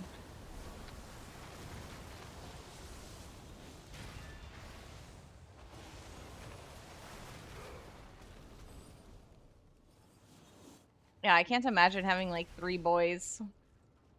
Just like, they eat so much.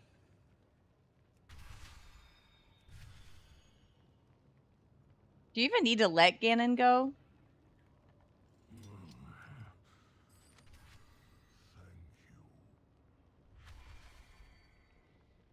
Do you even need to let Ganon go? Like, probably not. I'm just doing it for funsies, I guess.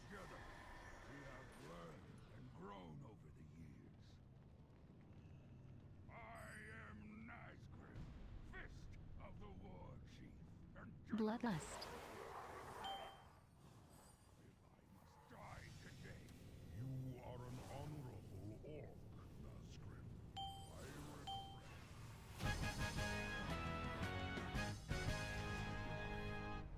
You didn't have to. You could just fight for food, and win. Yeah, I wasn't able to do that. My brothers were big. Divine Shield. Not like tubby, but like strong. Hey, mailman. No, I think my oldest brother is 12 years older than I am, and then my second oldest brother is, I guess, 5 years. So 7 years older than me. Oh, there's a little bit of a... Obviously, it's like when I was 5, right? My older brother's like almost 18. So it's like, who's gonna win? A 5-year-old or an 18-year-old? Like, obviously, a little out of my depth there. Where did all your stream room stuff go? It's getting... I'm demolishing it because I am moving. I'm getting moved from Seattle to Arizona here very, very soon. Like, I'll probably only have like 1 more stream here in Seattle, and then I'll be in transition. Because if I want to have my stuff delivered before the War Within, I have to move it early. You know what I mean? So I'm going to be living out of a backpack for a bit. Hey, George. I'll be back. Yeah, it's not sad. It's fun. That's kind of far. Yeah. It's okay.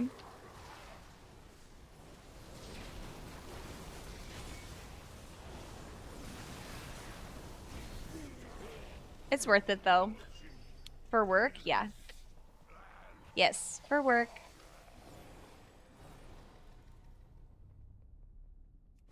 Uninhabitable. Yeah, it's 120 degrees. Yes.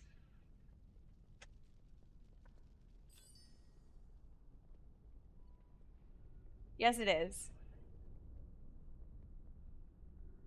But they say the same thing about Seattle, it being in darkness for 9 months out of the year. And rainy. It's okay. I'll adapt. I'm born and raised Californian, so, you know, I'm hoping I'll acclimate back. You're still alive. Good. But there's chaos in the city streets. We'll see.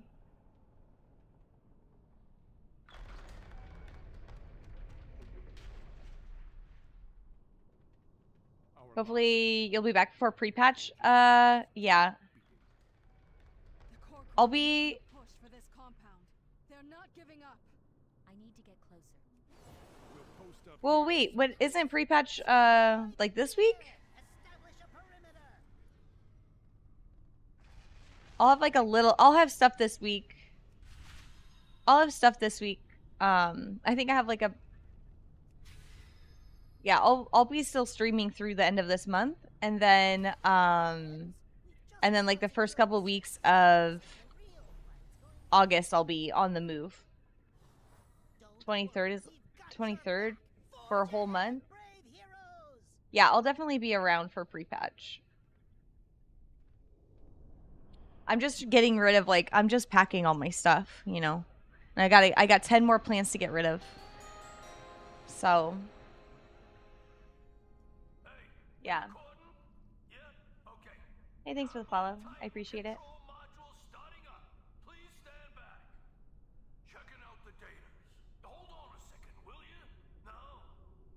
Do I have 4, 3, Hey Ronby. 2, Do I have a place in Arizona lined up? I do. I've already signed a lease. I already have internet. I already have power. Bloodlust.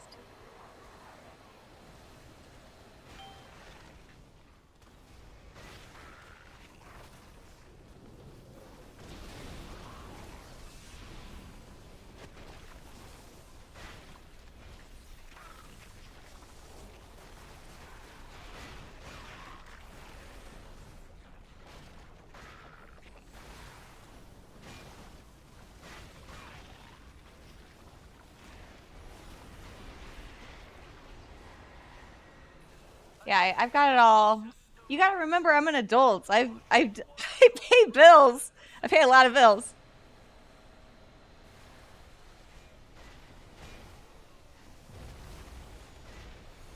I got it.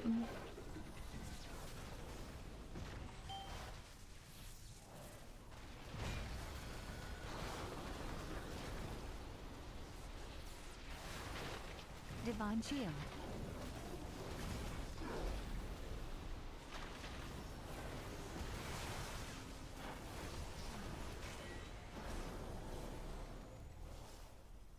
Yeah, so I got it all. I got the new place. I got power. I got internet. I got a car. I got a parking space. I got renter's insurance. And I canceled my old renter's insurance. I'm canceling my old. Oh, I gotta cancel my old internet stuff. I guess it's month to month, so it doesn't matter.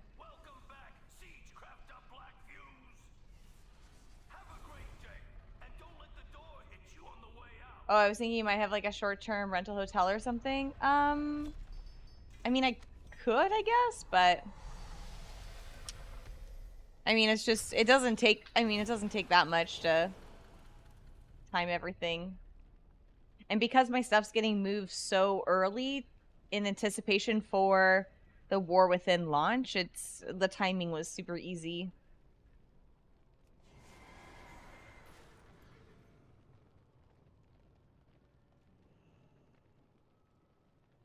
%, humidity, eek. People coming to box up your stuff and drive it down? Yeah, I do. I do have people coming, they're packing everything up and then driving it down. I'm paying for a relocation company. Bloodlust. Divine Shield.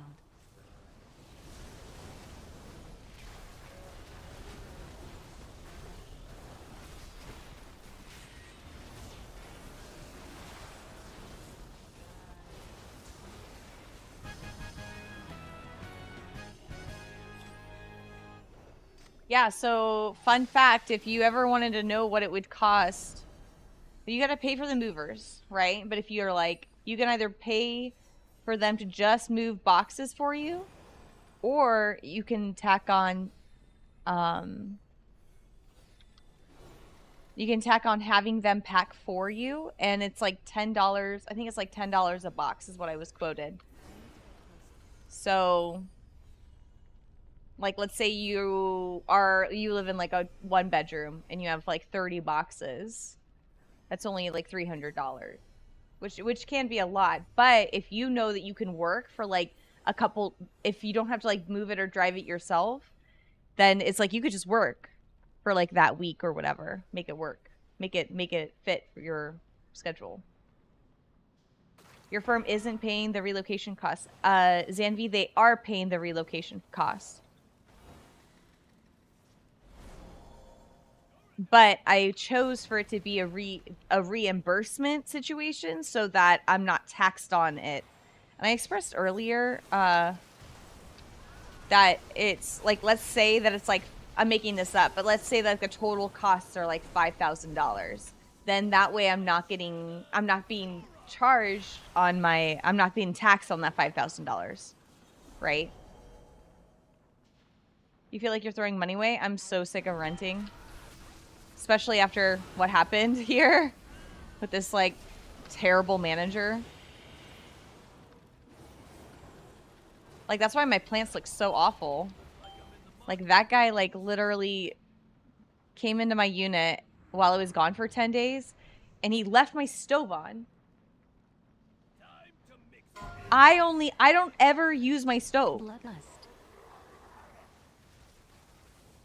And I had been gone for 3 days before he entered my unit.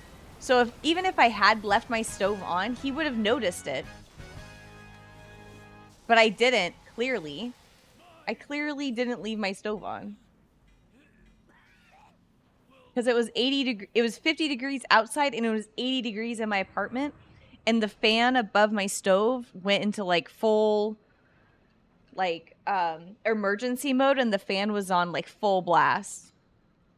So if somebody came into this apartment and it was 80 degrees in the building, but it was 50 degrees outside and this noisy fan was on, like, and the stove is literally red hot, you would have turned it off. Like, if I had left it on for 3 days, he would have noticed.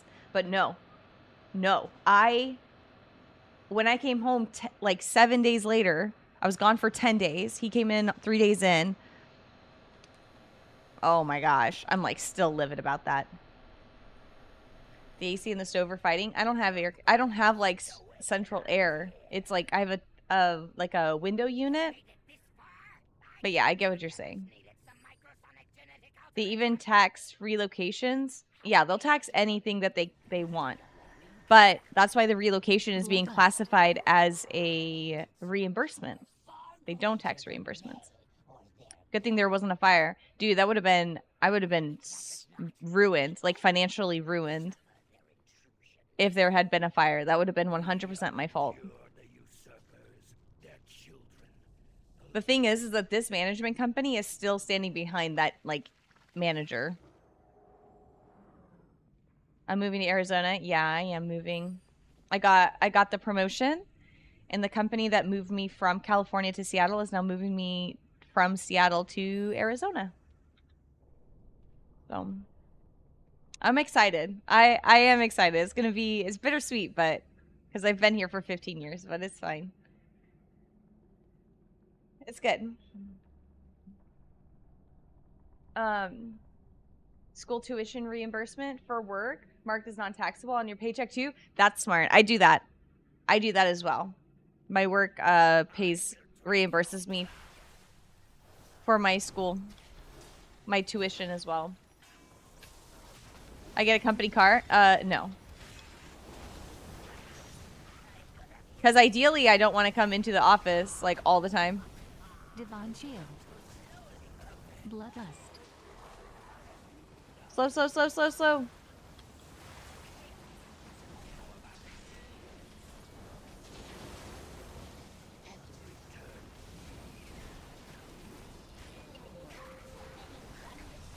Executive bathroom.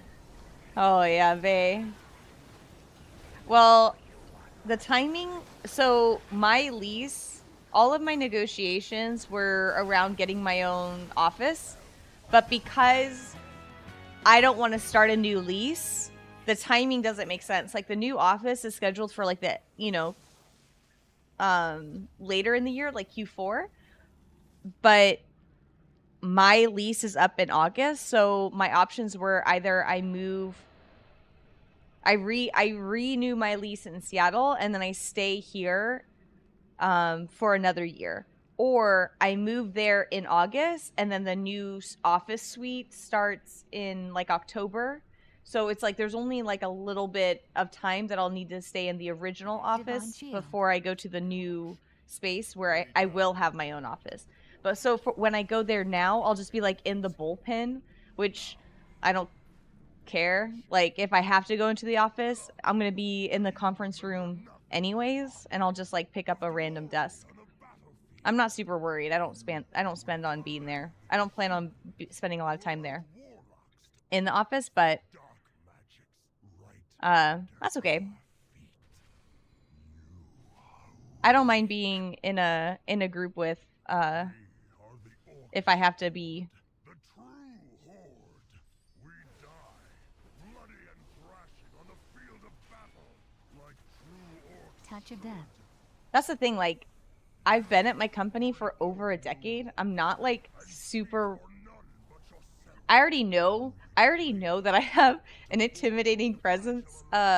I don't need a corner office when I go and like meet all the new people in their own space. Like I already know. So me being in like a normal office will be, or a normal like open desk setting will be okay. Scary Bunton. Yeah, there's definitely people at my company who are like scared of me and avoid working with me because they're weak leaders. It's really mean, but it's like you're only insecure about your job if you have like low communication skills or low EQ or like afraid of being wrong. And that's the thing, like when you become a leader, like it's not about being right, it's about getting it right. Like all of us are working towards a common goal, and you're going to have to communicate, and you have to work with people and put your ego aside. Like just do it. Like I don't care that you're older than me. Like if you're bad at your job, it doesn't mean I'm gonna respect you. Like that's not, nobody's here built on a pension, my dude. Weird. Yeah, stop being afraid. Don't be afraid of being wrong, and own up to it if you are wrong. It's okay. And guess what? I've worked at this company for so long.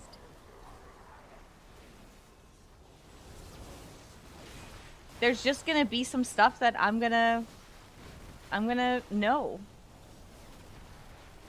And here's the thing, like a lot of my like suggestions, a lot of things that I recommend and have like the most conflict around are around things that I'm not like married to. Like I don't care if we've always done something a certain way or you've always done something a certain way. It's not about me and you. It's like it's about, I think it is about challenging what we've always done. Like just because we've always done something a certain way doesn't mean it's the right way or it fits our business best now. That's okay.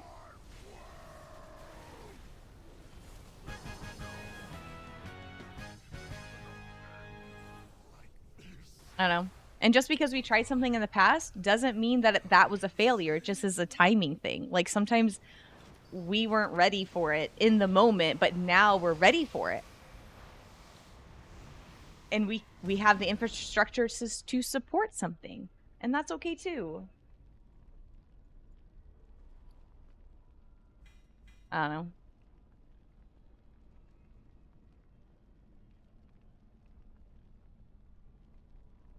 But yeah, I get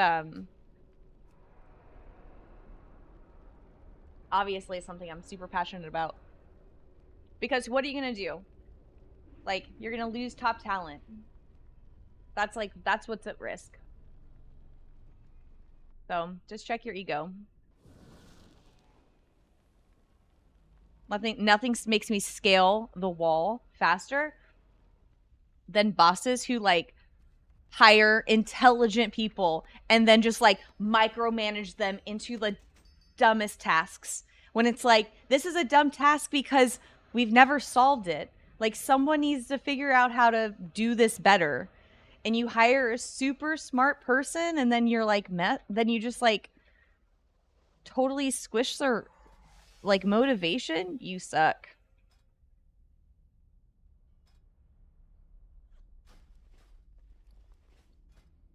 Where's my... Here it is. I haven't moved yet. Hire talented people and then get out of the way. Yeah, exactly. Triggered. I'm triggered. Well.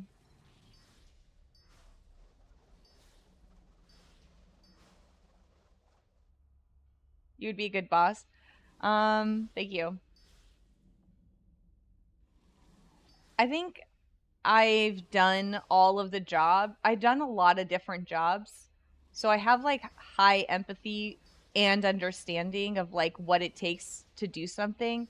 And if somebody's like slacking off, then I'm really good about pointing it out, and I know how to like if I see something and I think like that's really stupid, then it's like then I really try to like streamline and stuff. I really try to streamline stuff. I'm triggered. I know. Sorry. Different background threw me off. Yeah. Dang, you moved already? I haven't moved. I'm just down to 10 plants. We broke everything down today, and we're down to 10 plants now. And this is what's left. I haven't moved yet. I move in a couple weeks. Now, don't mess with the lady in the hot dog suit. True.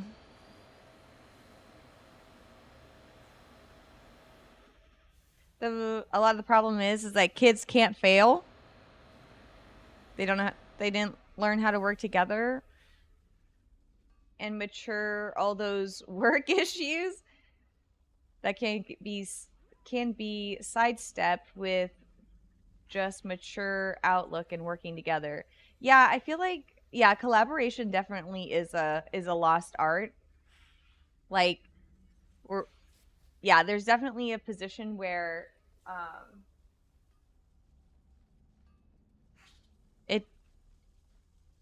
it definitely is a lost art where people aren't learn how to like. I mean, the internet really does make it easy for you to not exercise tact. You know, like there's like there is a polite way to confront people and a respectful way to navigate confrontation, but we're just like not taught it anymore. And it's not like a hard skill like that you can go to school for, like a trade, like a plumber, or like, you know, like a software engineer. Like those are like tactile, like hard skills of like, this is how you do a job.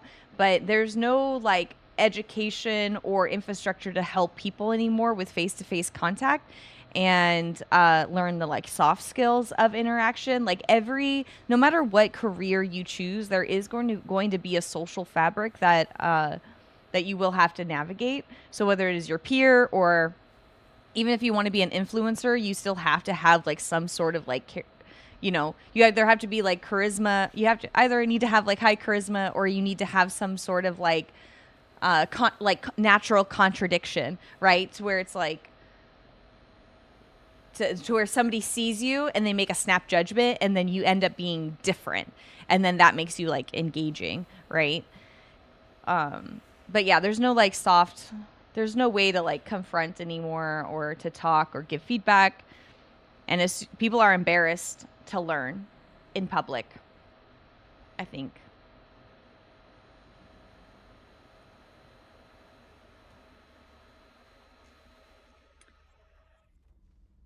Yeah. It bothers you that younger generations only know how to text or emails, can't take a collaboration in person.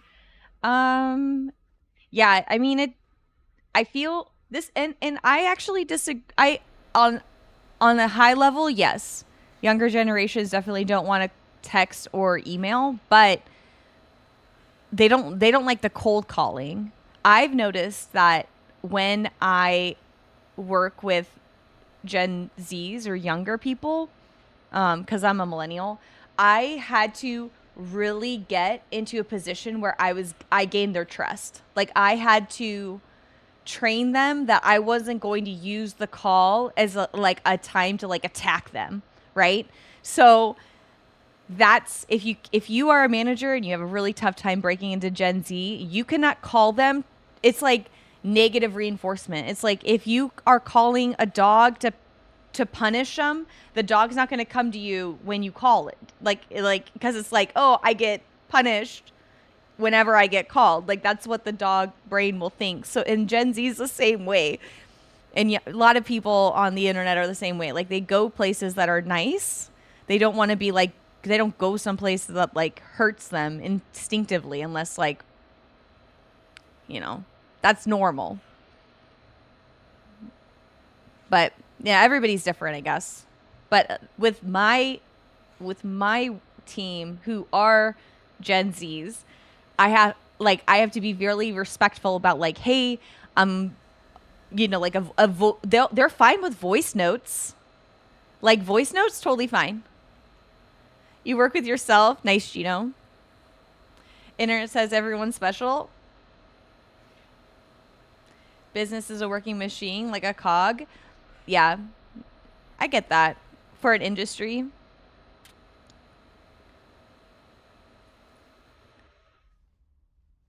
You're the first one to say that you have no idea. Ask someone what to do. LOL. Yeah, I'm the same. I mean, and sometimes I know what to do. This is where I've had to build trust with my teammates, where it's like I know what to do, but sometimes I just want to see how they would do it. And it took me a long time to build that like exercise and trust, because they're like, a lot of people will just like throw up their hands and they're like, well, I don't want to like do something in front of you where you know what to do and then I'm just going to mess it up. And it's like, no, just tell me. I need you to go through this to see if it's intuitive so that I can build more intuitive infrastructure so that you know how to navigate stuff freely. Like, the system's not set up good enough. I need you to show me where these like confusing parts are so that I can then like build a journey that's intuitive. Like, you're my user and I'm doing UX right now. Like, I can write you a guide and I can tell you how to do it, but wouldn't it be nice if I just built you something that makes sense? Like, I don't build dashboards and databases and financial infrastructures for me. I build them for people to learn and use every day. So, and it took me a long time to build that trust. And honestly, like, Gen Zs are much more open to that approach. I have a really hard time managing my peers who are older than me, because they hate it. They're just like, do this for me. And it's like, I don't work for you.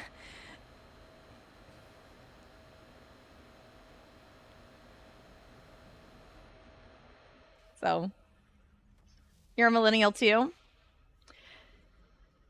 Same way of being respectful, but being positive. Yeah, you can definitely.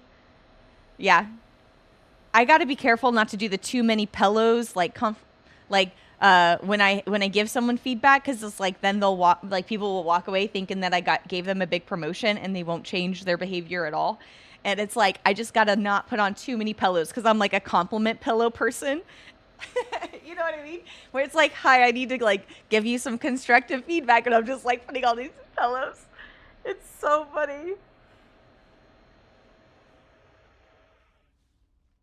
Are those tentacles? Oh. Oh yeah, these banners. Oh, it was just how my camera was. Sorry, Ale. I was just in this building. 1-to-1 ratio of compliment to criticism. Yeah. Some point out there. One way to do things.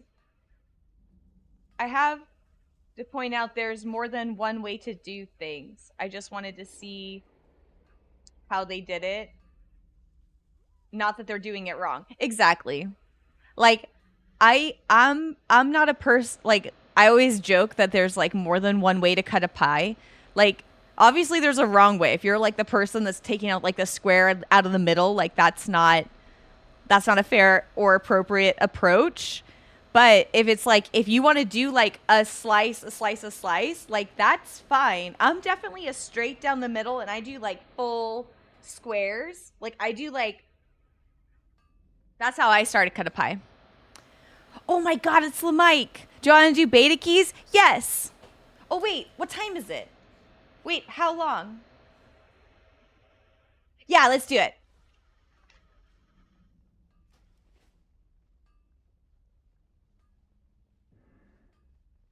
Yes.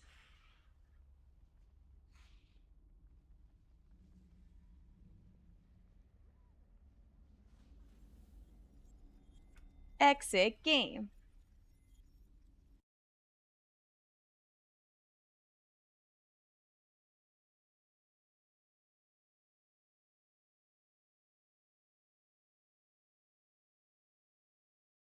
Oh my god, it's Mike, you guys. Huge fan. Yes.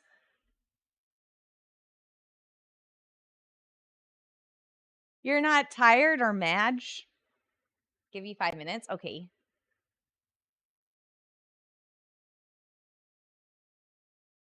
Hey, thanks for the follows, you guys.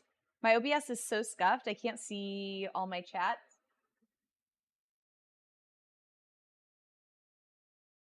Thank you.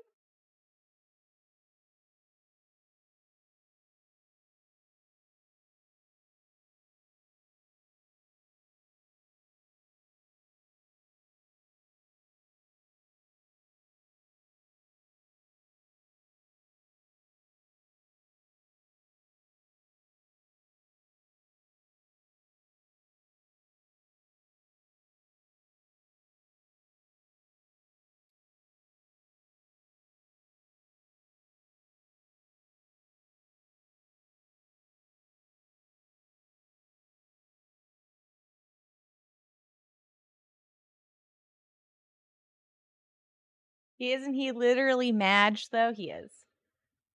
Okay. Am I updated? Okay, I can play the beta.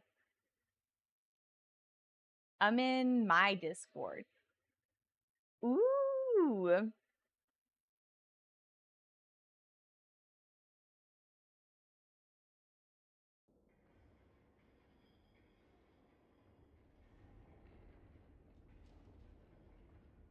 Are you?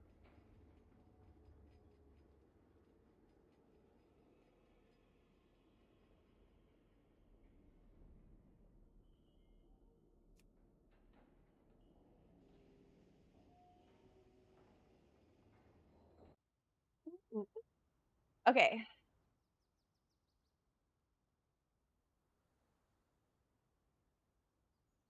I think this is what I was wearing. Oh, do you like my beard?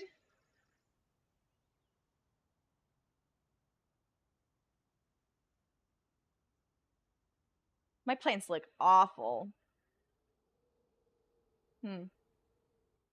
Look, my plants look awful.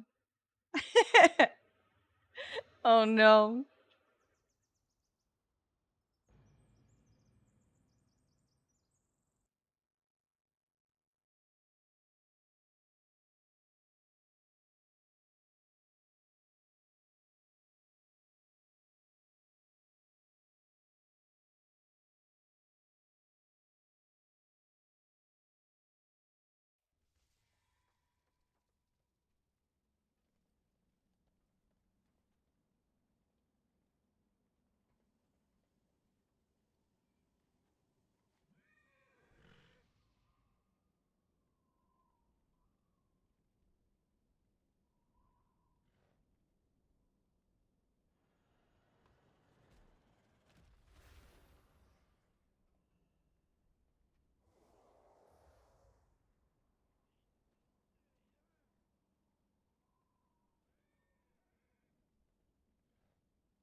I have a friend request on beta? Slizzard.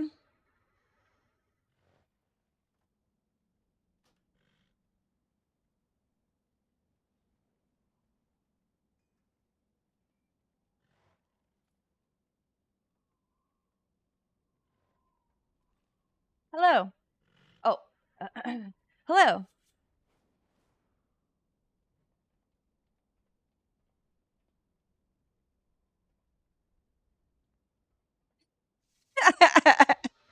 Yeah?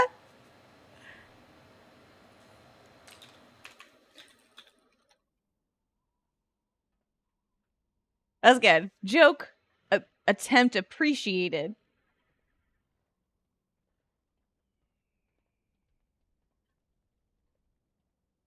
Almost. Having wonderful days? I know. I am. Thanks, Walter. I appreciate it.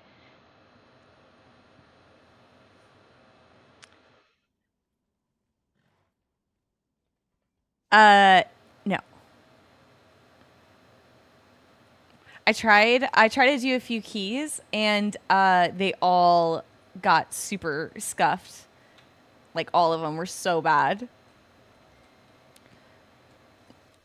Just like from a pug perspective, I don't think I finished a single key. And I like went through like I think I tried like 4 or 5 dungeons. And I still can't get my logs to work. I don't know.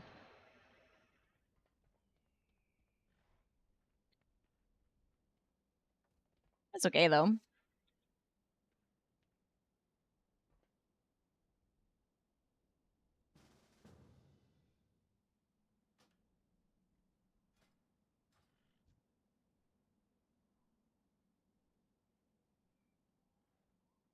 Or are you Alliance? Horde. Is that going to be an issue? Oh yeah. Oh yeah, we're queuing? Oh yeah. Yeah. We can yeah, we're fine.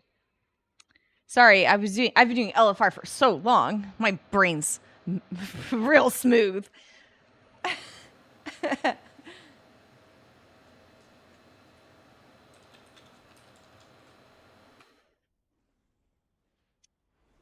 Okay, what were you talking about?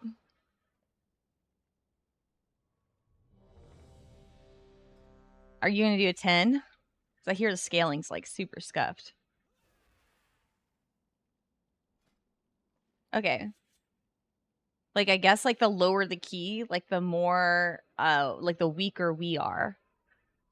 And at 10, like the keys are actually more balanced. Cuz we're not suppressed and the keys are just what they are. I mean, 7s are fine. Should be fine.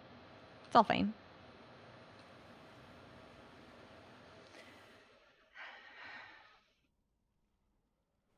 Okay. Yeah, or we can stay in queue. Whatever.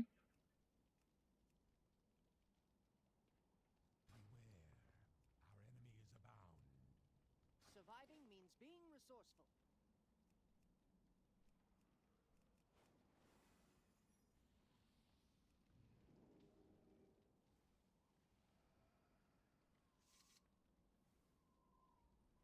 Did you get banned?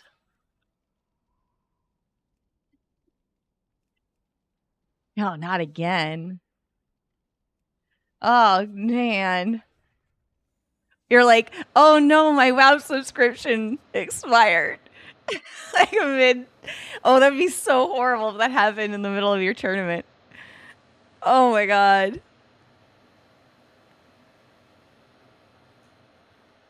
You would never let that down.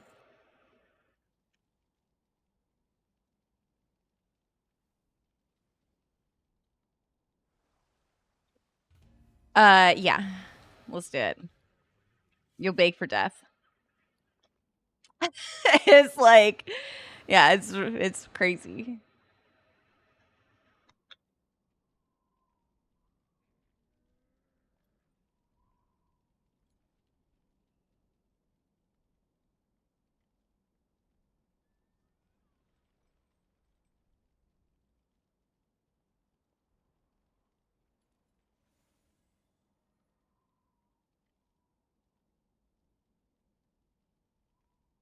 Difficulty wise, I think so. I don't think they definitely have changed some tuning around, and I know that they changed mechanics for they changed the weapons in Necrotic Wake. I know that they changed a lot of friendly fire in Siege of Borealis.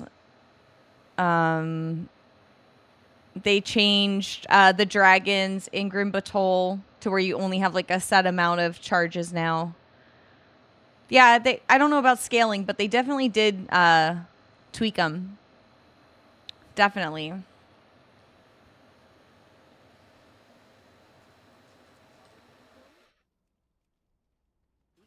And of course, like in season 4. Wait, no, I'm sorry. Nope.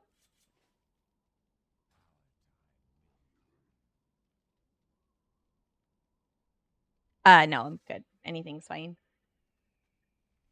You got a lust, you got a BR. Shamans are cranked right now.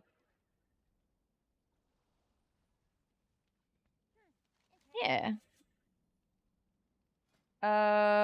Siege of Growlithe. Grimbatol will be a key. Yeah, isn't that the thing? Grimbatol?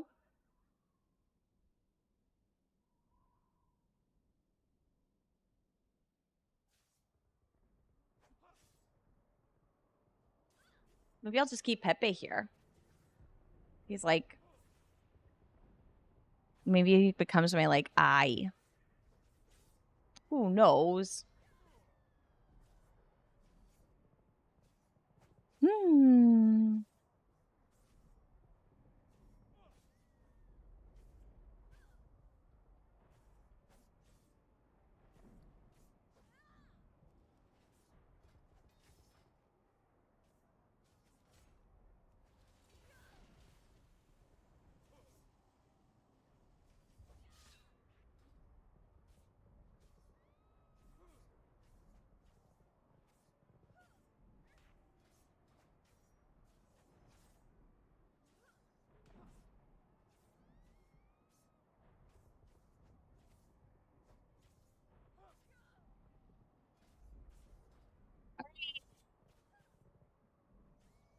Ready.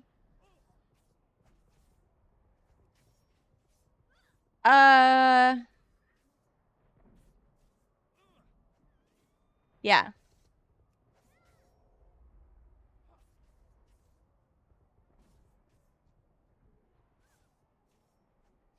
Okay.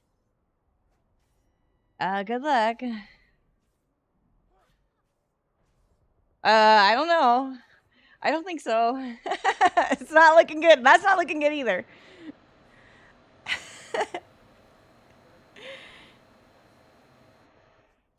I can go Beacon of Faith. Just go double Beacon. Yeah, we'll do that. Yeah, I'll do both. I'll do two Beacons. Yeah, it's perfect.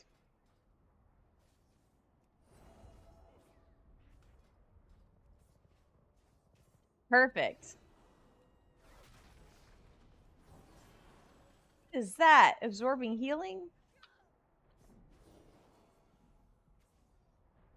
Yeah.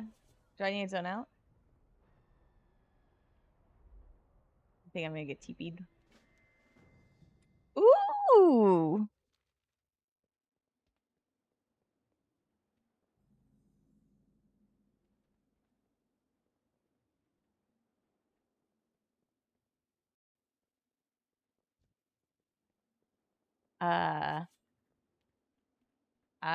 It's not letting me zone in.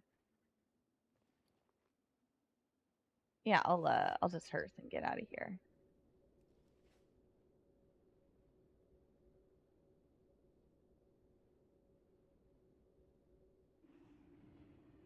Yeah, so I'm bored, and it put me at the Alliance, in the Alliance town. Okay, I'll come back.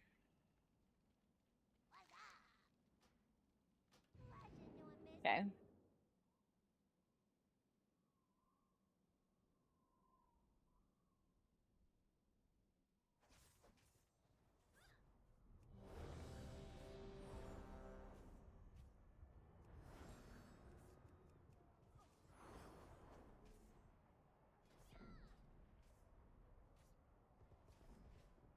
Oh. Oh. Oh, yeah. Yeah, because we used to go through the sewer, and we would drop down, like, here. Right? And then the old tech was, like, people would jump off this thing. But now people just go this way. Hold on. Oh, no, it's okay. You can go. Yeah, but the sharks eat you if you miss your jump. 3, 2, 1. You remember being eaten by sharks? Me too.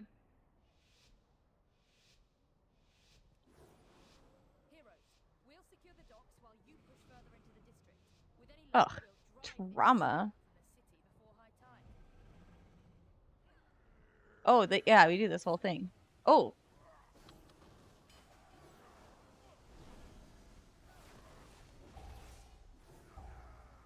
And then I like to go up the steps. Oh, yeah. There's a frontal? Dying new? No, I died too? No, I was definitely standing in it.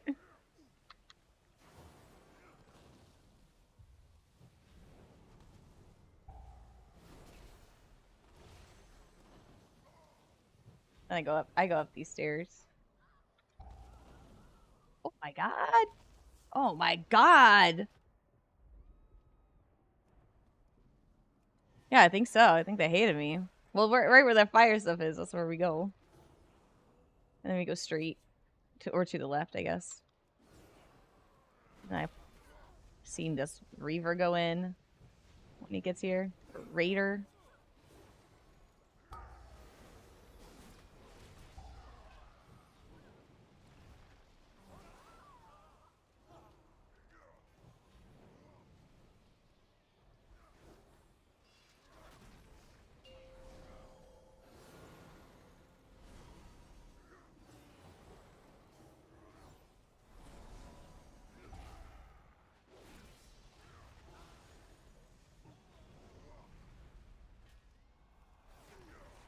Oh, here comes the seasonal.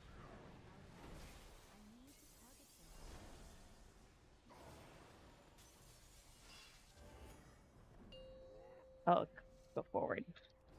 Yeah.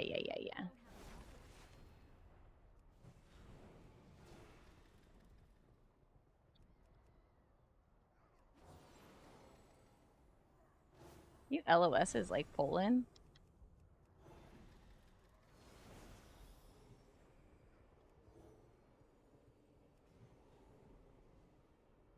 And you should recognize this section. Kind of where we dropped down and joined.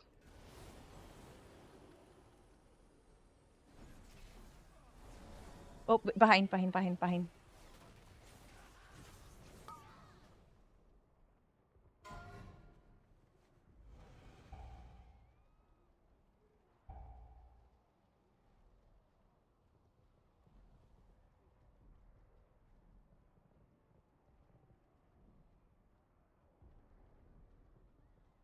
Oh, did we?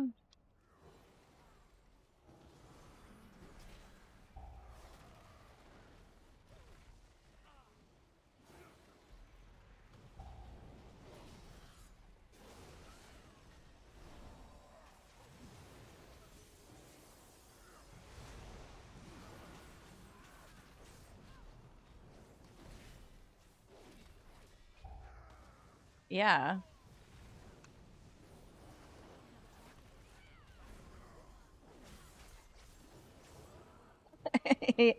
Somebody definitely died to them.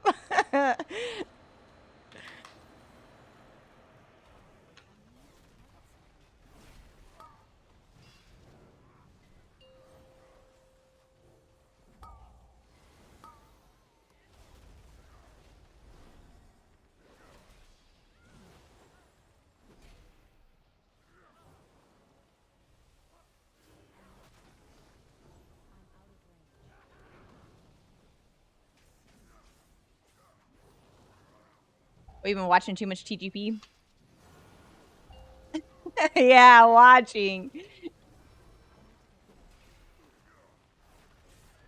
Oh, no.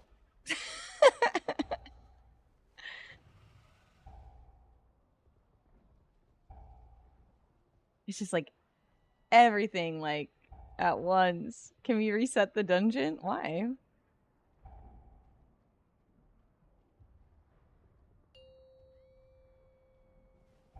Oh, you just procced.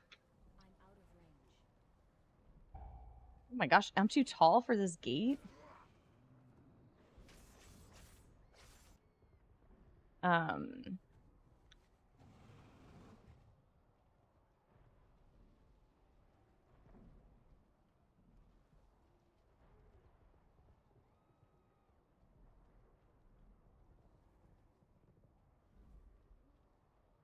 Well, all three of these guys are using the same mount. For body. Yeah.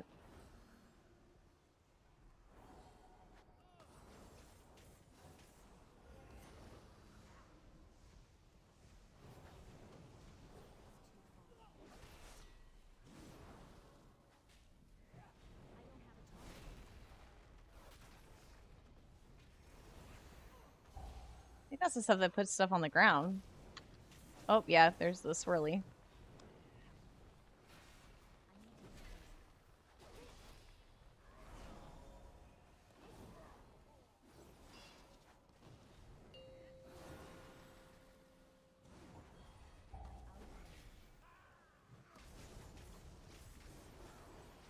Okay.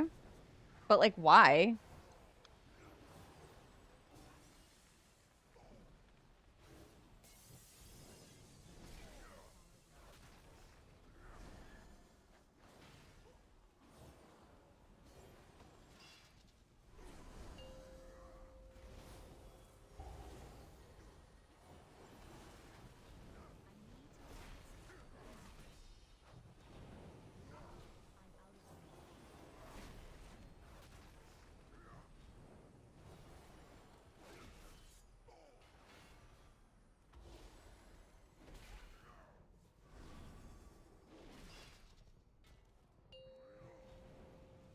I wonder if we can just, like, LOS that, like, pull in.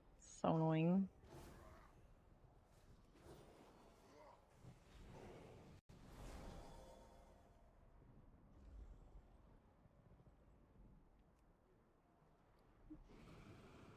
To zone out, but, like, I can't.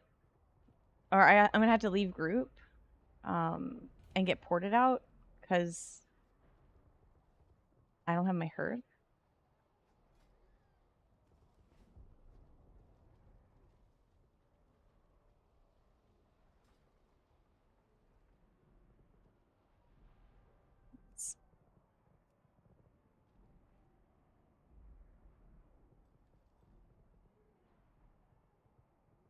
You want, yeah. Guy definitely needed needs score. Okay, I'm not getting TP'd. I have like no, oh, there it goes.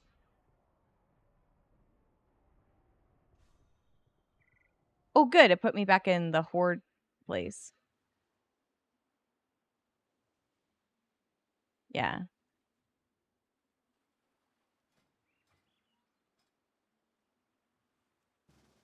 Oh, thanks. Too bad. How's Pally feeling? It's good. It's good.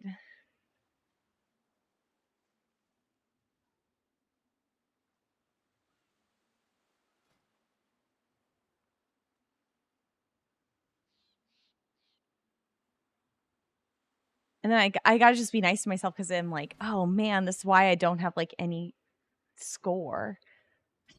It's okay. I never have a score on beta. Sheesh. Yeah.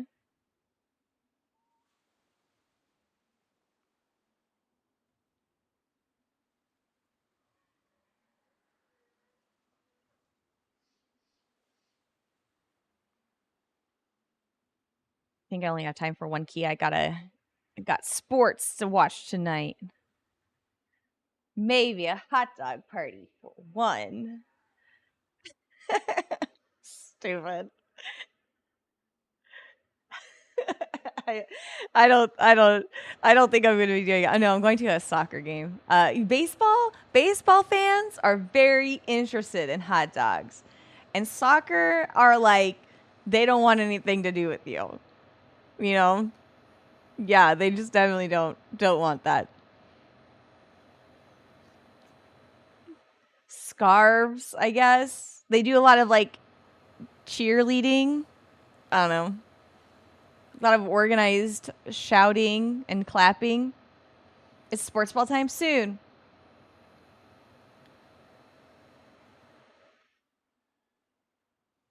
Yeah, I don't. No fun. Wear a tie and a scarf. That's all I got so far. No hot dog. I don't think so. Oh yeah. Oh yeah. It's made out of like costume and felt. It's bad. It's definitely not breathable.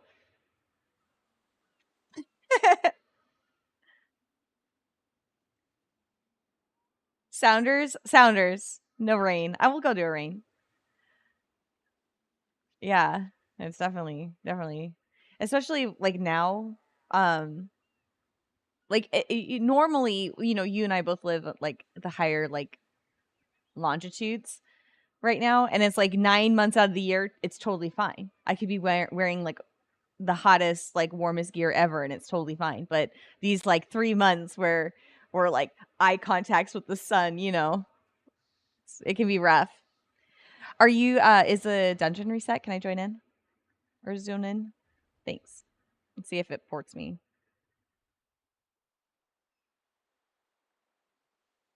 But yeah, I'm trying to. I admittedly am, because my job is moving me so soon. I'm trying to like do all the last minute things. So it's a little bit of a mess right here. Yeah. Um. Like I'm getting, in order for the movers to get my stuff to the new spot in Arizona before the War Within launches, I'm getting all of my stuff picked up here in the next like couple weeks. So I don't need to move, like the move date's like flexible, but because I want to be able to like write Raider IO routes and get my guild like gear time, plans, it's like, oh, I just have to move early. It's so stupid. Yeah.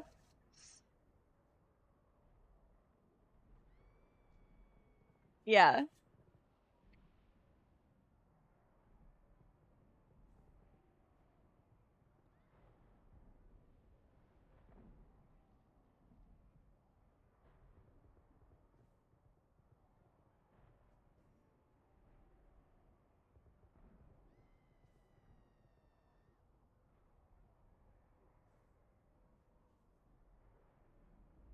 Uh oh no, technically I already am a trader because I grew up in a different state, like, and they have my state has a different like team, so I'm already unwanted here, even though I've lived here for 15 years. They're like, you're from filthy California. It's like, well, rude.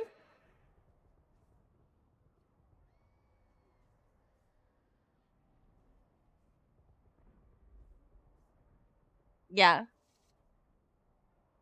Like a big old triangle. Rude, I know. Yeah. Brain played yesterday. Thorns are tomorrow. Who are you gonna go watch? I'm watching the Sounders tonight. No, it's okay. Arizona's rough. True. You're fab. Thanks, Savannah. Takes one to know one. Sunday night MLB. Have fun. Beta keys. Bye, Key Bizzle. Take care.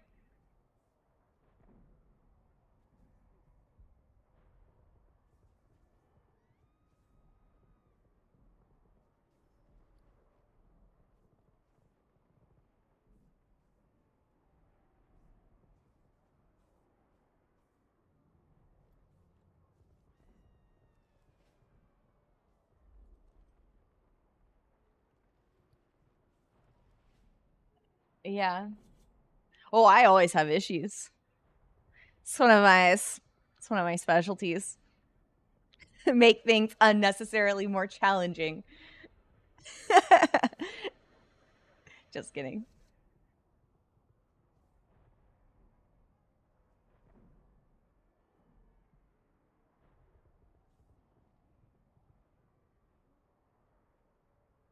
Yeah, I had that same issue.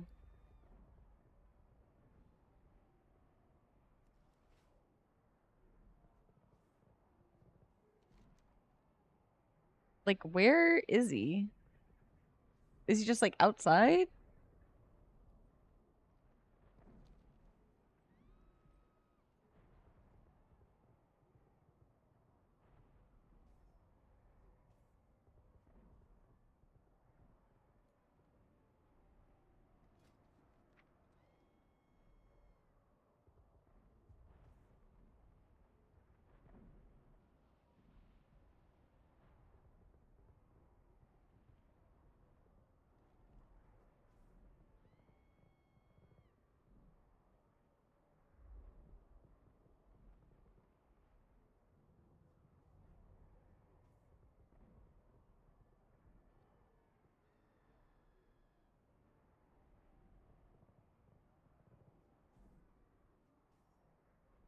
So one of our guys is like stuck, I guess.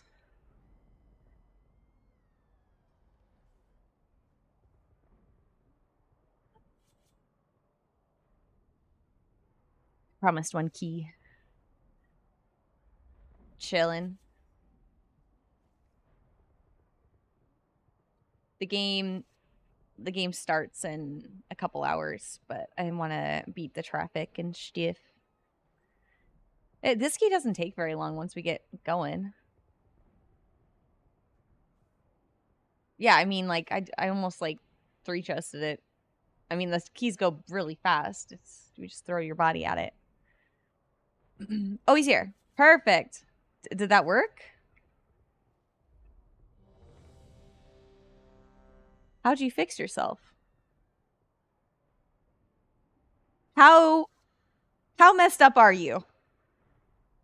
I had dollar on Hearth. Okay. Nice. Oh, sorry.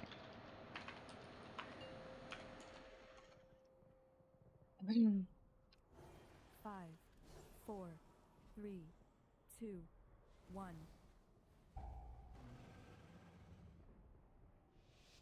Man, I really need this for IO. Hope we time it.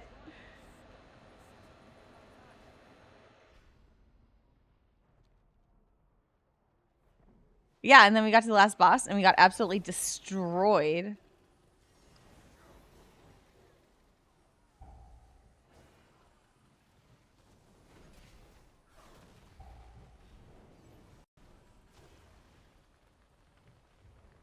Oh, our boy fell off the ledge. Now he's down. He's swimming for the. Oh God, he's getting chased by an enforcer. Oh, but he didn't get eaten by a shark. He's trying to come back up. He's down. Oh, he's alive. He lost his pants. Oh no, he has no pants on. Getting cheeked up on the Lord's Day. Oh my gosh.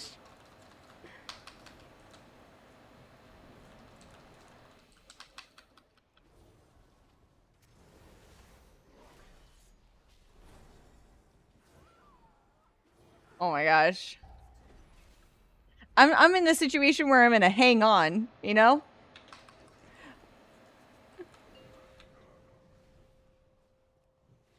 Yeah.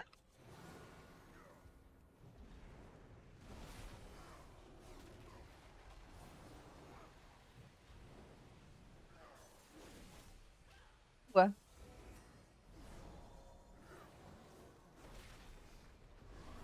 Yeah, where we're going, we don't need pants. Siege of Borealis.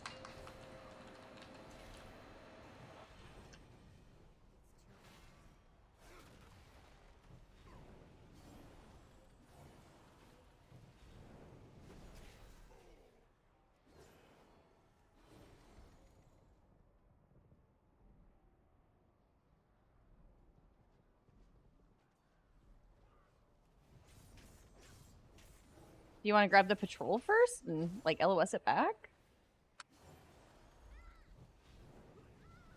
Oh. The weave shapers. And the fire boys. Oh, you're...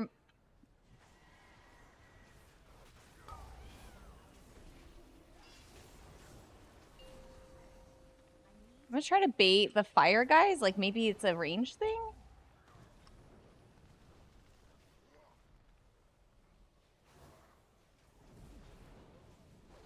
Oh, I just got shadow stepped by the Riptide Shredder.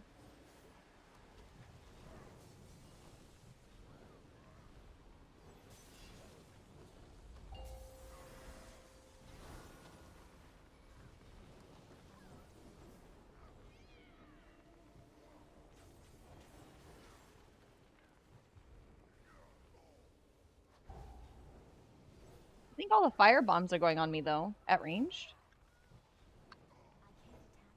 Okay, so I can bait those. Not well.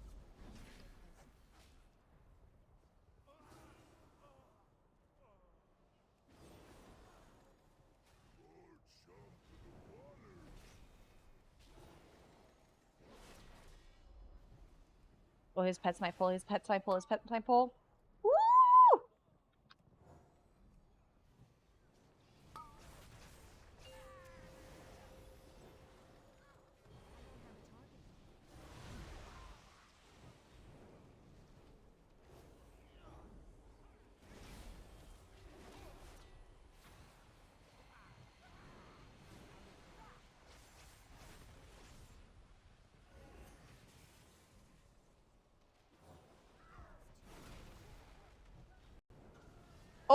Oh, I got pulled and I totally died. Woo. Air release.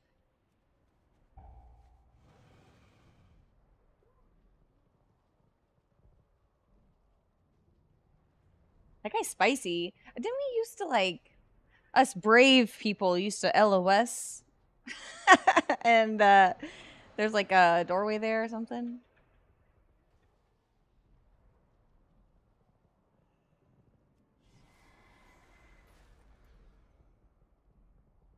Oh, yeah, that fence. I'm alive. I'm dead.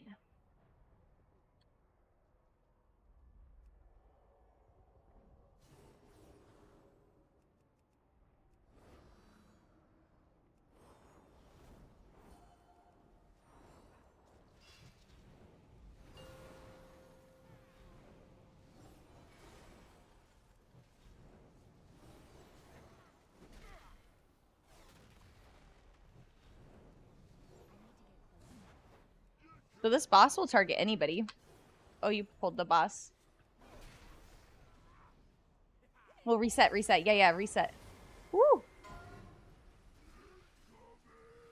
Oh, gosh.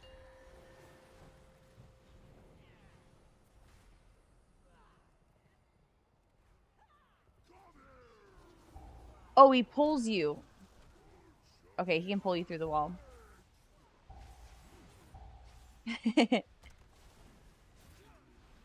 Oh, he says his divine toll did it.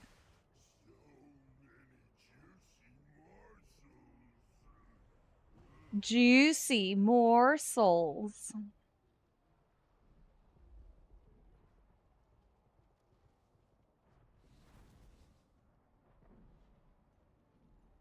Look at this guy. No pants.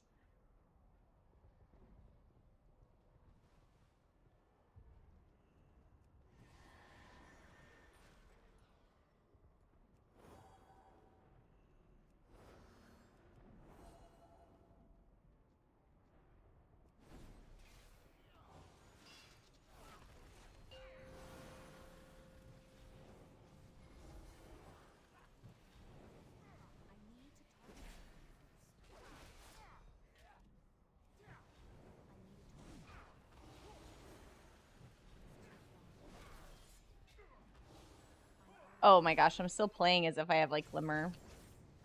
Okay.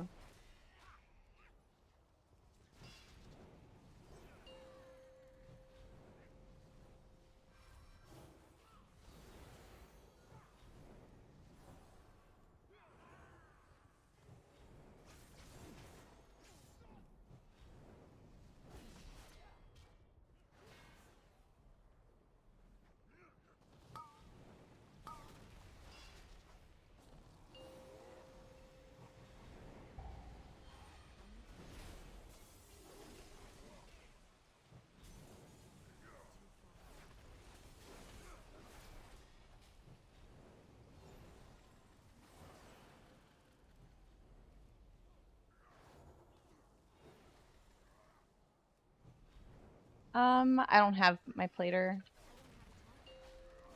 profile.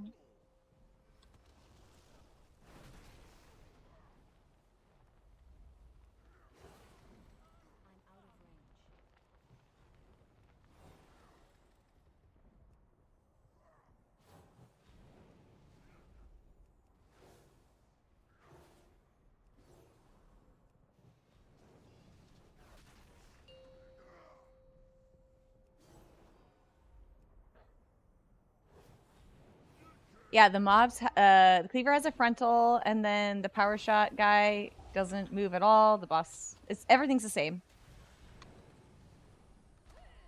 Oh, except for the hooks. The hooks, like, it's different. Like, I don't know if you, oh, the seasonal. Like, the hooks pull everybody in.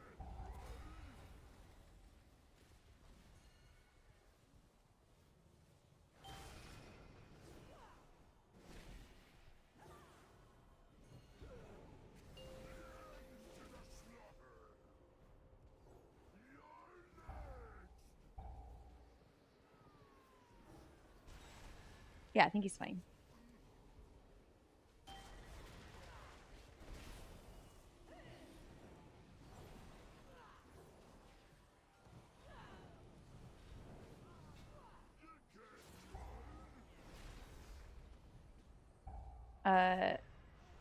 Oh my god. Where was that? I didn't even see it.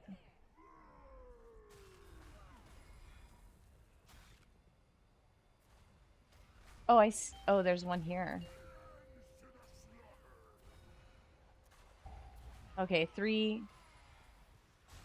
I don't think you can reset. Remember, he got pinched.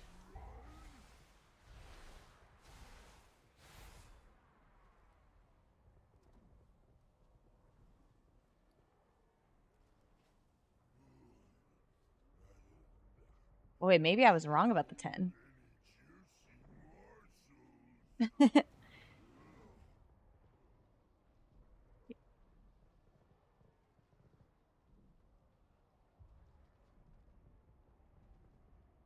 Yeah. Yeah, he got stunned. Yeah. Yeah, he would get stunned and take extra damage with the bombs, and if we didn't,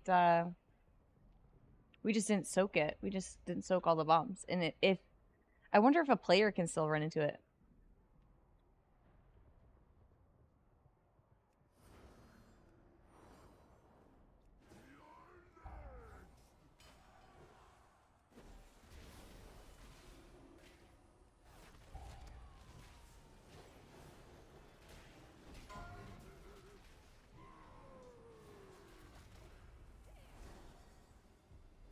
Oh, 2 right next to each other.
Oh, we don't have a... Yeah, well, we don't have a ranged. So it's going to pick anybody. Oh my gosh, there's 3 bombs.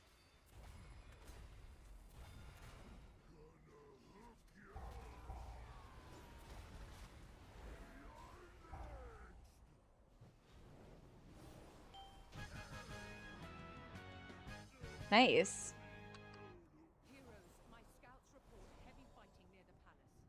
Nice. Yeah. Yeah.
Oh no, they removed all the friendly fire.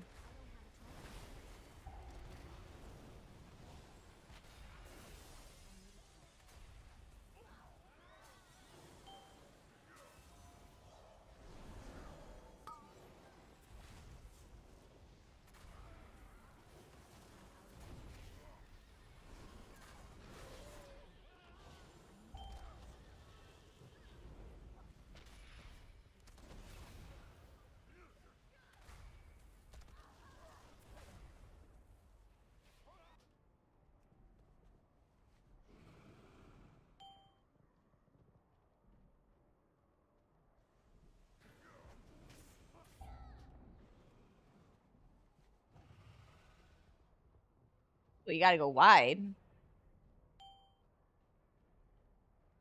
You feel like it led to weird stuff? It was fun. Yeah, this place is super different without the friendly fire and the corruption. You know? We used to have like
well, that's a charge.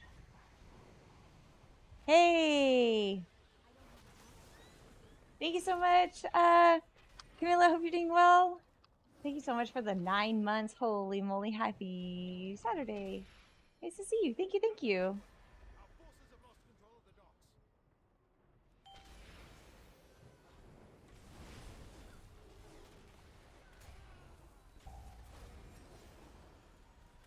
That frontal. That huge visual.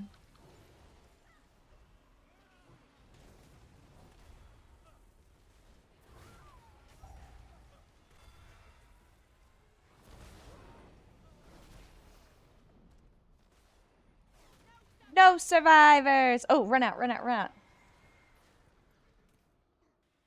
There's lead in your gut. That's what she says. Ow. It's all good. When you die, just make sure you do a wide turn to the right. Yeah, if you die. I don't know if you are you still Look, I heard tanks are dead now. To the left. Oh my gosh. I said to the right, but I mean to the left. Obviously, I can't tell right from lefts.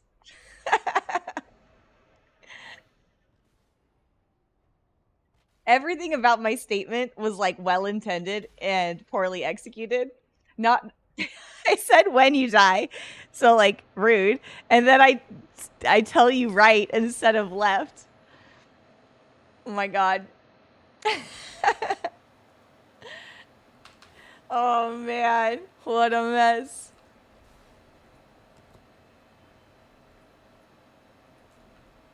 I res. Can you type to him?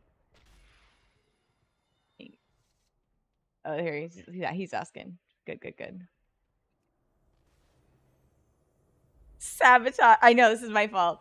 I can't believe we're not 3-chesting this. My IO.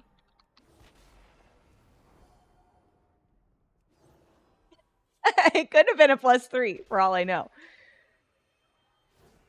We did not time it.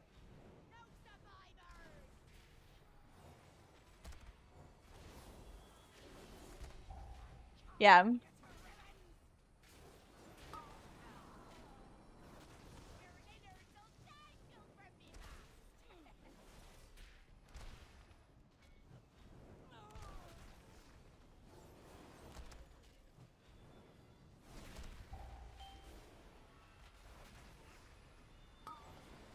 Oh, you could probably sit in it for 2.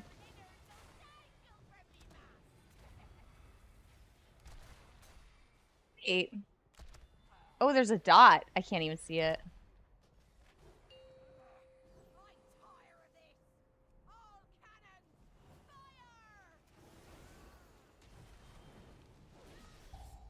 We definitely want the cannoneer. Cannoneer.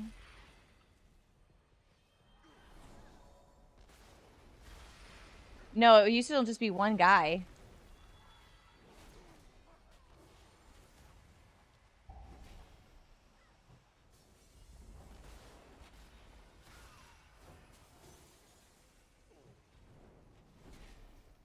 I'm using default like nameplates or default UI.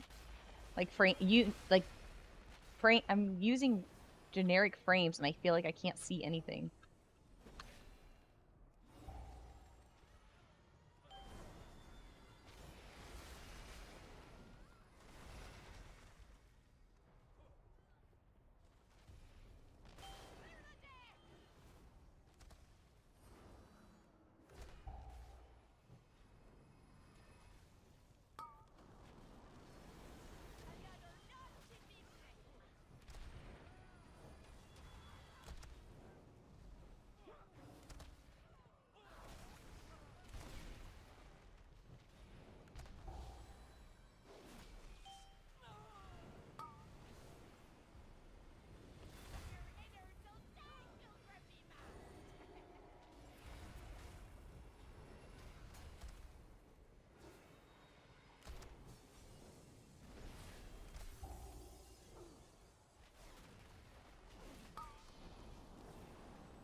At least our clear the deck is on a timer.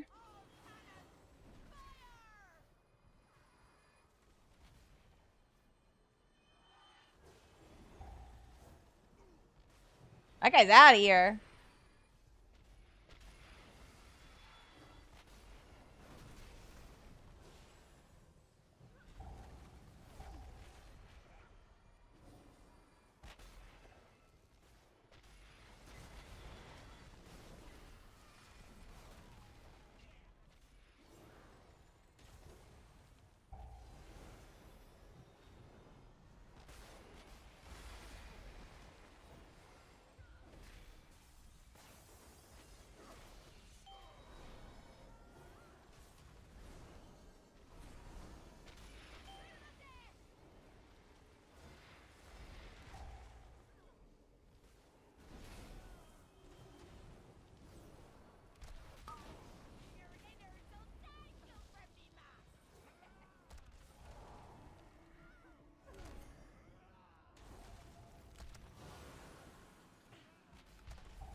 gonna have another ad phase.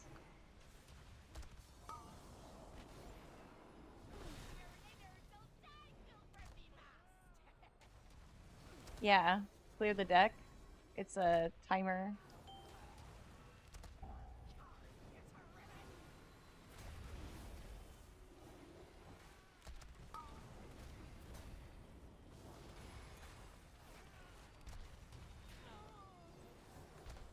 Oh, I thought it was this. I thought clear the deck was when she leaves.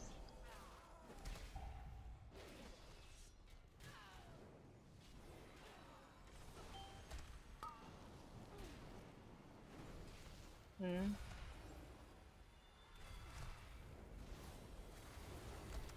Yeah, maybe.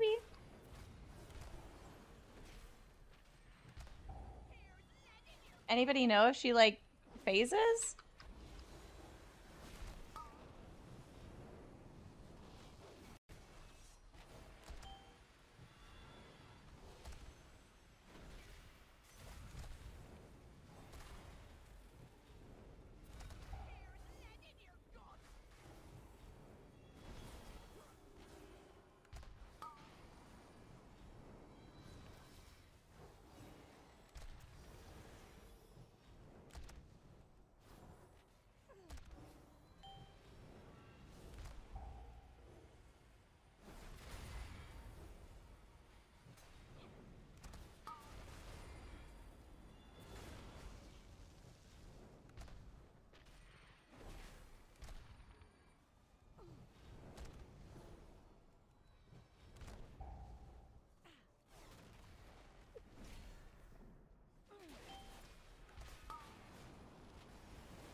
Yeah, well, I'm glad it's not a timer thing, right?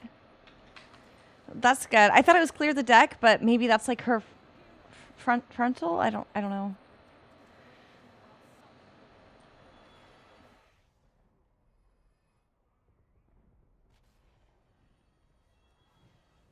Oh.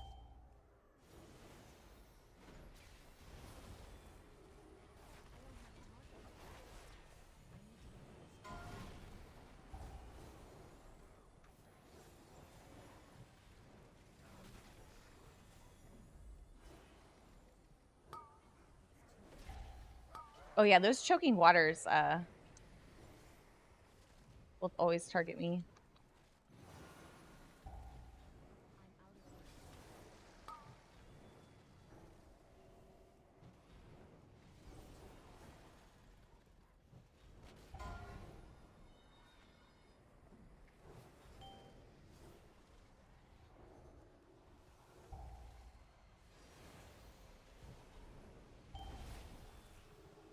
Oh no!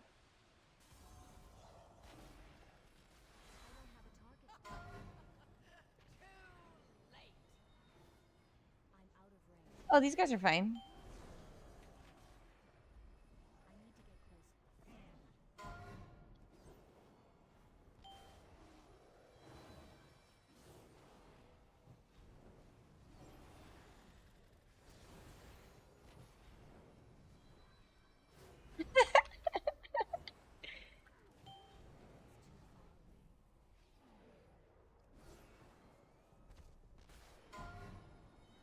Ooh, Zalatath just DM'd me and she said, too late!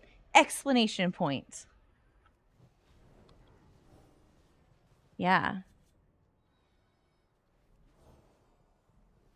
I don't know.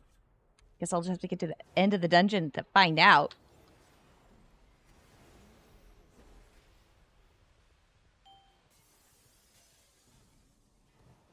Yeah, I think it's deplete. I need you to demolish me. I already demolished a plant stand today. I've already done something today.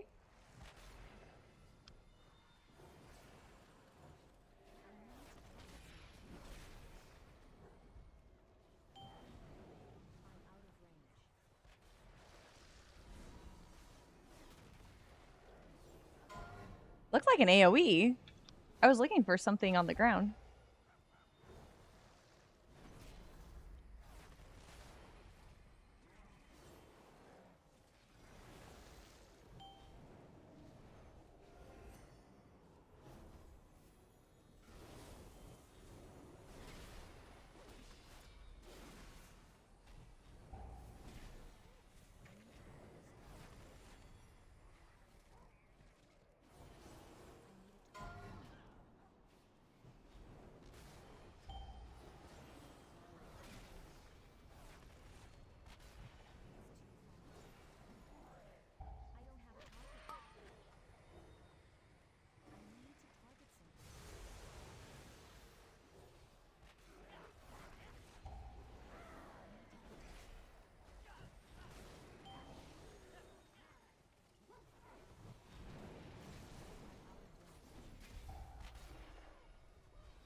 These guys are so nasty because they always like pick on the same person, I feel like.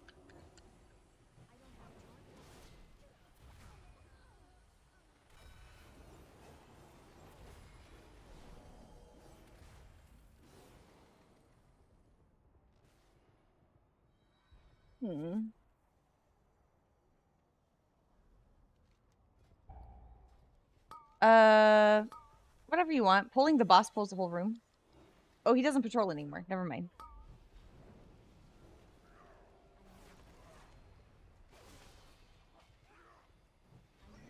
Oh, these rogues.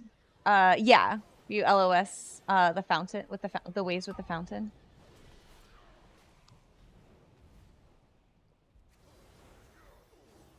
Yeah, I forgot that these invaders do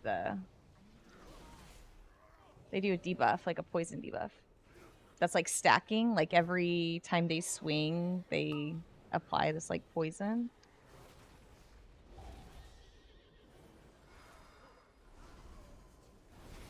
It used to scale, it might not. They really reworked all this stuff.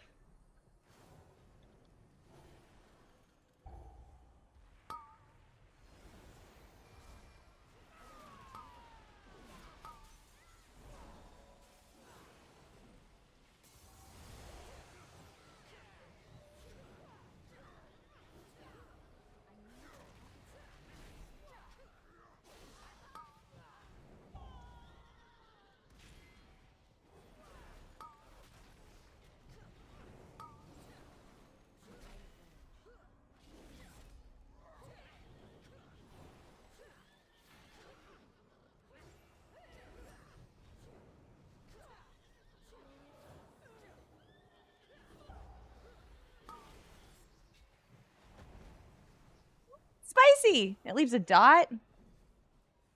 That's a big... I was not topped off. That's okay, you live. I'll get a normal res. Yeah, I was not topped off, so I got hit. And there's a dot. 2i.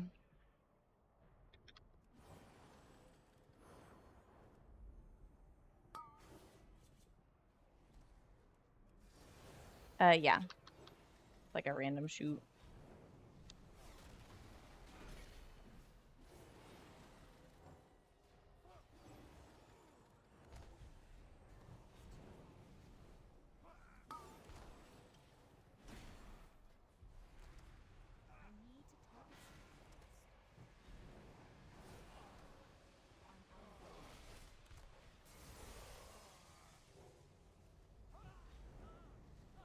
Yeah, let's go.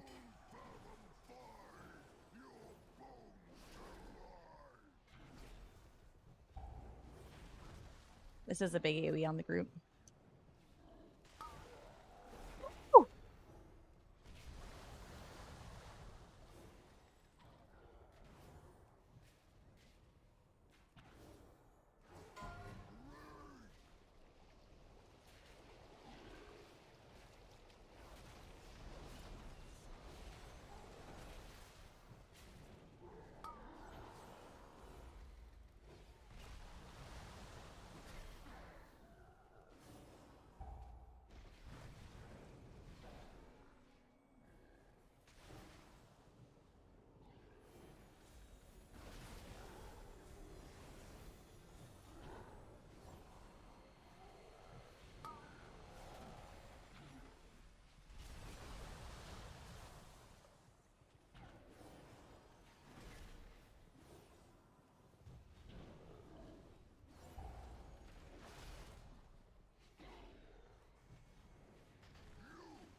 Yeah.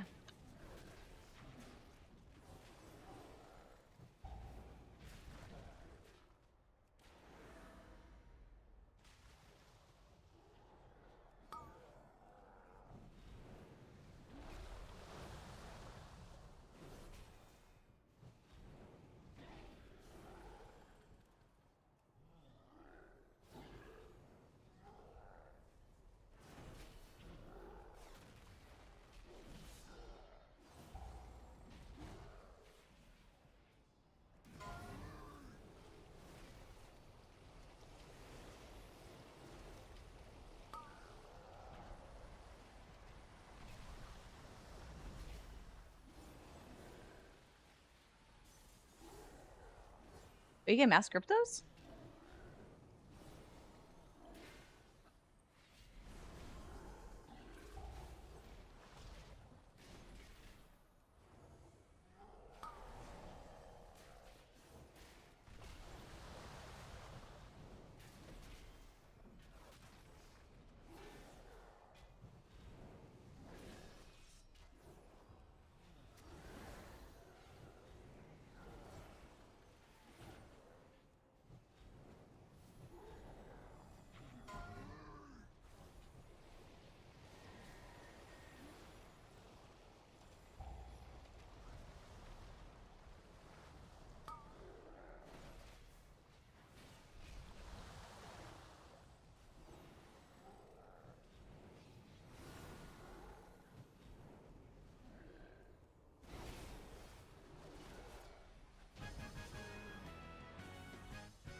Yeah.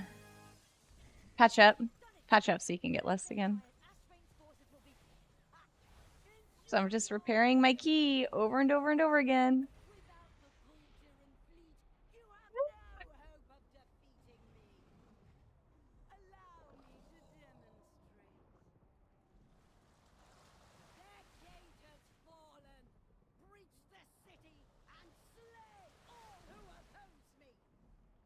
So I think the tech is to do the demolisher first, right? And then because it just like does AoE slams and stuff.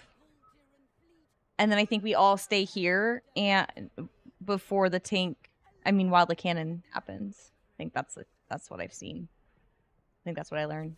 Okay, he's saying focus demo then gripper.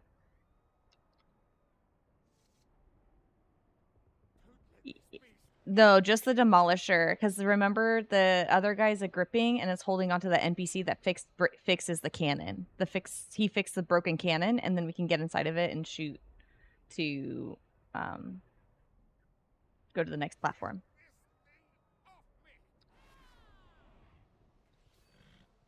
Oh, I taunted it. Sorry, my hotkeys are messed up.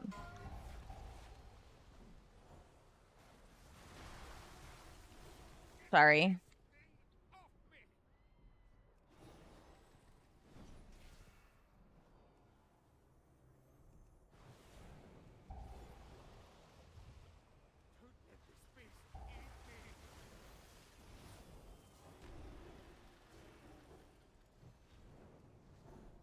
Hit him so hard. I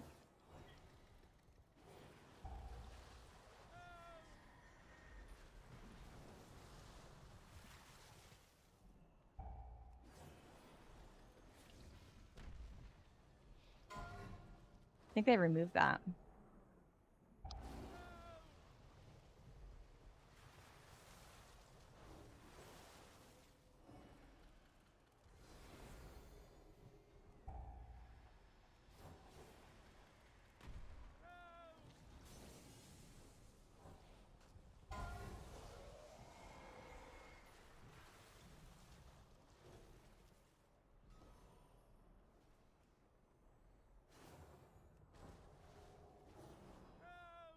Yeah. Yeah.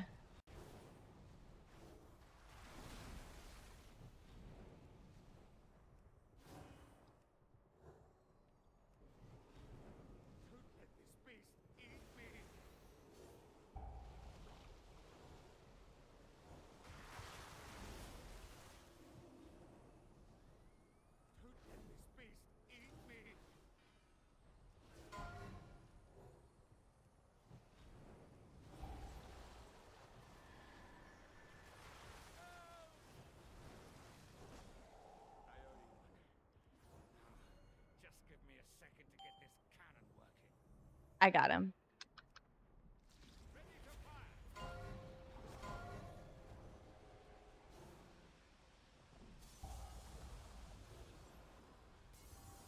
I think I got it. Okay, so they rushed over too fast.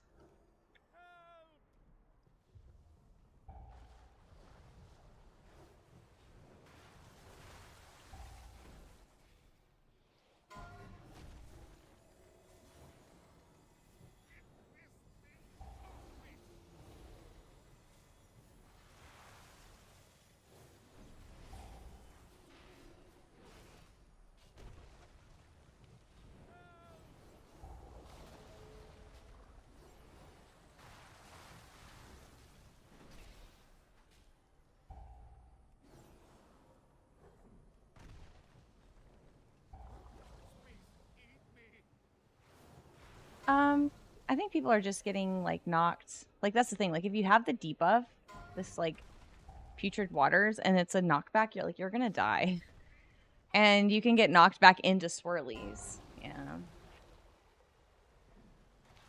Rough. Or rough. Shall we call it? He's like ready to go. Oh man. Okay. Yeah. That's fine. Sheesh. Nothing like getting humbled.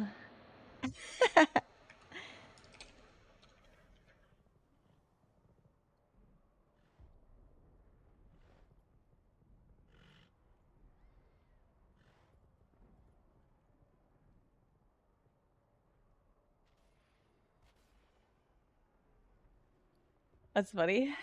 Are you streaming right now? Oh, okay. All right. Great job today. Good luck tomorrow and sleep well. Okay, bye-bye. You too. Bye-bye. All right. I gotta go. I gotta go watch the football.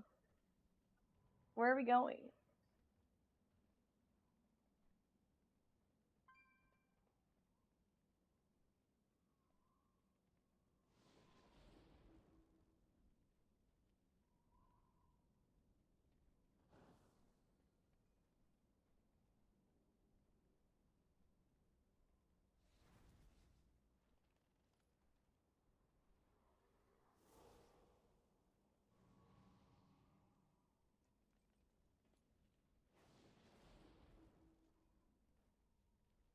Let's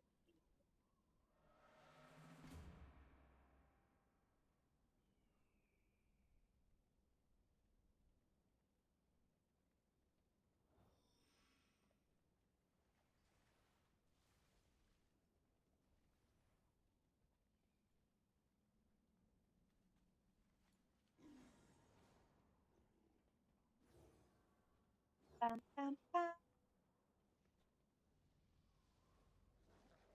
Tucker, enjoy your footy. Thanks. Yeah, I'm just seeing who should I raid. I'm just thinking who I should raid today.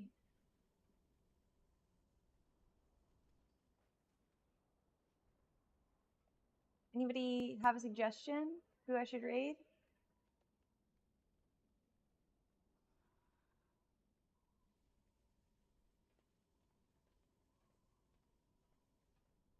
Jen and Eric. Okay, let's go. I adore them. I met them at BlizzCon, and I got to work with Jen on a charity event last year, and it was absolutely amazing. So I hope you guys really enjoy them. They're so much fun. And I think between the time that I met them and now, they are, I think Eric started working at World of Warcraft, so he's in all the like reels and stuff for them. All right. Oh, an ad's coming. I gotta go. Talk to you guys later. Send them more love.